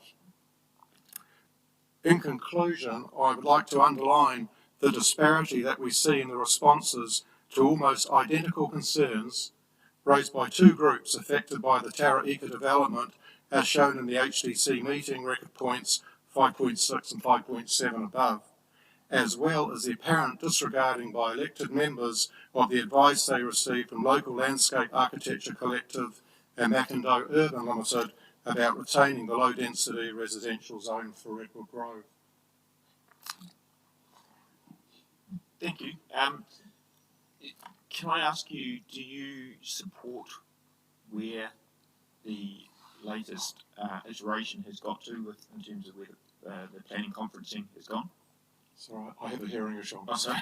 Hearing goes up. Sorry, do you support now where the latest iteration has got between the conferencing that the planners have had in the last few days? I'm not aware of what is the last few days. The agreement that's been reached. Yes. Yes. So you're comfortable now with that, where that has got to? Yes. Yeah. Okay. Okay. Thank you. So here we go to advance. Don't you? It's this one. Yes, that's correct. My name is Otto Bats. I'm Managing Director of RBSB New Zealand Limited, developer for 20 years with experience in rural and residential subdivisions, commercial and residential property development and property management. I've been responsible for the concept design, all financial and legal affairs and the project management for all developments. I've completed projects for myself and in partnership with other parties as well as for third parties as consultant developer. Redwood Grove was one of the developments I designed and completed. The scope of my presentation is about three headings. One is the process leading to the change of position presented in the master plan to the pre-notification structured plan and the PC planning maps 30. The second heading is potential yield of Redwood Grove subdivision. And thirdly, the support for eastern arterial routes to be no closer than 100 metres to the eastern boundary of Redwood Grove subdivision. So I go back to my first point, process leading to the change of position presented in the master plan. The master plan that we were consulted on prior to notification of the plan change, that's Appendix 1, showed no change to the identified existing greenbelt residential areas being Redwood Grove development, Tara-Ika development, southeast corner of Tara-Ika, and Areta Lane development. Feedback was provided on the master plan by all interested parties, as I understand it. The pre-notification structured plan by Mackendale Urban, Appendix 2, considered by Council on 11 November 2020, shows the Redwood Grove area as low residential area and an overlay surrounding the Redwood Grove area as low residential area and the arterial road to the east, approximately 100 metres away from the eastern boundary of the Redwood Grove area, and the plan legend shows the arterial road as being fixed. Mackendale Urban considered the change as acceptable in the context of preparing the plan for the council meeting. At notification, the proposed structured plan and PC4 planning map 30 Appendix 3 shows the Redwood Grove area zoned residential and the arterial road moved towards the eastern boundary of the Redwood Grove area. No direct consultation has ever taken place by any council planner with any resident of the Redwood Grove development during the entire design process of Tara-Ika. We submitted on the pre-notification master plan off on our own bed. Having a radical change from greenbelt residential zone to residential zoning, we expected to be directly consulted, given we own the land, and especially since Mekendau Urban considered all our requests through the pre-notification consultation as reasonable, incorporated those into the pre-notification structure plan. Appendix 2.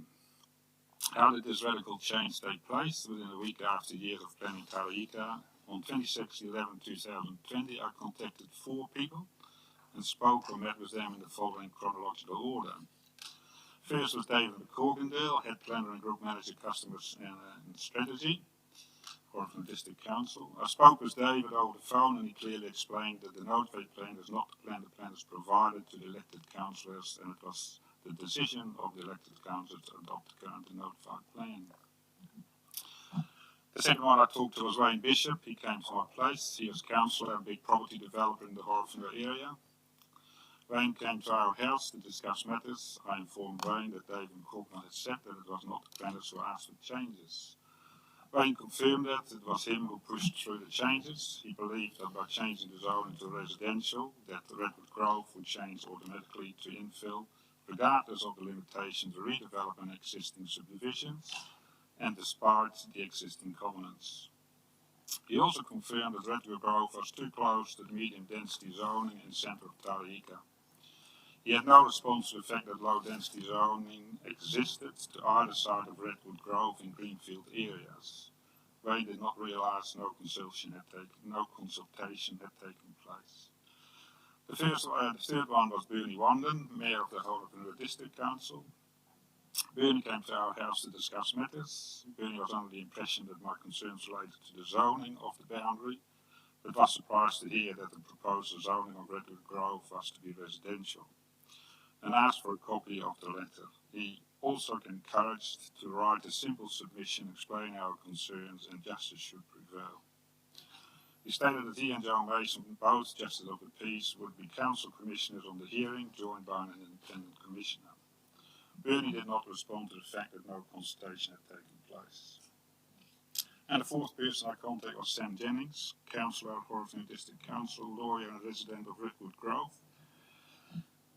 It took some time to set up a meeting with Sam, but we did meet at our place. We had a frank and open 3-hour meeting where we discussed all aspects of the proposed development, including noise mitigation of the proposed OTNL, and at the end of the meeting he advised that we asked for an urgent LGOIMA request pertaining all meetings, briefings of elected members, notes and unrecorded recollections. He was not aware of the varying plans created prior to council meeting and was not present at the council meeting since he had a conflict of interest in regards to the hearing of Redwood Grove.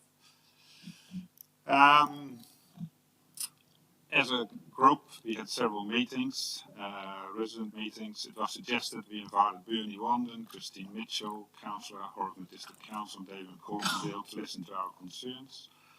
Christine was the only one who attended. She acknowledged she was not aware of all the issues presented at our meeting, and she acknowledged the process followed by the council was far from ideal. She said if she had to vote again, she would vote against it, and she would fully support that Redwood Grove retain its status as a low residential greenbelt area, with a transition zone of equal-sized lots around it. She provided a sincere apology. Conclusion, in my view, there is overwhelming evidence that HDC planners and urban design advisors had little input, if any, in the change of the pre-notification structure plan by Mekendau Urban, resulting in the proposed structure plan and PC planning maps 30. We seek acknowledgement of the pre-notification structure plan by Mekendau Urban and the adaptation of that plan as changed to proposed structure plan and PC4 planning map.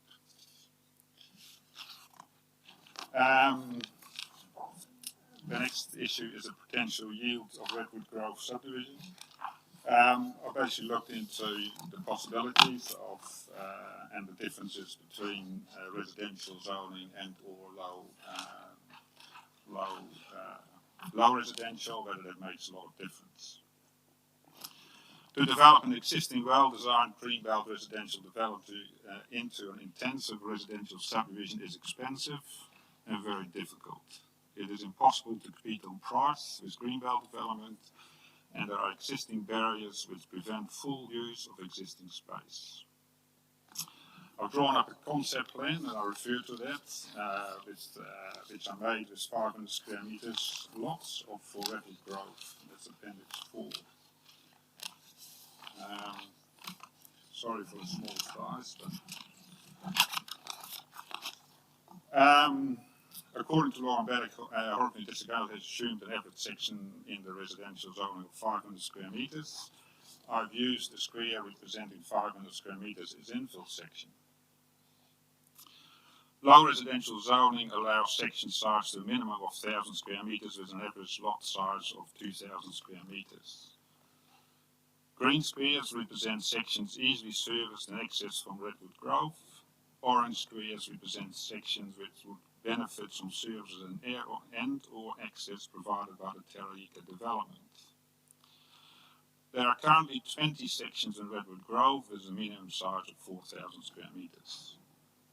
In Table 1, below, all sections are identified by address and provide info about dwelling and section size. I'll come back to that table in a minute.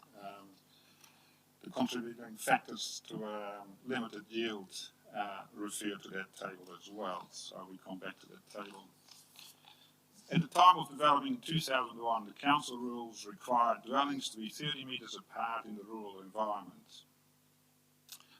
I provided a covenant requiring all dwellings to be built 15 metres from the boundary or as close as 9 metres if the neighbours agreed in writing. This is basically to protect the position of buildings, because you can imagine if a house would be built and 3 metres away from the boundary, the other person could hardly fit their own house on the section. The side effect of that is that most dwellings are built 15 metres from the boundary, makes it very hard to develop the surrounding land as a road and section with a minimum of 13 metre diameter circle inside that section. So if there's a 15 metre boundary, you can't fit a road and sections at the same time. And we'll have a look at certain sections where that certainly applies. The current infrastructure was set up for rural development. It does not contain sewer apart from the limited capacities pumped sewer line installed respectively by a resident. The power is currently at maximum capacity. There is no fibre in the street and insufficient water line capacities to supply fire hydrants required in residential zoning. You need a bigger 100 mil water line. We've only got 50 mil in the street. All new servers are going in the street and will require the breakup of multiple driveways. Footpaths will be required in the residential zoning. And the other big issue, there is no guarantee that servicing from the Tara-Ika development is available. Stephen and Karen Prowse, landowners and developers on the western side of Redwood Grove development, made it clear in their submission that they will not allow access to services and or provide access ways. So unless HDC makes allowances for access to these services and or access way, full residential development potential will never be reached. Full residential yield can only be reached if all covenants are revoked, assuming 100% agreement amongst the landowners to do so. That is a hurdle significantly high. To achieve equitable and proportional costs, ideally all residents agree at the same time to implement the construction of services to supply all required additional sections in Redwood Grove. Well, that scenario is highly unlikely in a constrained development to maximum capacity. And assuming a conservative cost of 35k per new lot for the service to be installed, a total of plus minus 2.6 mil is required if all sections are serviced through Redwood Grove. I'm unsure about the appetite of the residents to commit to this sort of project up front. So we go to the table now. All street addresses are numbered. The numbers are on the on the sheet. Unfortunately, it is quite small, so it is probably not that clear. But anyway, they're there. You can see on the floor here there's a significant amount of properties which are of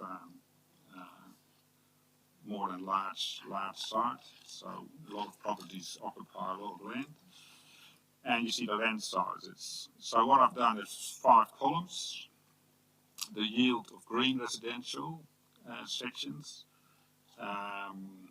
which are serviceable from from Redwood Grove, which comes to a total of 43. Then the yield of orange residential sections, that comes to a yield of 33. Existing residential, everybody's got an existing one section remaining. So the total yield of residential, as far as I can see it, and I'm not necessarily claiming that it is exactly right, but it won't be far off, is 96. The yield of low residential is based on how many 2,000 square metres can be produced, and that comes to 52. The difference between the yield of low residential zoning and maximum total yield of residential zoning is 44 sections. There's a maximum estimated sections available in Tara-Ika development, estimated as 5,000, as indicated by Lauren. The loss of sections is 44 divided by 5,000 times 100 is 0.9%.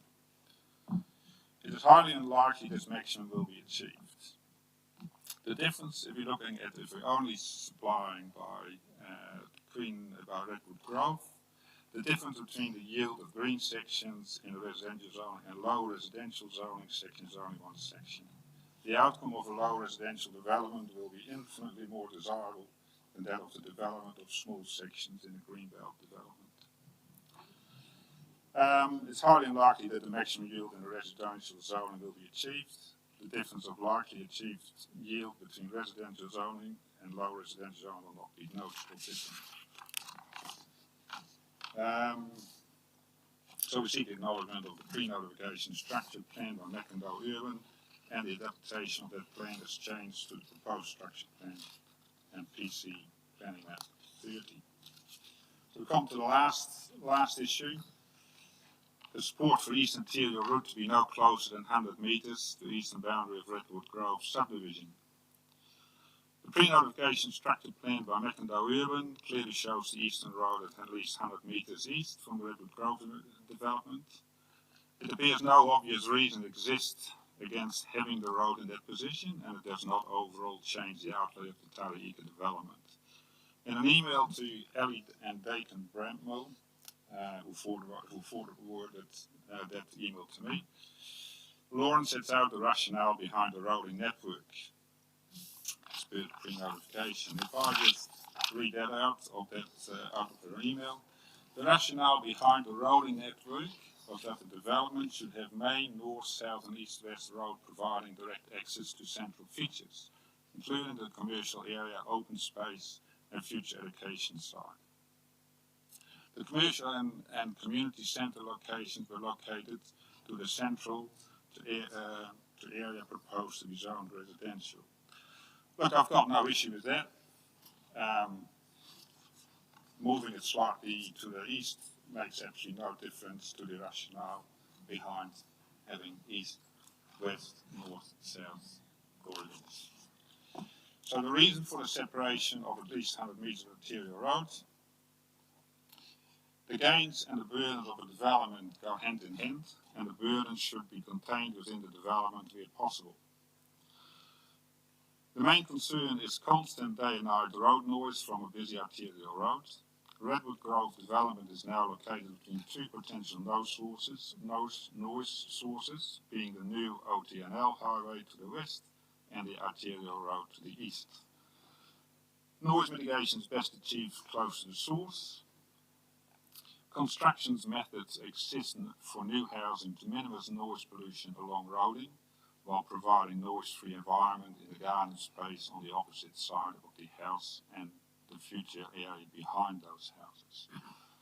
So the modern way of thinking is design of multi-storey medium-density housing along arterial roads. They can provide not only protection for the new dwellings when built right, but also provide protection for the further neighbourhood. That arterial road with a medium density or multi-storey housing, as I suggest, is congruent with the pre-notification structure plan by Mackendale Urban, but does not work in the proposed structure plan and PC planning map 30. And that is my end of my. Thank you. Turn that off. I've got a couple of questions for you if I can kick off. On-site wastewater. Are all properties have on-site wastewater down Redwood Grove? Currently, it is a mix. We have a septic tank and there is a pumped line which has been put in respectively, and the house is being built from that moment onwards. Most have hooked onto that pumped sewer line. But it is only a small system, and I'm not sure whether it will cope with, say, 100 sites in Redwood Grove. Will it cope with the rest of those who aren't? Well, I think the appetite. Look, I've got a septic tank. There's no appetite for me to go on that pump system. Yeah. So I think that the drive from people on a bigger section who are not developing, they will not necessarily go on there. If you go to 2,000 square metre sections, you have to. Yeah. Or 1,000 square metres. There's a requirement to do that. And so even in a low residential environment, there is a significant cost. We have discussions about this, but I think most people don't realise what that cost is. To give you a small example, to hire Tom, we had to have a split cost over 16, 15 residents, and that was a hard battle, just getting $500-600, let alone $30,000 from each lot. So it is going to be a hard battle to get even low residential developed as it is. So the covenant at the moment, yeah, everyone has to agree to go below 4,000, is it, or 5,000? Yes, yes. So you have to. So if anyone wants to subdivide below 4,000 square metres, the rest of the 19 residents have to agree to that. That's especially on important governments. Yes, they would have. Yeah. Okay. Yeah. So, and the chances of getting that? Well, look, when I had this rounding up of all the residents and get agreement, I said, look, there is a possibility because times are changing. We accept it too as developers. So you develop something at a certain standard at the timeline. So timelines are changing, and most people who are living there, they have retirement places. They worked and lived in within. They worked hard. They've saved enough money. They're happy. So if people talk about subdividing, they will do it later on. So as houses sell, the appetite potentially for subdividing might be there. I think if the suggestion is made to go to low residential, then the discussion will no doubt come up about changing covenant accordingly. And I don't see, it's not going to be easy. And I think that the constraints are not so much about the appetite for subdividing, it's just people don't understand the cost associated and how to get there in an equitable way. And so just going back to the wastewater issue where I started, yeah. If you went to that 2,000, let's say, went down to that level across, I don't know how many of the sections would be actually capable of getting down there, given the placement of houses and stuff like that, but let's say that 2/3 of them could get down there. Does the wastewater system that's in there now, would that cater for that level of additional development? I have not that data. I cannot. I haven't put it in myself. It was an afterthought.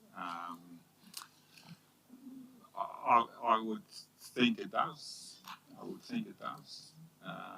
It's a 50 milliliter and 50 mil line.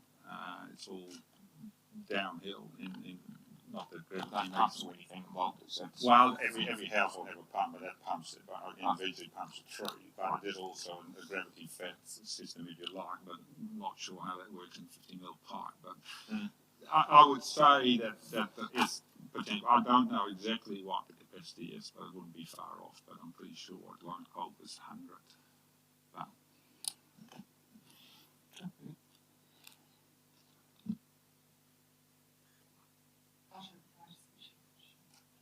sorry. It's all right. Not trying to silence you. Thanks, Otto. I just, and thanks for your submission, I just want to point out just a correction really that you've entered in here that Bernie Wandon, Mayor of the HDC, had indicated that he and I were both justices of the peace. That's not the case. He's a justice of the peace, but we're both qualified RMA commissioners under this. So I just wanted to ensure that that was. Thank you.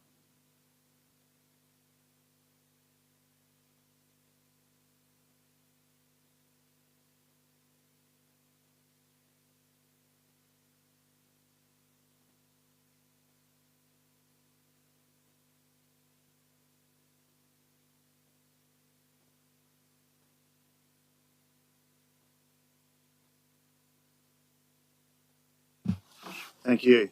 So just to read verbatim from my speaking notes there, my name's Tom Anderson. My qualifications and experience are set out in my evidence in chief. I reiterate that my evidence and the statement is in accordance with the Environment Court Code of Conduct. I participated in the joint witness statement for planning dated 16 November, and that was a really useful process. In terms of the position of the Redwood Grove residents, it was agreed in the joint witness statement that the amenity of existing and future Redwood Grove residents is appropriately provided for with reference to NPS UD Objective 4 and Policy 6 and RMA Section 7 by amending the relief sought at my evidence in chief paragraph 40 so that the low density residential zone applies to the Redwood Grove properties, and I've listed them there, including the Queen Street East properties, which form part of the original Redwood Grove rural residential development. In my view, should the panel be of mind that such a change be made to the planning maps, it would appropriately give effect to objectives 6A.1, 6A.4, and policies 6A.4.1, 6A.4.2, and 6A.4.3 of Plan Change 4 in terms of providing for a range of housing densities, section sizes, and a high level of amenity. The plan change provides for low density residential environments as a whole. The Redwood Grove properties are a low density environment with legal protection via the covenants that Mr. Bartz has mentioned to retain that low density. As Mr. Bartz has stated in his evidence, achieving a higher yield than what the low density residential overlay provides for in the existing environment is a difficult proposition and does not result in a significant yield in this area. In my view, zoning the Redwood Grove properties low density residential effectively allows the plan change to work with the existing environment to achieve desired outcomes as well as maintaining amenities. I consider this to be efficient and effective. Conversely, zoning the land residential would require an expensive retrofit to an environment and it's not wanted by the landowner is difficult to achieve and therefore unlikely to be realised. My views on the location of the arterial road to the east are included in the joint witness statement, namely that while the locations are shown on the structure plan, there is a resource consent pathway via the rule and policy framework to allow it to be shifted. Thank you.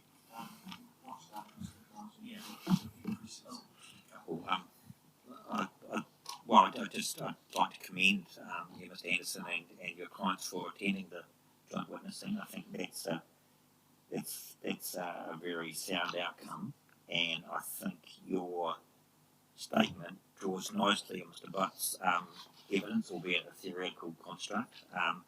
What I'm getting is that we could squeeze more yield.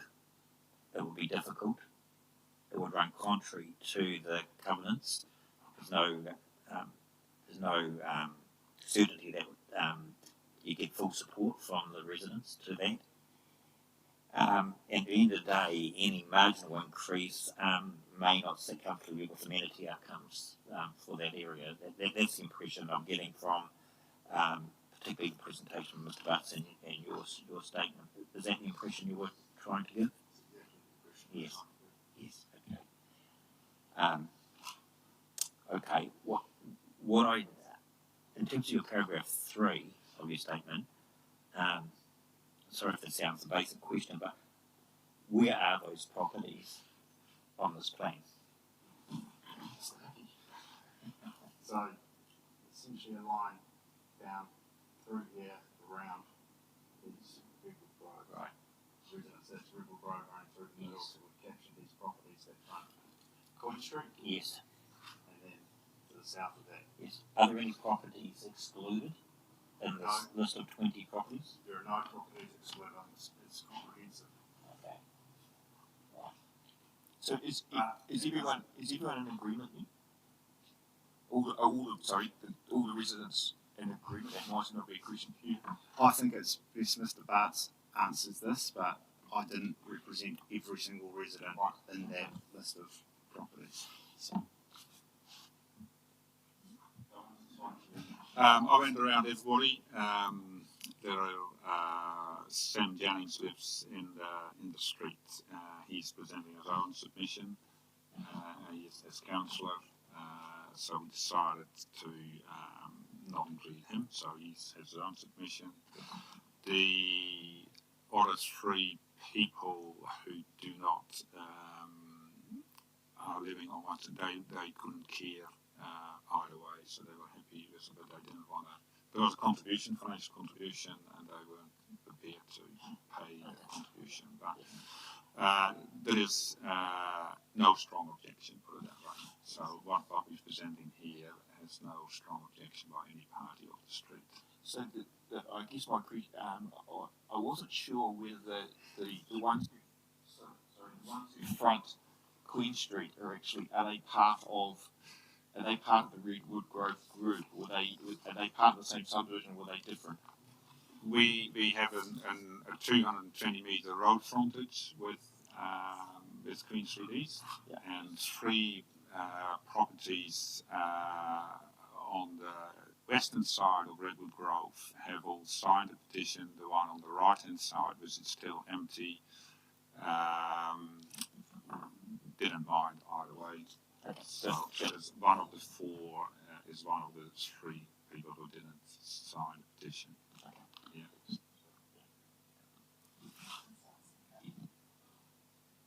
Those properties on Queen Street subject to the covenant? Yes, all properties in the Redwood development of 20, they're all subject to covenant.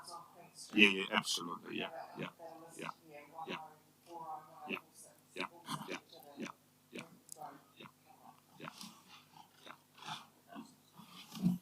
Mr. Anderson, in the course of the joint witness statement, how important was the existence of the covenant in finalising your position? It wasn't overly important, the covenant. It was more the conversations were around amenity and the conversations between SUD 6 and Policy 6 and RMA Section 7. Yes. That amenity, presumably it's an existing amenity established as a result of the way this development has progressed over time, presumably. That's right. I understand from talking with Mr. Bartz and around the covenants that, and he's mentioned it briefly in the submission, it was around ensuring that the planning rules were front and centre when people were purchasing the properties. Yes. Planning rules at that time. Because a residential zoning presumably would result in a different amenity outcome. Yes. So, I'm not trying to put words in your mouth, but presumably you supported the existing amenity over the amenity that was sitting behind the structure plan. I guess that is part of the point, but in coming to that conclusion, it was looking at the objectives and policies of what this plan change was trying to achieve in the area, and working out how that environment doesn't work with those objectives and policies, and I came to the conclusion that it did. Yeah. I'm still trying to get my head around those drivers, particularly in terms of how important yield is, in terms of the policies and objectives. I accept that there will be a reduction in yield here as a result of the rezoning, but whether that projected yield was realistic given the zoning background to this enclave, if you like, and the existing covenants, is something I guess we need to give some thought to. So it's something where the yield that was anticipated when the plan change was notified, I don't think was given as much consideration as potentially it could have. It would be a question to Ms. Bannock, but I'm just wondering whether there's an issue of death by 1,000 cuts here in terms of yield. We're hearing about a reduction here presumably for good reason. Reductions because of network utility lines, reductions because of corridors, and Ms. Bannock's indicated a theoretical yield notified of 2,500 to 3,000 allotments, potentially up to 5,000 if the development was to the full, and with some of the zoning and another 1,000 I think on top of that with some of the zoning changes in her recommendation based on the areas A, B, C, and figure 3. So I'm just wondering, and it's not a question for you, I guess it's a question for you when at a later point, Mr. Bannock, is there a risk that the yield is really going to be towards the lower end rather than the upper end of that continuum? And if so, how critical is that? You remember some of the earlier questions about the drivers that I asked you about meeting the council's projected demand in 10-year periods. Is that still achievable? How important is that? How does amenity relate to that also? So we can certainly do some numbers on that, but I guess I'd say, given quite extensive other recommendations to increase the density in other parts of the plan change area, some of that impact relating to Redwood Grove and to the open space area identified would be offset by that otherwise increase in density. And the loss of blocks associated with the corridor had already been accounted for in those sums. Okay, so no real questions there, Mr. Anderson. Just getting out on the table there that that's something that would have the officer come back to us on. But it sounds like there's been a good outcome in the joint witness process. Okay, thank you. Thank you very much.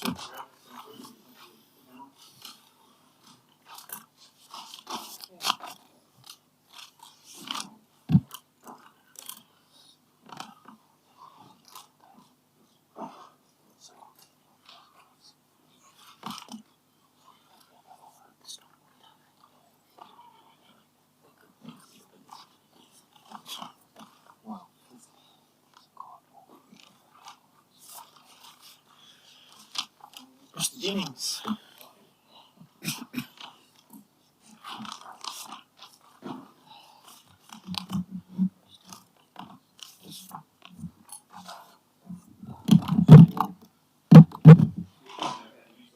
I do. Do you want me to crack into it or you?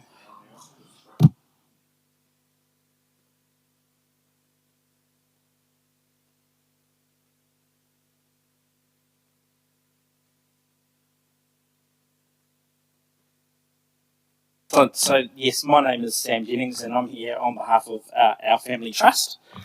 You've heard from others that I'm an elected member with this council, and just wanted to be clear that in terms of any direction or decision making around this planning process, I've continuously declared a conflict of interest and haven't participated in any decision making. So just to ensure comfort around that. I am not. No, and certainly appearing in my personal capacity in relation to my property ownership. So I've put together just a very brief PowerPoint. It's more to keep me focused rather than convey anything particularly exciting. But yeah, I thought I might just take 2 minutes to just explain why I wasn't part of the Redwood Grove group submission. Did meet with Mr. Batts, and because of my elected member role, we just decided that it might be best for there to be some separation. I was probably also in the camp of being probably a little bit more pro future subdivision. So that's essentially the reason why. But if I can move on to the next slide.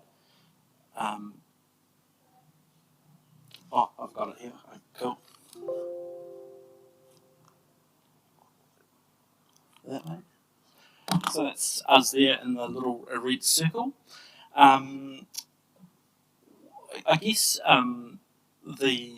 so I've got three key points I wanted to just cover off very briefly, which was about the zoning, about the arterial road and distance to the eastern boundary, and then I guess what I've called preference to have some of those open space or stormwater retention areas, a preference for those to be sort of along that eastern boundary of Redwood Grove, if that's achievable. On the zoning, to be honest, having listened to the team before me, I'm pretty much in agreement with the 1,000 square metre low density zoning. I'm not going to die in a ditch over that. For me, where I had diverged initially with the Redwood Grove group was, I think they were seeking an overlay of 2,000 square metres.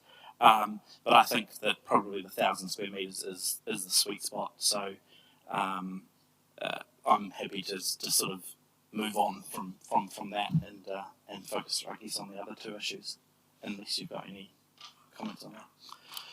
So I guess this is probably the key concern for us, is that at the moment the arterial road off Queen Street East is located what I would deem to be in quite close proximity to those eastern boundaries of Redwood Grove, and we're anticipating and expecting that obviously that will be there'll be some significant traffic volumes, and probably more so if there isn't that east-west connection through Liverpool Street across, say, Highway 57. And so the other concern around the arterial route was, I guess, light spill and street lights. At the moment, Redwood Grove has no street lighting, really dark environment, so just to give you some context about the current environment. So really what we're looking for is to increase that distance between the Redwood Grove boundary and the arterial route position. And I think this is the evidence of Mr. Anderson as the diagram down the bottom there, which indicated that it is, contrary to the view taken in the Section 42A report, there is a possibility of moving that arterial route further east without negatively impacting in terms of the commercial zones, which is, I think, essentially the key position taken in the Section 42A report.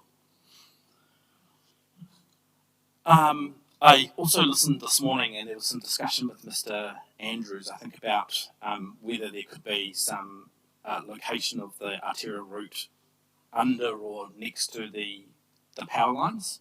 And I mean, personally, I think that has some merit. But I understand there's also some constraints around that. So I just wanted to indicate support for further consideration of that. And then just the final point was that in our earlier submission, we indicated that we had a strong preference for the location of the education facility, school, or other open space to be located sort of to the eastern boundary of the Redwood Groves property to perhaps better retain some of that amenity currently enjoyed in that area. Understand the position taken in the 42A report around the school, and that obviously the position for that, and I think that that's sensible, and I accept that. But I did pick up with interest the evidence of Mr. Britliff around the potential need for positioning of stormwater retention in open space in a different location to what is currently shown on the structure plan, and I just wanted to indicate my support for anything that sort of had, I guess, positioned those types of open space or stormwater retention along that boundary. I think it probably achieves the outcomes that I was looking for. So that's me in a nutshell, really. Right, thank you. See if there are any questions.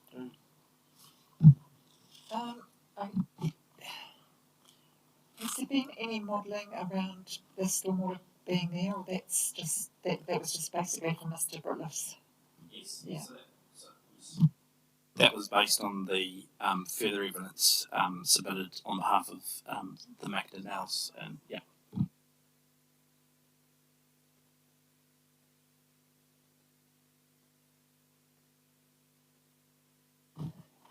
You've lived there for? So I've lived there for, I think it's coming up almost 3 years, and we're that annoying family with the young children that disturb the peace and quiet of the other residents. So. Noted. Do you do any digging, put any post holes in? We've had submitters this morning talking about the runoff, that it's, there's really good soakage in that area. What's your experience? I've done it once and I haven't done it since. Yes, no, it is. It's very good soakage. I think there's only been probably in the couple of years that I've lived there that in terms of the swales on the side of the road, there sometimes is some water accumulation and really high rainfall events, but it drains very, very quickly. So your dwelling has on-site soakage? Yes, and we also have a septic system, yeah.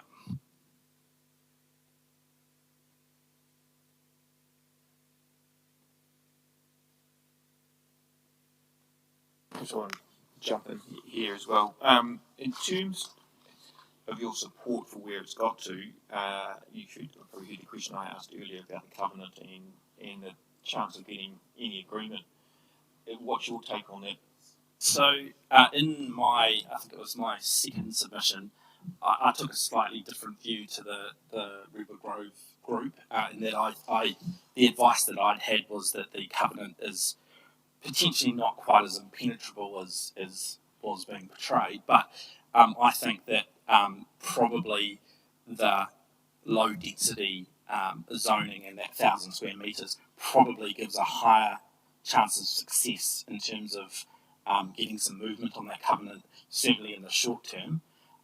So that's probably I'm probably just being realistic about that's why I'm supporting it. I think that zoning probably gives a better chance of success in terms of that conversation with neighbours, basically, as opposed to the residential. I think if that zoning was put in place, it's a long-term view, it would probably then involve a lot more ad hoc conversations around the covenant. I think in terms of being a pragmatic outcome, the 1,000 square metre low density zone is probably sensible for the sort of next 10 years. I guess another question this perhaps goes back to council. I'm just wondering whether or not the moving of the road is another death by another 1,000 cuts in terms of yield. I'm assuming that the movement of the road has provided the ability to put sections one deep all the way along there, but if you move it back to where Mr. Jennings has suggested, do you end up with a whole lot of back sections, and Mr. McIndoe, you might be able to sort of jump in there and tell me whether I'm right or wrong, but is that distance between the current boundary of the Redwood Grove lots and the road end up meaning that you end up with a whole lot of rear sections? Yes, and we can talk about that and right reply the value of that or not. So to follow up on that, is that the reason why it was moved? Look, Mr. Males was fully involved in that. He's got the drawings to describe it. The tweaks to its location were driven by twofold mainly. And that third point which we've just made in terms of rear lots, we believe both locations could have worked without rear lots, but the two main reasons for the change were to do with landowner discussions. So we're talking to that particular landowner who had some scheme plans for that land, and that drove some of the changes.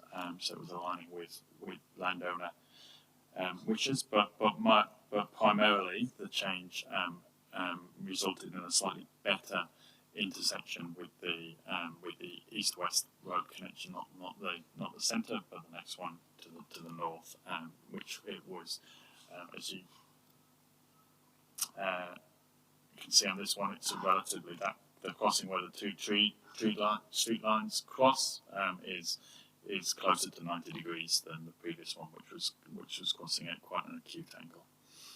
So those two changes, but neither of which have an effect on yield. The yield, it would be more or less the same with both scenarios, and moving it substantially further east would obviously affect the relationship with the town centre, but the 50 metres we're talking about will probably not have any effect on that either. Jennings, is there any ability from a walking point of view to access into the rest of this area, or do you have to go back out onto Queen Street from? Yeah, we'd have to go back out onto Queen Street. Yeah.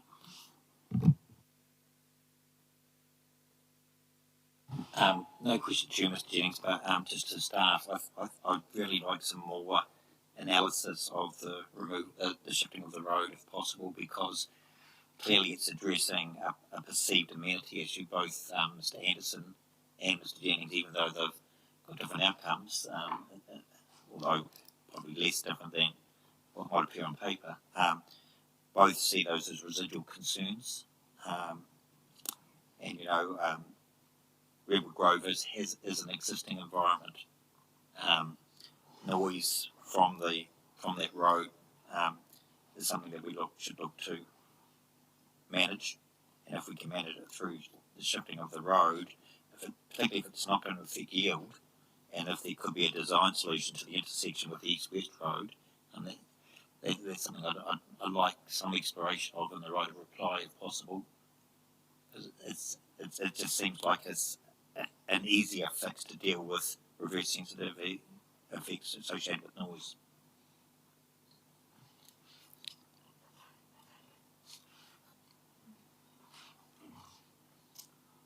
Okay, thank you very much. Thank you.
Is that what one does? Turn this thing on? Yes. Push the one on the right. No, push the one on the right. Right, I'm on. Yes, excellent.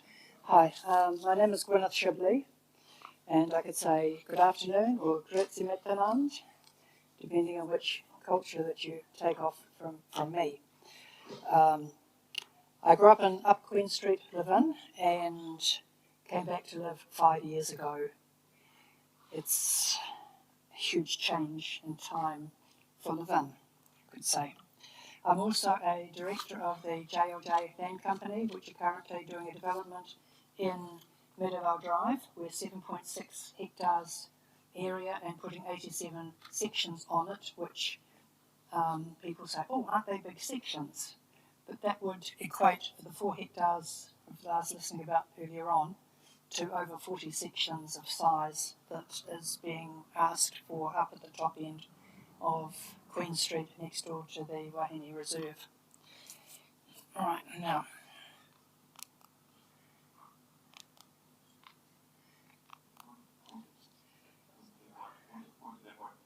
Oh, I'm sorry, sir. This is... Okay, right. Most of this I won't spend any time on because this has nothing to do with the Tara-Ika. This is only an explanation, as I see it, of Levin. We're only 1/24th of New Zealand, and we're only 1,064 square kilometres, which means that whatever we do is either going to be very small or has to be very intense. And Levin, way back in the 70s, was basically the small industrial capital of New Zealand with 5 caravan industries, etc., Litchfield shirts, and so on. That died in 1976, and I think Levin sank into a big hole and is still trying to climb its way out of it. Our main asset at the moment, and this is my main part of my submission, is that I am fearful for the Class 1 and 2 lands that are available. I don't think that they are protected nearly enough, and at the moment we're producing about 30% of New Zealand's green leafy vegetables, and to the point where in the last lockdown we were sending vegetables to Auckland because Auckland could no longer grow enough. Auckland has wasted its Pukekohe, Drury, Kumeu areas. You've only got to drive through there and you know exactly what I'm talking about. Christchurch has done the same thing with marshlands, etc., and the rest of the Canterbury Plains are, of course, alluvial pan, and which we're coming back to a little bit later on. So if I press that, nothing happens. Aha, right. I am all for Tara-Ika. I think it's the most exciting idea that Levin has had for over 40 years. It's going to give us quality space and quality time, but I think of this context and these meetings as being our COP26. It's our emergency climate meeting, if you like. No, wrong way, sorry. I'll get the hand of this. Right, so our Class 1 and 2 land. I am partly Swiss. We lived in Switzerland. Switzerland has 8 million people and is 1/6 the size of New Zealand, which means that if we equated it, it's also a mountainous country. You equate it, and we have 48 million people living in New Zealand. They are mandated that they must be able to feed all the people on their land, and so they severely protect any land which is horticultural-based land. As far as I'm concerned, we do not. We build all over our Class 1 and 2, and this is the most beautiful thing about Tara-Ika. When I saw this plan first, it's Class 3 land. And here to go. So, to me, zoning, though, is all about the key to the future potential of Horowhenua. This... No, I've done it again. I'm sorry, sir. I'm sorry. Right. Come on.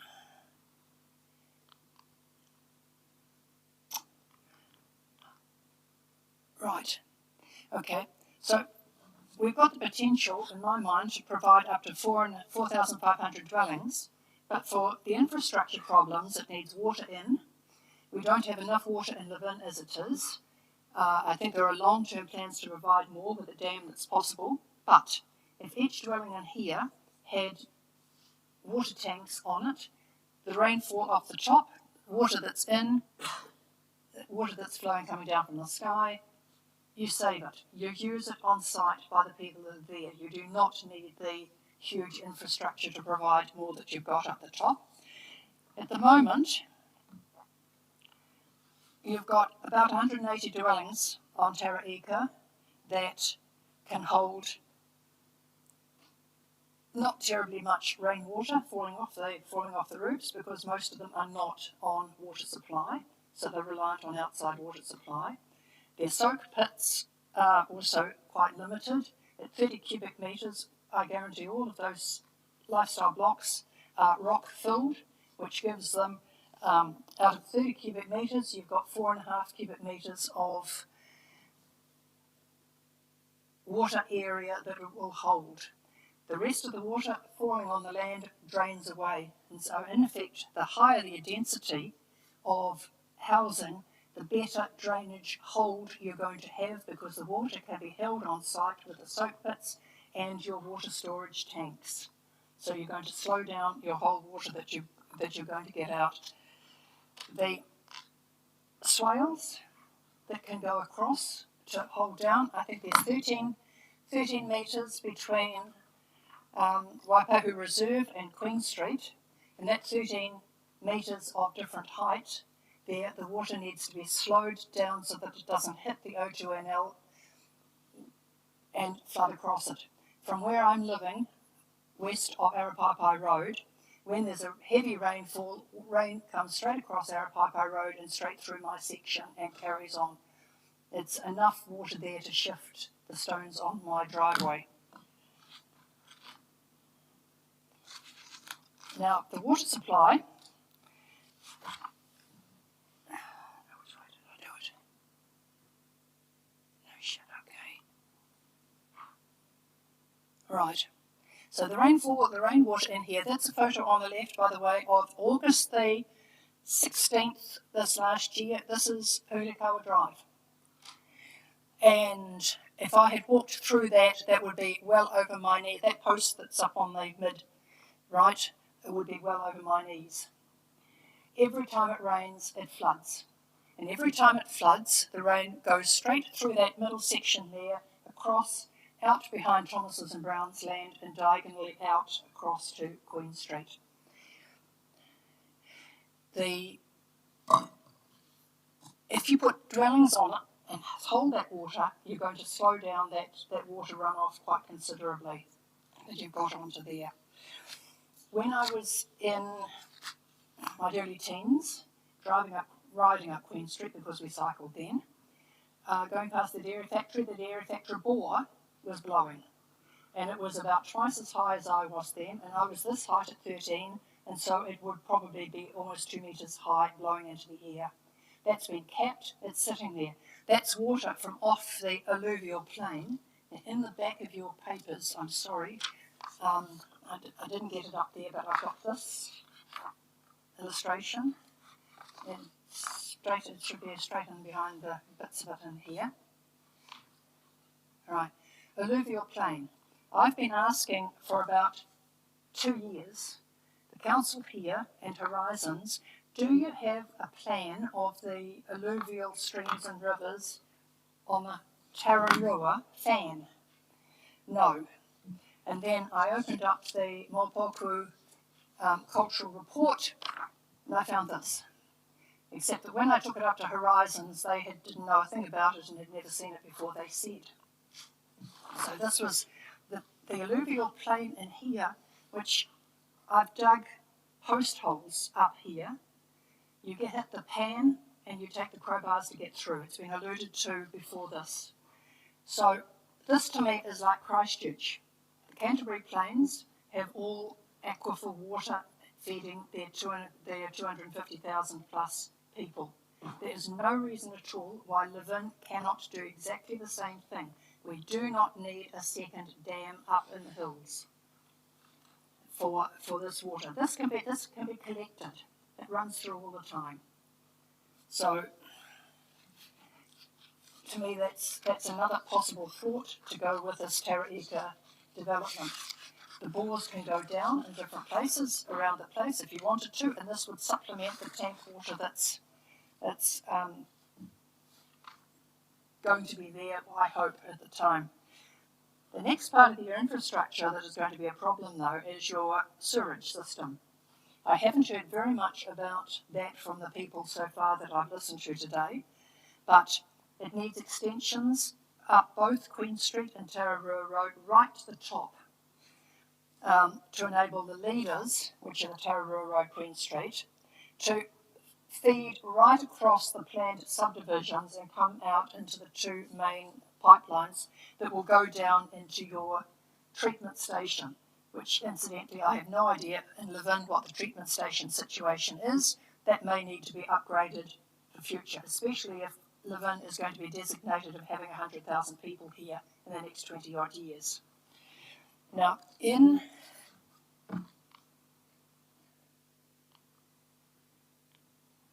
come on, right. Yeah, we've covered that. That's the Kopatoro stream on that same 16th of August. So that is not that far off the banks. It was probably about 10, 12 centimetres off the bottom of the bridge that was there at the moment. Come on. Sorry, right. Yeah, I'm sorry. Yes. Yes. That was taken straight outside the reserve looking west.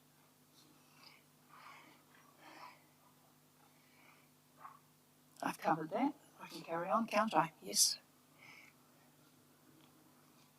Right. And I'm sorry that's out of focus, but that was just a close-up of it. The Ohau River, instead of running where it runs now, used to run down straight through where that pan is, and it will have moved over the millennium north and south to have created that beautiful big pan, which is ideal for our purposes here to help concentrate populations. Come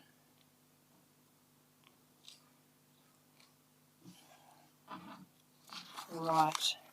I'm sorry about the writing up on there. Yeah.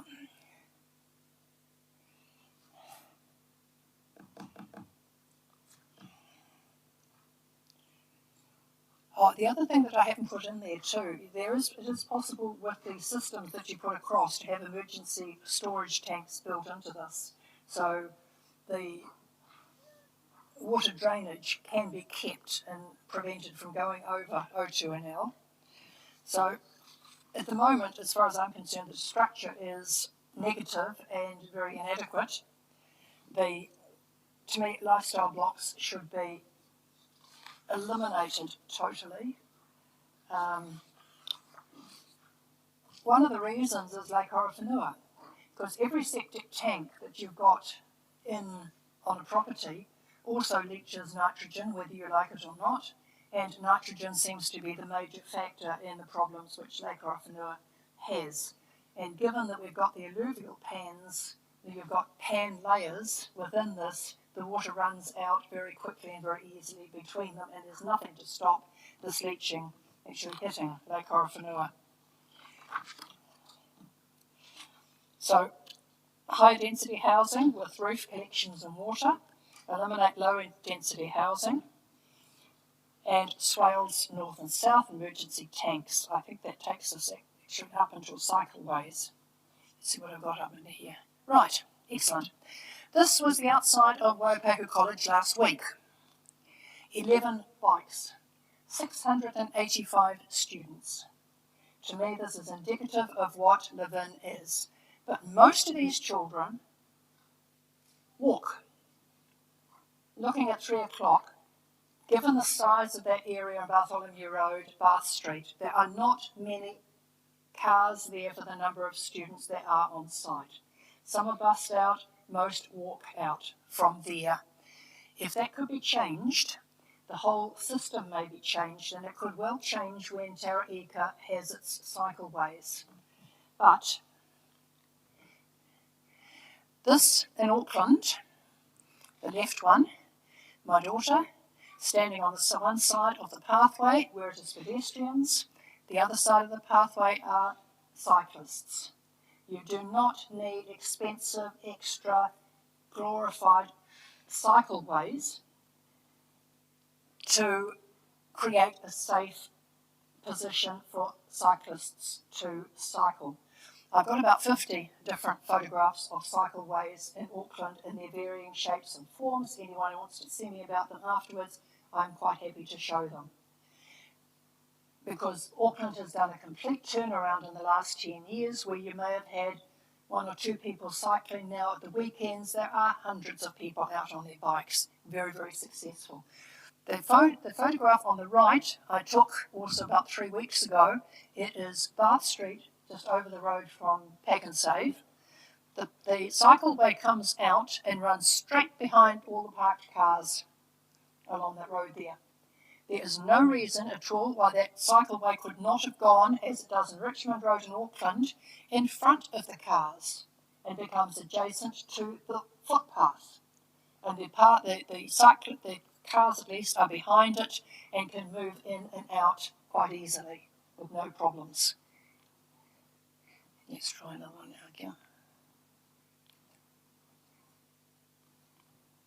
Right, this is cycling as it could be. This is my granddaughter's school, and there would be no guess to say that it's in Holland, where everyone bikes. This is a school for 1,000 students, and this is 1/4 of the bike stands because there's a bike stand in each quadrant of the school. This is what it should be. And how Levin is going to change this, because Levin is flat, like Holland, it's no problem.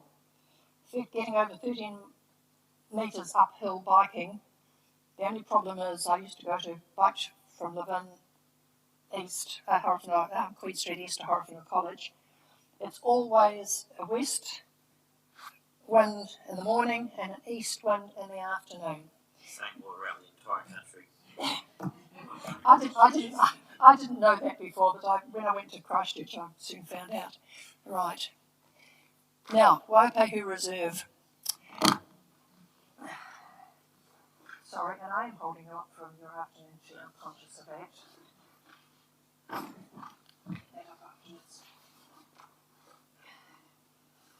It is an absolute gem that is not being protected as well as it should. This is Transcendia, the glorified name for, I used to call it Wandering Dew before that became not kosher, and it's now called Wandering Willie, I think, or any other name that you like to think about it. It grows at the rate of knots. It is in the Waipahu Reserve. Unfortunately, or fortunately, it is also, do you guys want this passed along to have a look at it? No, you all know about it. These are 2 very old Pauliphanta snails that I acquired as a child. If you turn them over, you'll see the beautiful lines that are in underneath it, and these are the lines that identify the subspecies of these. So these are the 2 from the Waipahu, not the Waipahu Reserve, but an area close to that. And this one following this is Pauliphanta from the Karamea, and when you have a look at it, you see it is very dull and muddy by comparison. Now, the only reason I know all of this is that our family are snail geeks. We have one named after Prousarium suburbia, after my great uncle, Bert Prouse, and that was found at the top of Karamea up towards the Farewell Spit. Yeah, look at that one. And so snails and I have been an identity ever since I was a relatively small child. The Maupoku Cultural Assessment said that there were cats noticed in it, that this Transcendia is growing in it, and that the number of snails are declining. The Waipahu Reserve is the only known area now with these transversite snails. Up round the corner they come transversite Florida. towards Kopataroa, they become whatever they're called out there. Prouse's bush behind the railway station over here is another subspecies. They are so intense on the area. So what I would like to see is the Waipahu Reserve getting Horizons, the council here, Waipahu College, Maupoku, all getting together and rodent proofing it to protect it. This is part of Tara-Ika, and this is not being promoted or used nearly as much. In fact, very, very rarely have I seen anyone over there Monday to Friday but the council people, the council cars. I've seen very few people over there whatsoever, which leads me on to the next point. I've put in the back of the submission in here a letter which I have written to the MTA, and I'd ask you first, is this admissible here? I have not asked permission of Ms. Rump if I can include it.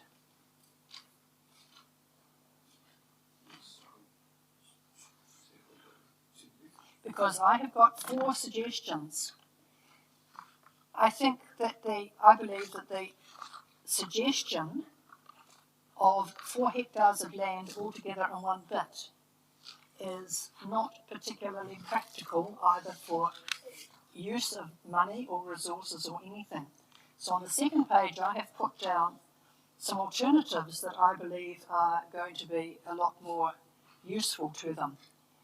We've got to create a new memorial hall in Levin, or not, because it is unsafe. I consider this as a fantastic idea of putting a cultural centre in the middle of town to replace that, which would be a hall that would exhibit the Maupoku philosophy, storytelling, history, etc. Purchase 1/2 to 1 hectare beside Waipahu Reserve. This could be used to extend out the plantings of the pukatea, tree fuchsias, etc. that are specialised in there, and have picnic tables in it and become a peaceful place that can be used and it can be managed. It is not too large. But then, also on Tara-Ika, you've got the Waihau waterhole down at the bottom, and that history goes back. This has been used apparently for the last probably 1,000 years as Nio seed collections, eel collections. It was a waterhole, and it's listed in, and I don't have the picture here, but it is in the Maupoku picture of Leslie Atkins' map that showed the Maungu Wahine. It shows at the bottom this Waihau clearing, and to me the area around there would be a lot more appropriate if they wanted a larger area in which to have as a wayfinding, storytelling, orienteering. I don't know. I can't say at the moment what their total intentions were, but to me this is a much better idea than attaching it to a reserve that is already there. They need to extend themselves and they need to become a lot more visible. And just as a side thought that I had this morning, outside there are 2 flagpoles outside the council. You've got 1 New Zealand flag up. I would like to see the Maupoku flag, if they have one, on the other pole. And to me, there is so much potential around the town for promoting what is basically our tangata whenua, because they've been here for probably 1,000 years, and I think there's a typo in that. I called it 100 years. So about 1,000 years, and I only know of 2 violent incidents where they were the aggressors, and one was Major Kemp's attack on the Ngāti Rokoa, and I forget now exactly what the other one was. I'm sorry, I did know 2. Right. Thank you for listening, guys. Any questions? The reference is all on the back. Oh, I'm sorry, that photograph at the back, I meant to say that first. That's a photograph taken from just beside what is now Brown's house up the road, and that was the Leslie Adkins photo of the 1906 so-called Rata flood, and on the 6th of December 1906.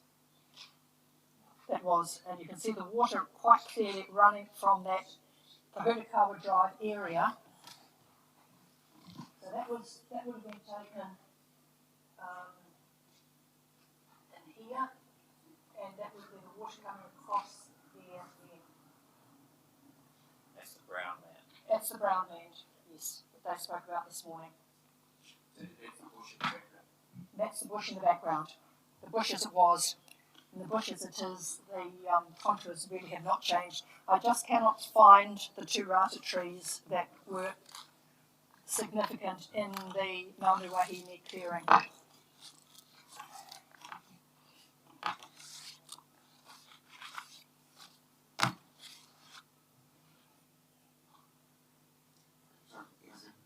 So I just want to pick up on, sorry, Ms. Shibley, I just want to pick up on one of the several issues you raised, and that's about the zoning. And you say that's the key to the future potential of this area, and yes. that all of Tara-Ika should have a medium to high density yes. Outcome. Yes. The Gladstone Road, your area through here, you've got Queen Street, Tara Road, then you've got the areas all through here are already what I call lifestyle blocks. Although one of the employees here at the council said there's no such thing as a lifestyle block, there's no definition for it. So all of these at the moment create a very fast runoff because they've got also the area inherited from over here, which comes from behind the hill and around the corner. And this water that's running across here, it seems to go all of this way along here, except that I live I am in here. And so I get the water that runs down here.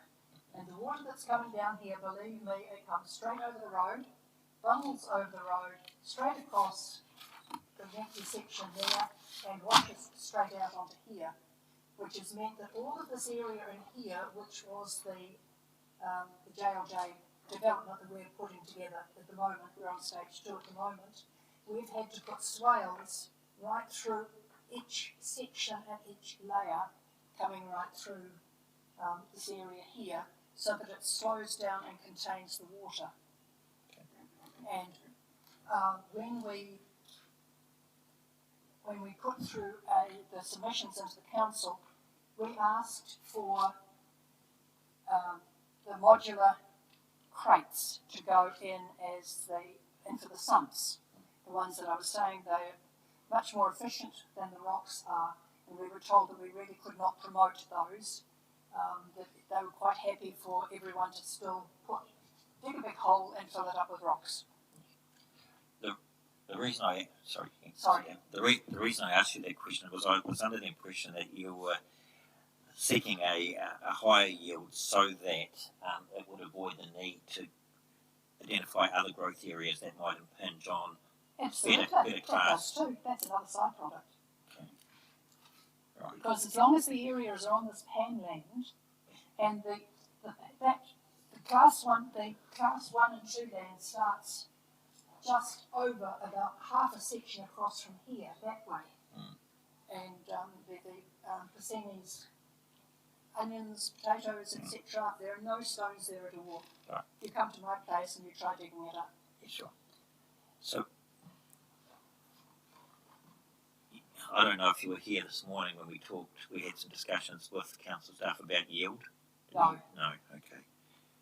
It's the yield is something that could have a wide divergence, somewhere between 2,500 allotments through to potentially 6,000 allotments, and that depends on the take up of development rights, whether development is undertaken at the lower level of lot size or the higher level. To me, sir, we're at the point where we cannot afford a lot of larger block areas.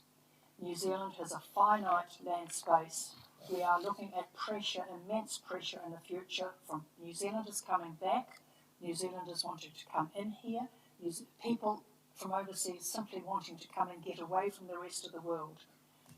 It's not going to be easy. So you don't support the structure plan No. in its current form? No. Because it doesn't deliver it the doesn't density? go far enough. Okay. And to me, the easiest way to get over that is to use part of that 25 million and put sewerage pipes up, the right way up Queen Street and Tara-Ika Road. So you'd like to see more directive policies and methods within the plan change? Yes. To encourage, well, not to encourage, but to require a higher density? To require better use of the land that is higher there. density? Yes. The government has come out with this 3x3 plan, which Lauren, you'll understand that a lot more than I do. And I have not honestly had the time to go into it. Okay. But I have seen areas in Switzerland where you have got 4 to 7 story blocks surrounded by large amounts of open space land around them that are common ground to run and dance and play and what have you. Thank you for that. I understand that. Okay.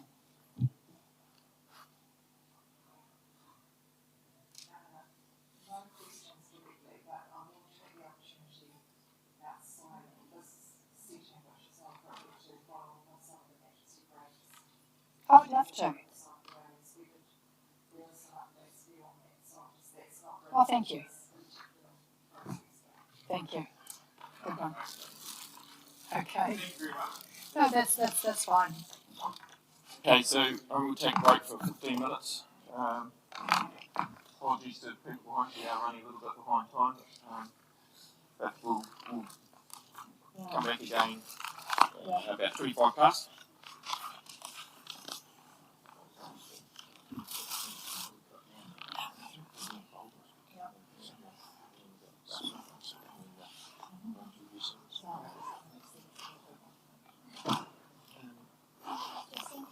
As well on the schedule. So we will have Viv in first and Viv cancelled. She's contacted us. These guys. Yeah, so all these guys are in here. Okay. So Viv should be coming.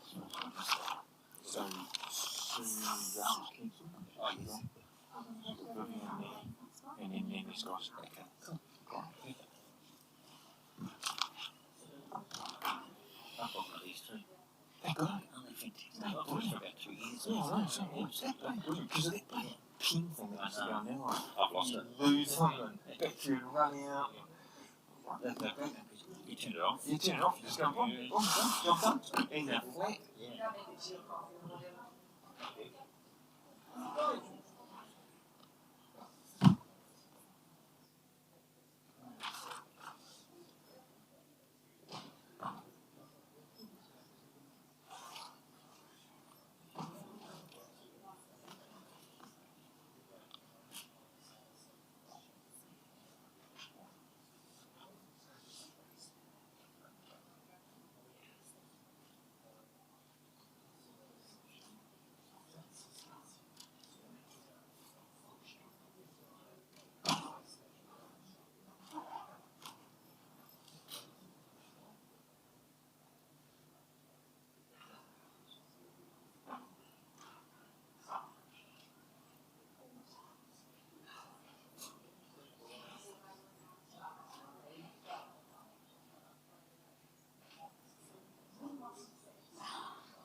Yeah.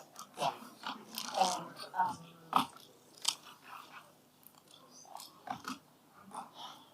And so we've got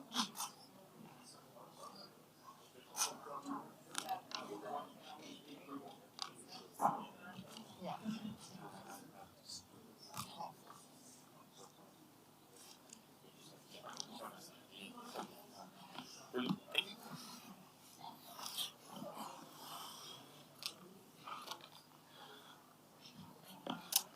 Right, this one. Good afternoon. You know everyone here, Mr. McMahon, then Crystal. Yes, Sir Joe. Yeah. Thank you. Okay. And Lauren. Floor's yours. Or Janelle. Thank you. Right, well, my name's Vivian Bold. I come from Hokio, okay? You as commissioners have a big problem in overseeing what we at Hokio have to see as well. And I start at the beginning. Commissioners have big problems to oversee. I come from Hokio, so your plans affect us in a big way. Growth strategy for Levin, let alone Tara-Ika, and the uniqueness of the soil, it should prohibit developments of greater areas, or whether the land is gazetted or not. Tara-Ika is unique. Maybe the most, I'm afraid I'm a little bit nervous, okay, maybe the most affordable housing in Levin that Tara-Ika develop will because of individuals opposed to the major developments that are going on in Levin. Very rare for bare land to be sold to individuals in Levin, I'm afraid. Most of it's been taken up by major developers.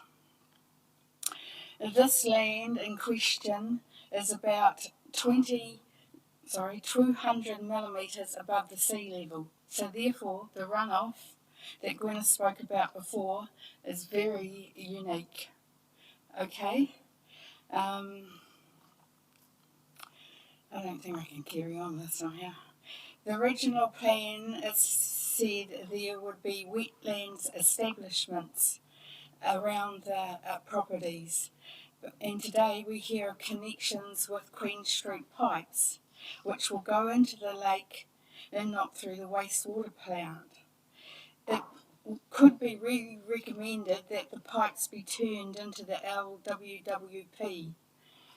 Horizon state not one drop of stormwater will go into the lake or the Kopataroa stream, so individual choice isn't an option. Collective choice is.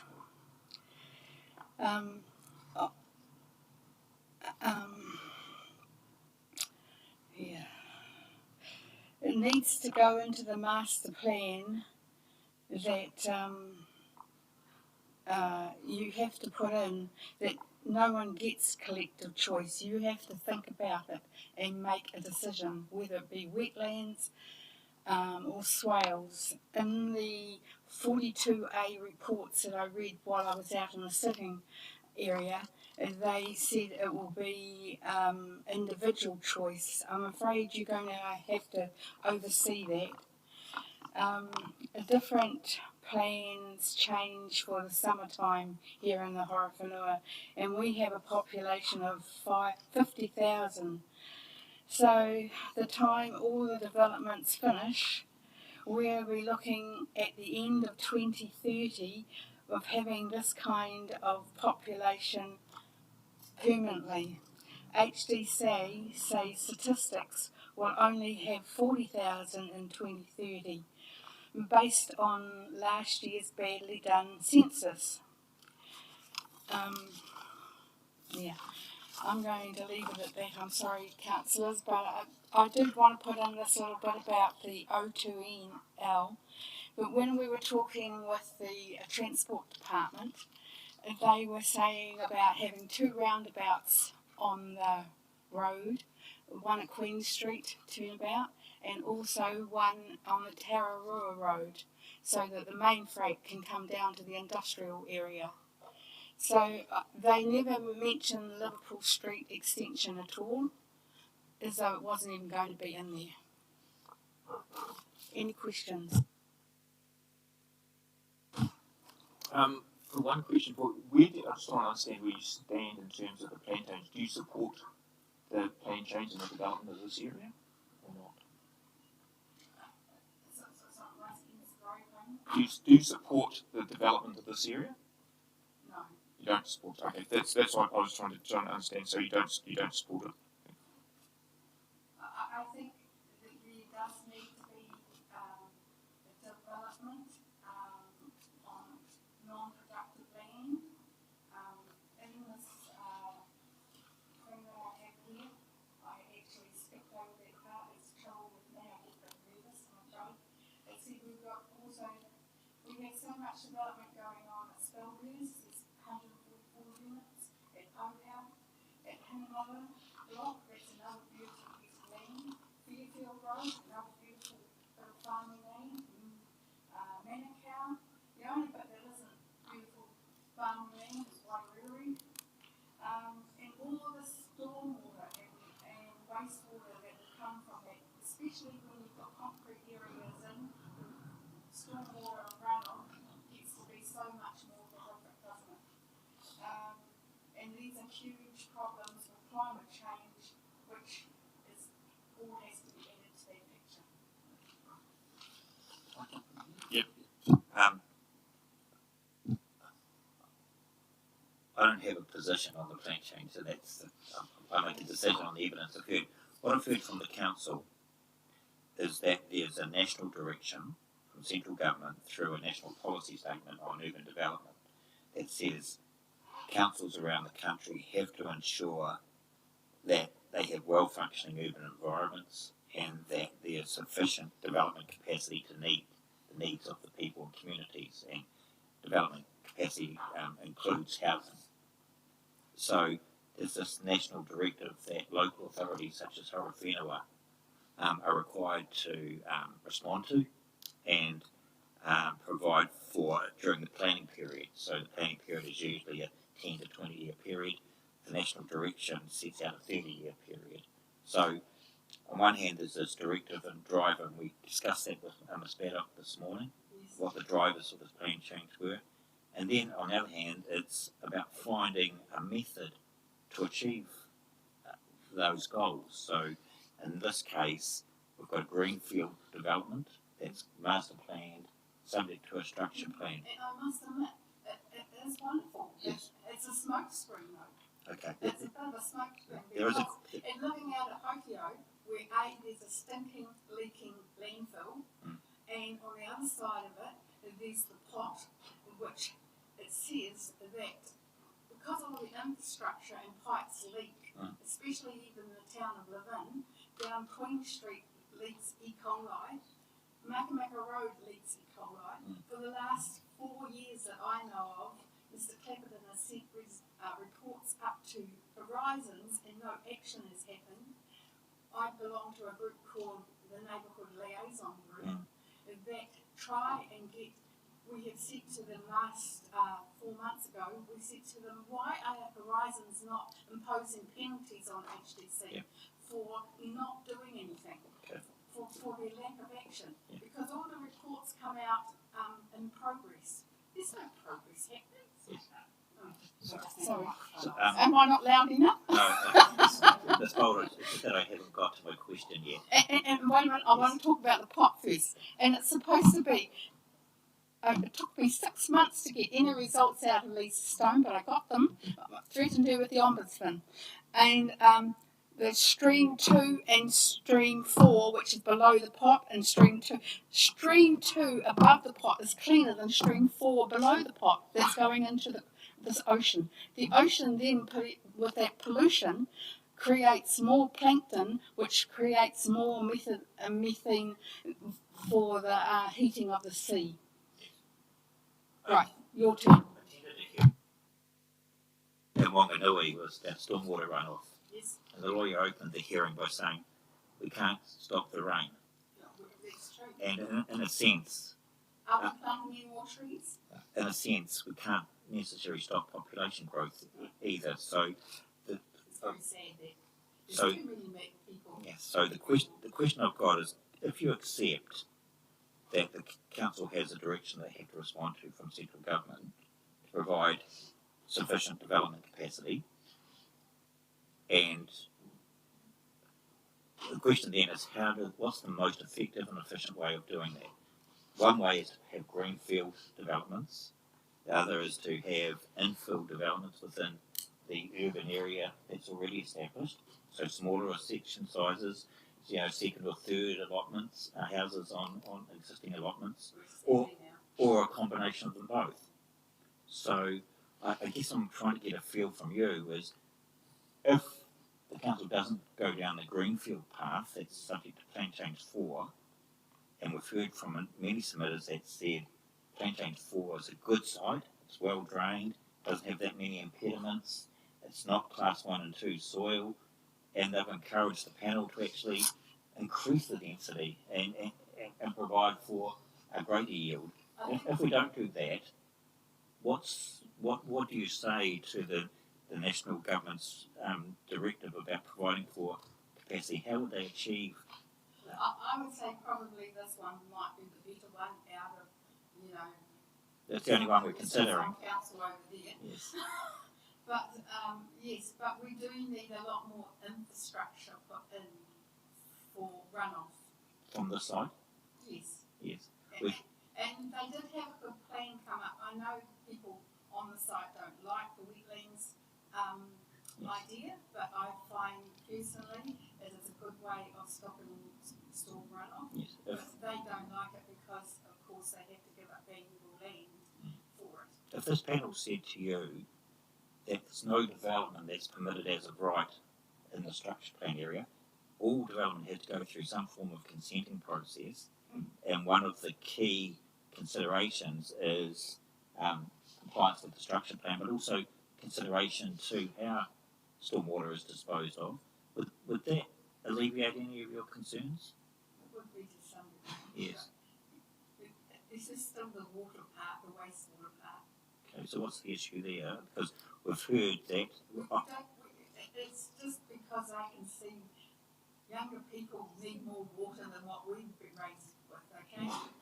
We've been raised with parents who have gone through the depression and things like that. And are you suggesting that this development is not capable of being serviced in terms of wastewater disposal?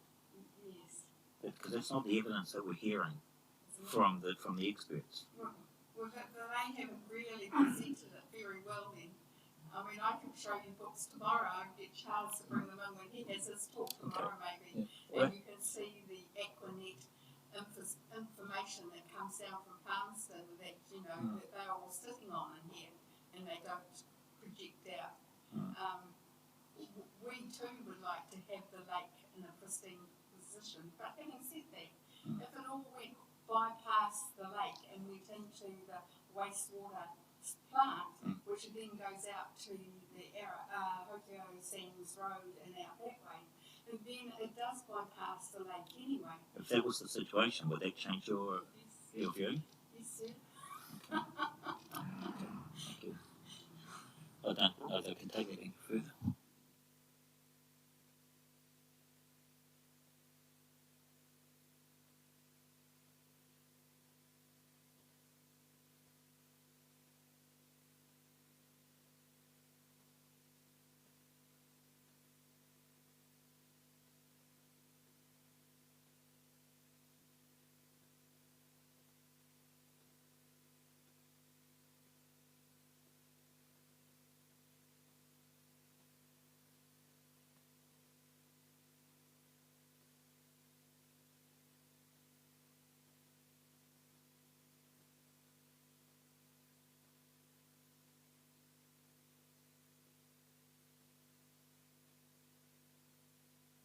Hit your button on your right, and then turn it off when you're finished. Okay. Well, thank you for the opportunity to be here today. My name is John Welsh, and my company until recently was the manager at Rangeview Villas. Villigent Management Limited, represented by Deb O'Rourke along the end there, has now taken over that role, but because I was involved in this particular matter from the outset, I've undertaken to assist the body corporate through the current process. We've got a number of residents present here, behind you, and outside. To my right, we've got Robin Benton, who is the chairman of the body corporate at Rangeview, and alongside him Stafford Ball, a resident at Rangeview. Just to give you an idea, Rangeview Villas is a 69-unit title lifestyle village. So it is not a retirement village. It is for people who can live independently, and then the management company provides certain services, particularly related to gardens and rubbish collection, window cleaning, property maintenance, that sort of thing. And we hope to be able to show you around the village on Friday. We understand that's scheduled to happen. So the panel will be familiar with our submission in which we address the concerns of Rangeview owners that an extension of Liverpool Street through Fuller Close, which is the address of the village, to Tara-Ika would involve the acquisition of some 10 villas and a camper van parking area, thereby decimating the village and creating a significant traffic hazard at the entrance. By decimating the village, I mean a loss of amenity, the destruction of a strong village culture, and an almost certain reduction of values and incalculable mental anguish for residents. Our submission noted that at no point during the development of the Tara-Ika master plan was there any consultation with us. And I'll come back to that later. We acknowledge that the Liverpool Street extension is not within the scope of the panel to consider. However, we believe the panel should assess Plan Change 4, bearing in mind that the clear intention of Horapinura District Council is to proceed with the extension. The plan that you're considering has an arterial road running east to west and aligned with Liverpool Street. This arterial road also provides for commercial activity on both sides within the Tara-Ika development. So it's abundantly clear that HDC sees a link to Liverpool Street as the obvious option. In your minute 1, you recommended the council meet with submitters to discuss issues raised and resolve any issues where practicable. A meeting was duly held and our issue was discussed. We suggested some alternative options for the connection of Tara-Ika to Liverpool Street, and council officers gave us a verbal assurance that they would undertake further work to establish whether a link was required, and if it was, then consider other routes rather than Fuller Close. They said that they'd do that prior to this hearing. Despite a few attempts to check on progress, we heard nothing from council, so we wrote to the panel on 28 July 2021. Minute 3 covers this. The purpose of our letter was to try and get council to advise us on the outcome of their verbal assurances given at the pre-hearing meeting. The response they gave the panel answered a question that had not been asked. Yes, there had been communications and meetings about the proposal, but all of these took place before the pre-hearing meeting, where they gave the verbal undertaking. It's now clear that council had no intention of considering any alternatives prior to this hearing, and unless the panel directs them otherwise, they're unlikely to do so in the future. It also explains why there was no communication with Rangeview in the pre-notification period. They didn't want to scare the horses. The Section 42A report also dismisses the concerns expressed in the Rangeview submission to the road connection, and I quote, "It will cause disruption, reduce amenity values and create safety issues for Rangeview residents." In other words, a few minor irritations. It ignores the fact that a significant portion of the village will need to be acquired, i.e. a loss of people's homes, and the mental anguish likely to be suffered by residents. All in all, the council's approach has regrettably been very high-handed, if not deceitful. So we wonder what the panel can do. At the very least, the panel needs to direct council to explore alternative connections from Tara-Ika to the existing town. The panel might also consider the location of the arterial road through Tara-Ika and perhaps suggest another location. So, to finish, we don't oppose the Tara-Ika proposal in concept. However, we do oppose any disturbance to Fuller Close, and we trust that the panel will come to a wise decision. Thank you. Thank you for that. I'm just wondering whether we can get a copy of what you've presented today. Is that possible? Email one. I think that would be useful. Just before I ask any questions, were the rest of your team going to speak? It might be worth going through everybody first, and then we can ask questions.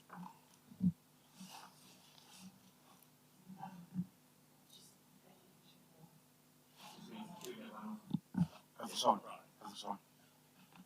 That's it.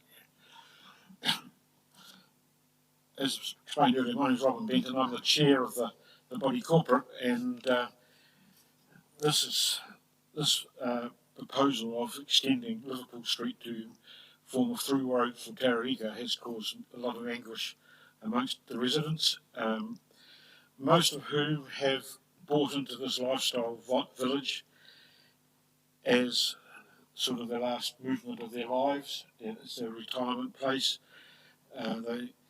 And most would not have any wherewithal to actually move to somewhere else should it ever be necessary. So we don't want to see our village destroyed or even modified. We like it the way it is. My understanding was that when it was built that there was no intention of taking Liverpool Street through because Arapaipau Road was a state highway and NZTA would not allow another entrance onto the state highway anyhow, so therefore there was no intention of doing that. It doesn't only just affect us. There's a house next door to us where our camping area is, which would become landlocked. So we just wondered why we've been picked on, to be perfectly honest. If we were somewhere like Somerset or the Masonic Rest Home, which is a different format of business, whether the same decision would be made. And we feel as that we might be the easy pickings here. So I'd just like you to consider that, please, that it's unnecessary distress for a lot of our members. Thank you.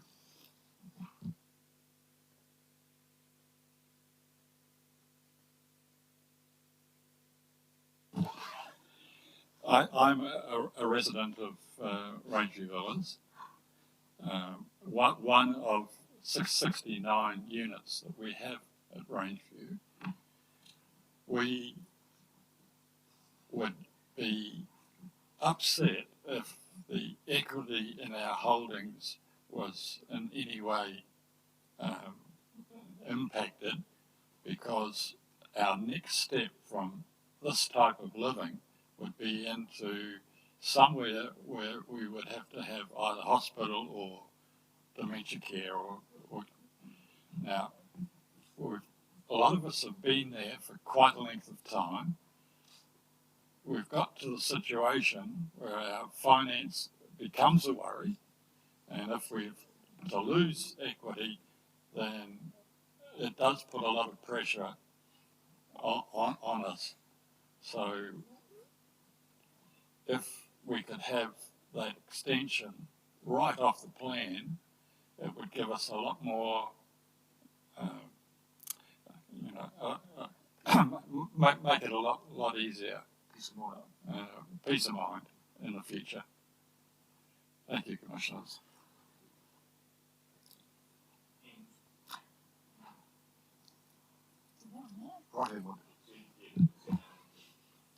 To be honest, I wasn't planning on speaking because we are the new management company and we have only just recently taken over the management. But what's become really clear to me today, meeting with the Body Corporate Committee, is seeing how passionate the villagers are about their village. But from my perspective as a management company, my concern not only, as they've said, is the effect on their capital value at this late stage in their life, but it's also the redistribution of costs. There is a body corporate which obviously has costs, of which insurance is a primary one. The value of the properties is not going to, the value of the property is going to come down, but the cost of their ongoings will not decrease by the same value. So you've got people that are facing a decrease in their capital value at a time in their life when many are living on fixed incomes, but they've also got less people to share that cost around. So I actually see it as being twofold. It's not just the reduction on their capital, it's actually the increase on their fixed expenses that will occur. And I think that must be very stressful for people in their twilight years who are supposed to just be enjoying the fruits of their labour over the last 60 odd years. Well, that perhaps brings me to the first question. I just want to understand where the notion, the idea that there was going to be a loss of villas came from. I think when you come to the village, you'll see it with your own eyes. Anybody can.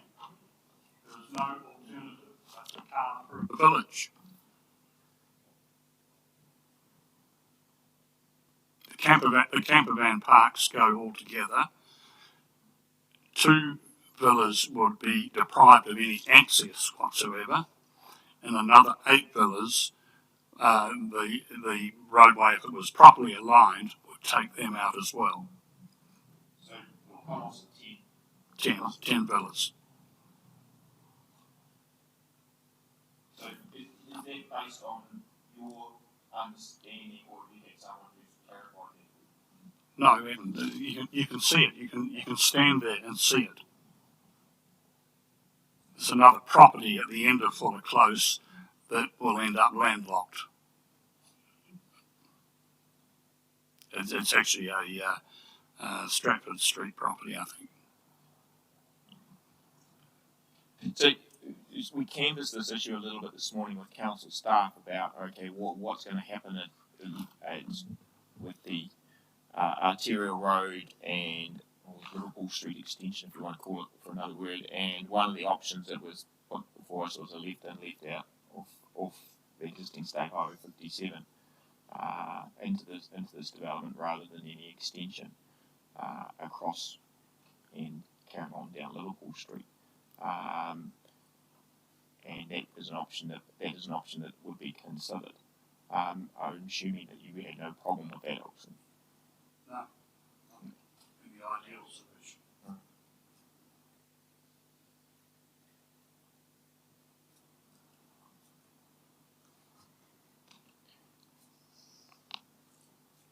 You got any questions? No? Yeah. Sorry. I was going to pursue that line of questioning too, Mr. Walsh, because I've taken a few notes, and I think you've hit it on the head about the Liverpool extension does not form, let's call it that for sake of convenience, it does not form part of the plan change. You see that, don't you?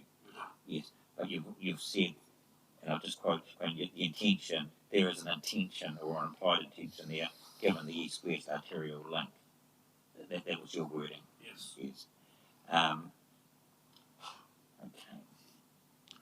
But it doesn't sit in front of us at the moment. We're not being asked to support an extension per se, are we, as a panel? No, you're not, and which is why we are saying you need to give some direction to council to get them to either reroute that arterial road, or, as you say, have a left and right out option there. Yes, I wrote down those two matters: either direct council to explore alternative connections, yep, or to look at changing the location of the arterial link. Yeah. So that brings the questions. Yeah. I mean, on the first of those options, as a area that as a person who knows the area better than I do, are there any obvious alternative connections that you can direct the panel? Yeah, if I can get up and explain here. One of the options, this is the village in here. This street is, what's the name of it? Perth Street, is it? Perth, yeah. Perth Street here. There you've got Greenland there. You could connect into here and come around there and then go back down Liverpool Street. And one of the advantages of that is that if you ran public transport through here, that would be a good place to run it out and collect more passengers through existing housing there. So you're not opposed to additional traffic on Liverpool Street? Not on Liverpool Street per se. But when you see the village, you will see what the entranceway to the village is like, and that would probably not have got approval when the village was built. Had it been on Liverpool Street, because of the, say it was halfway down Liverpool Street, it mightn't have got approval because of the volume of traffic movements.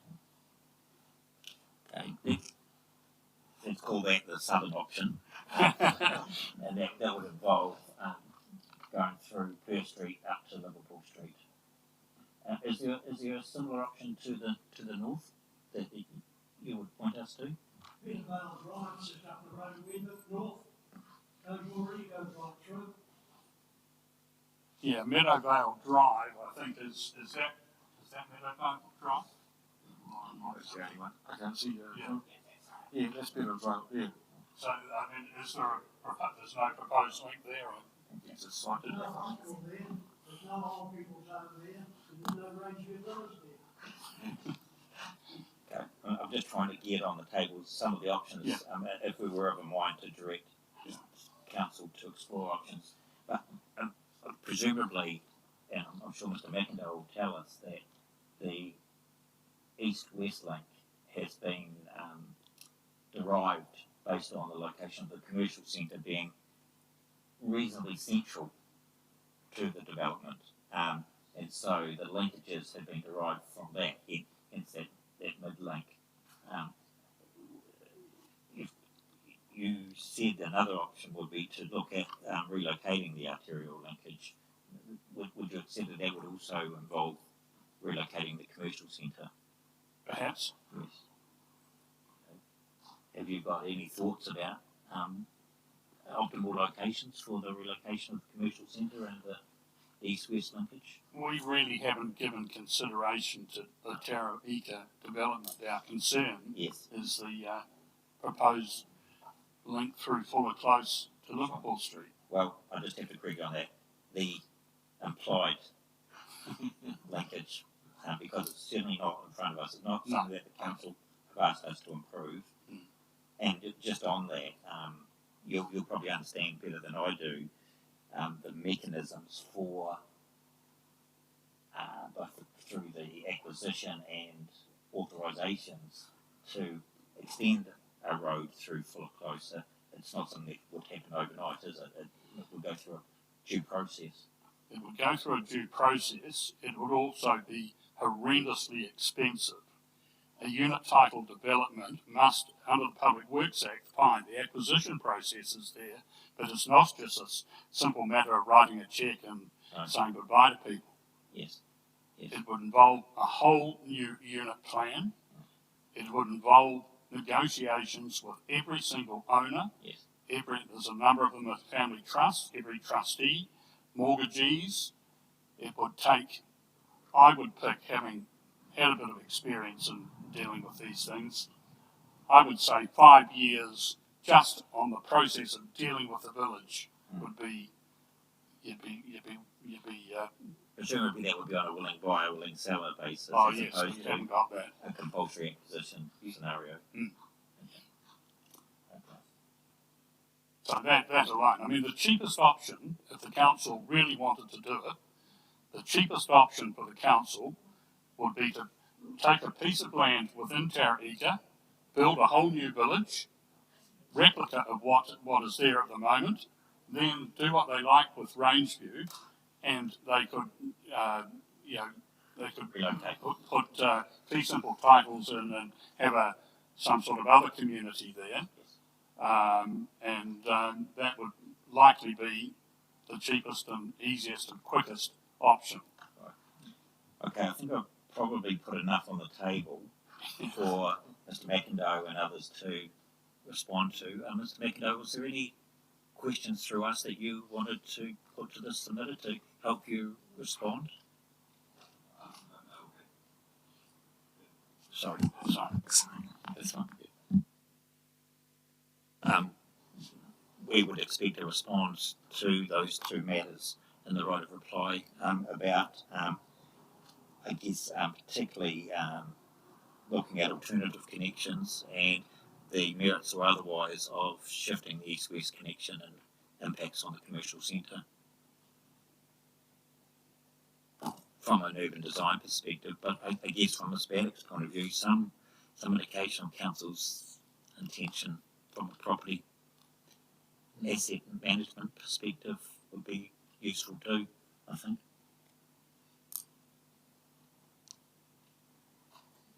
And that's probably as far as we can take it at this point. We can take, yeah. Mr. Walsh may well have put on the table something they're developing might never be interested in. Yes.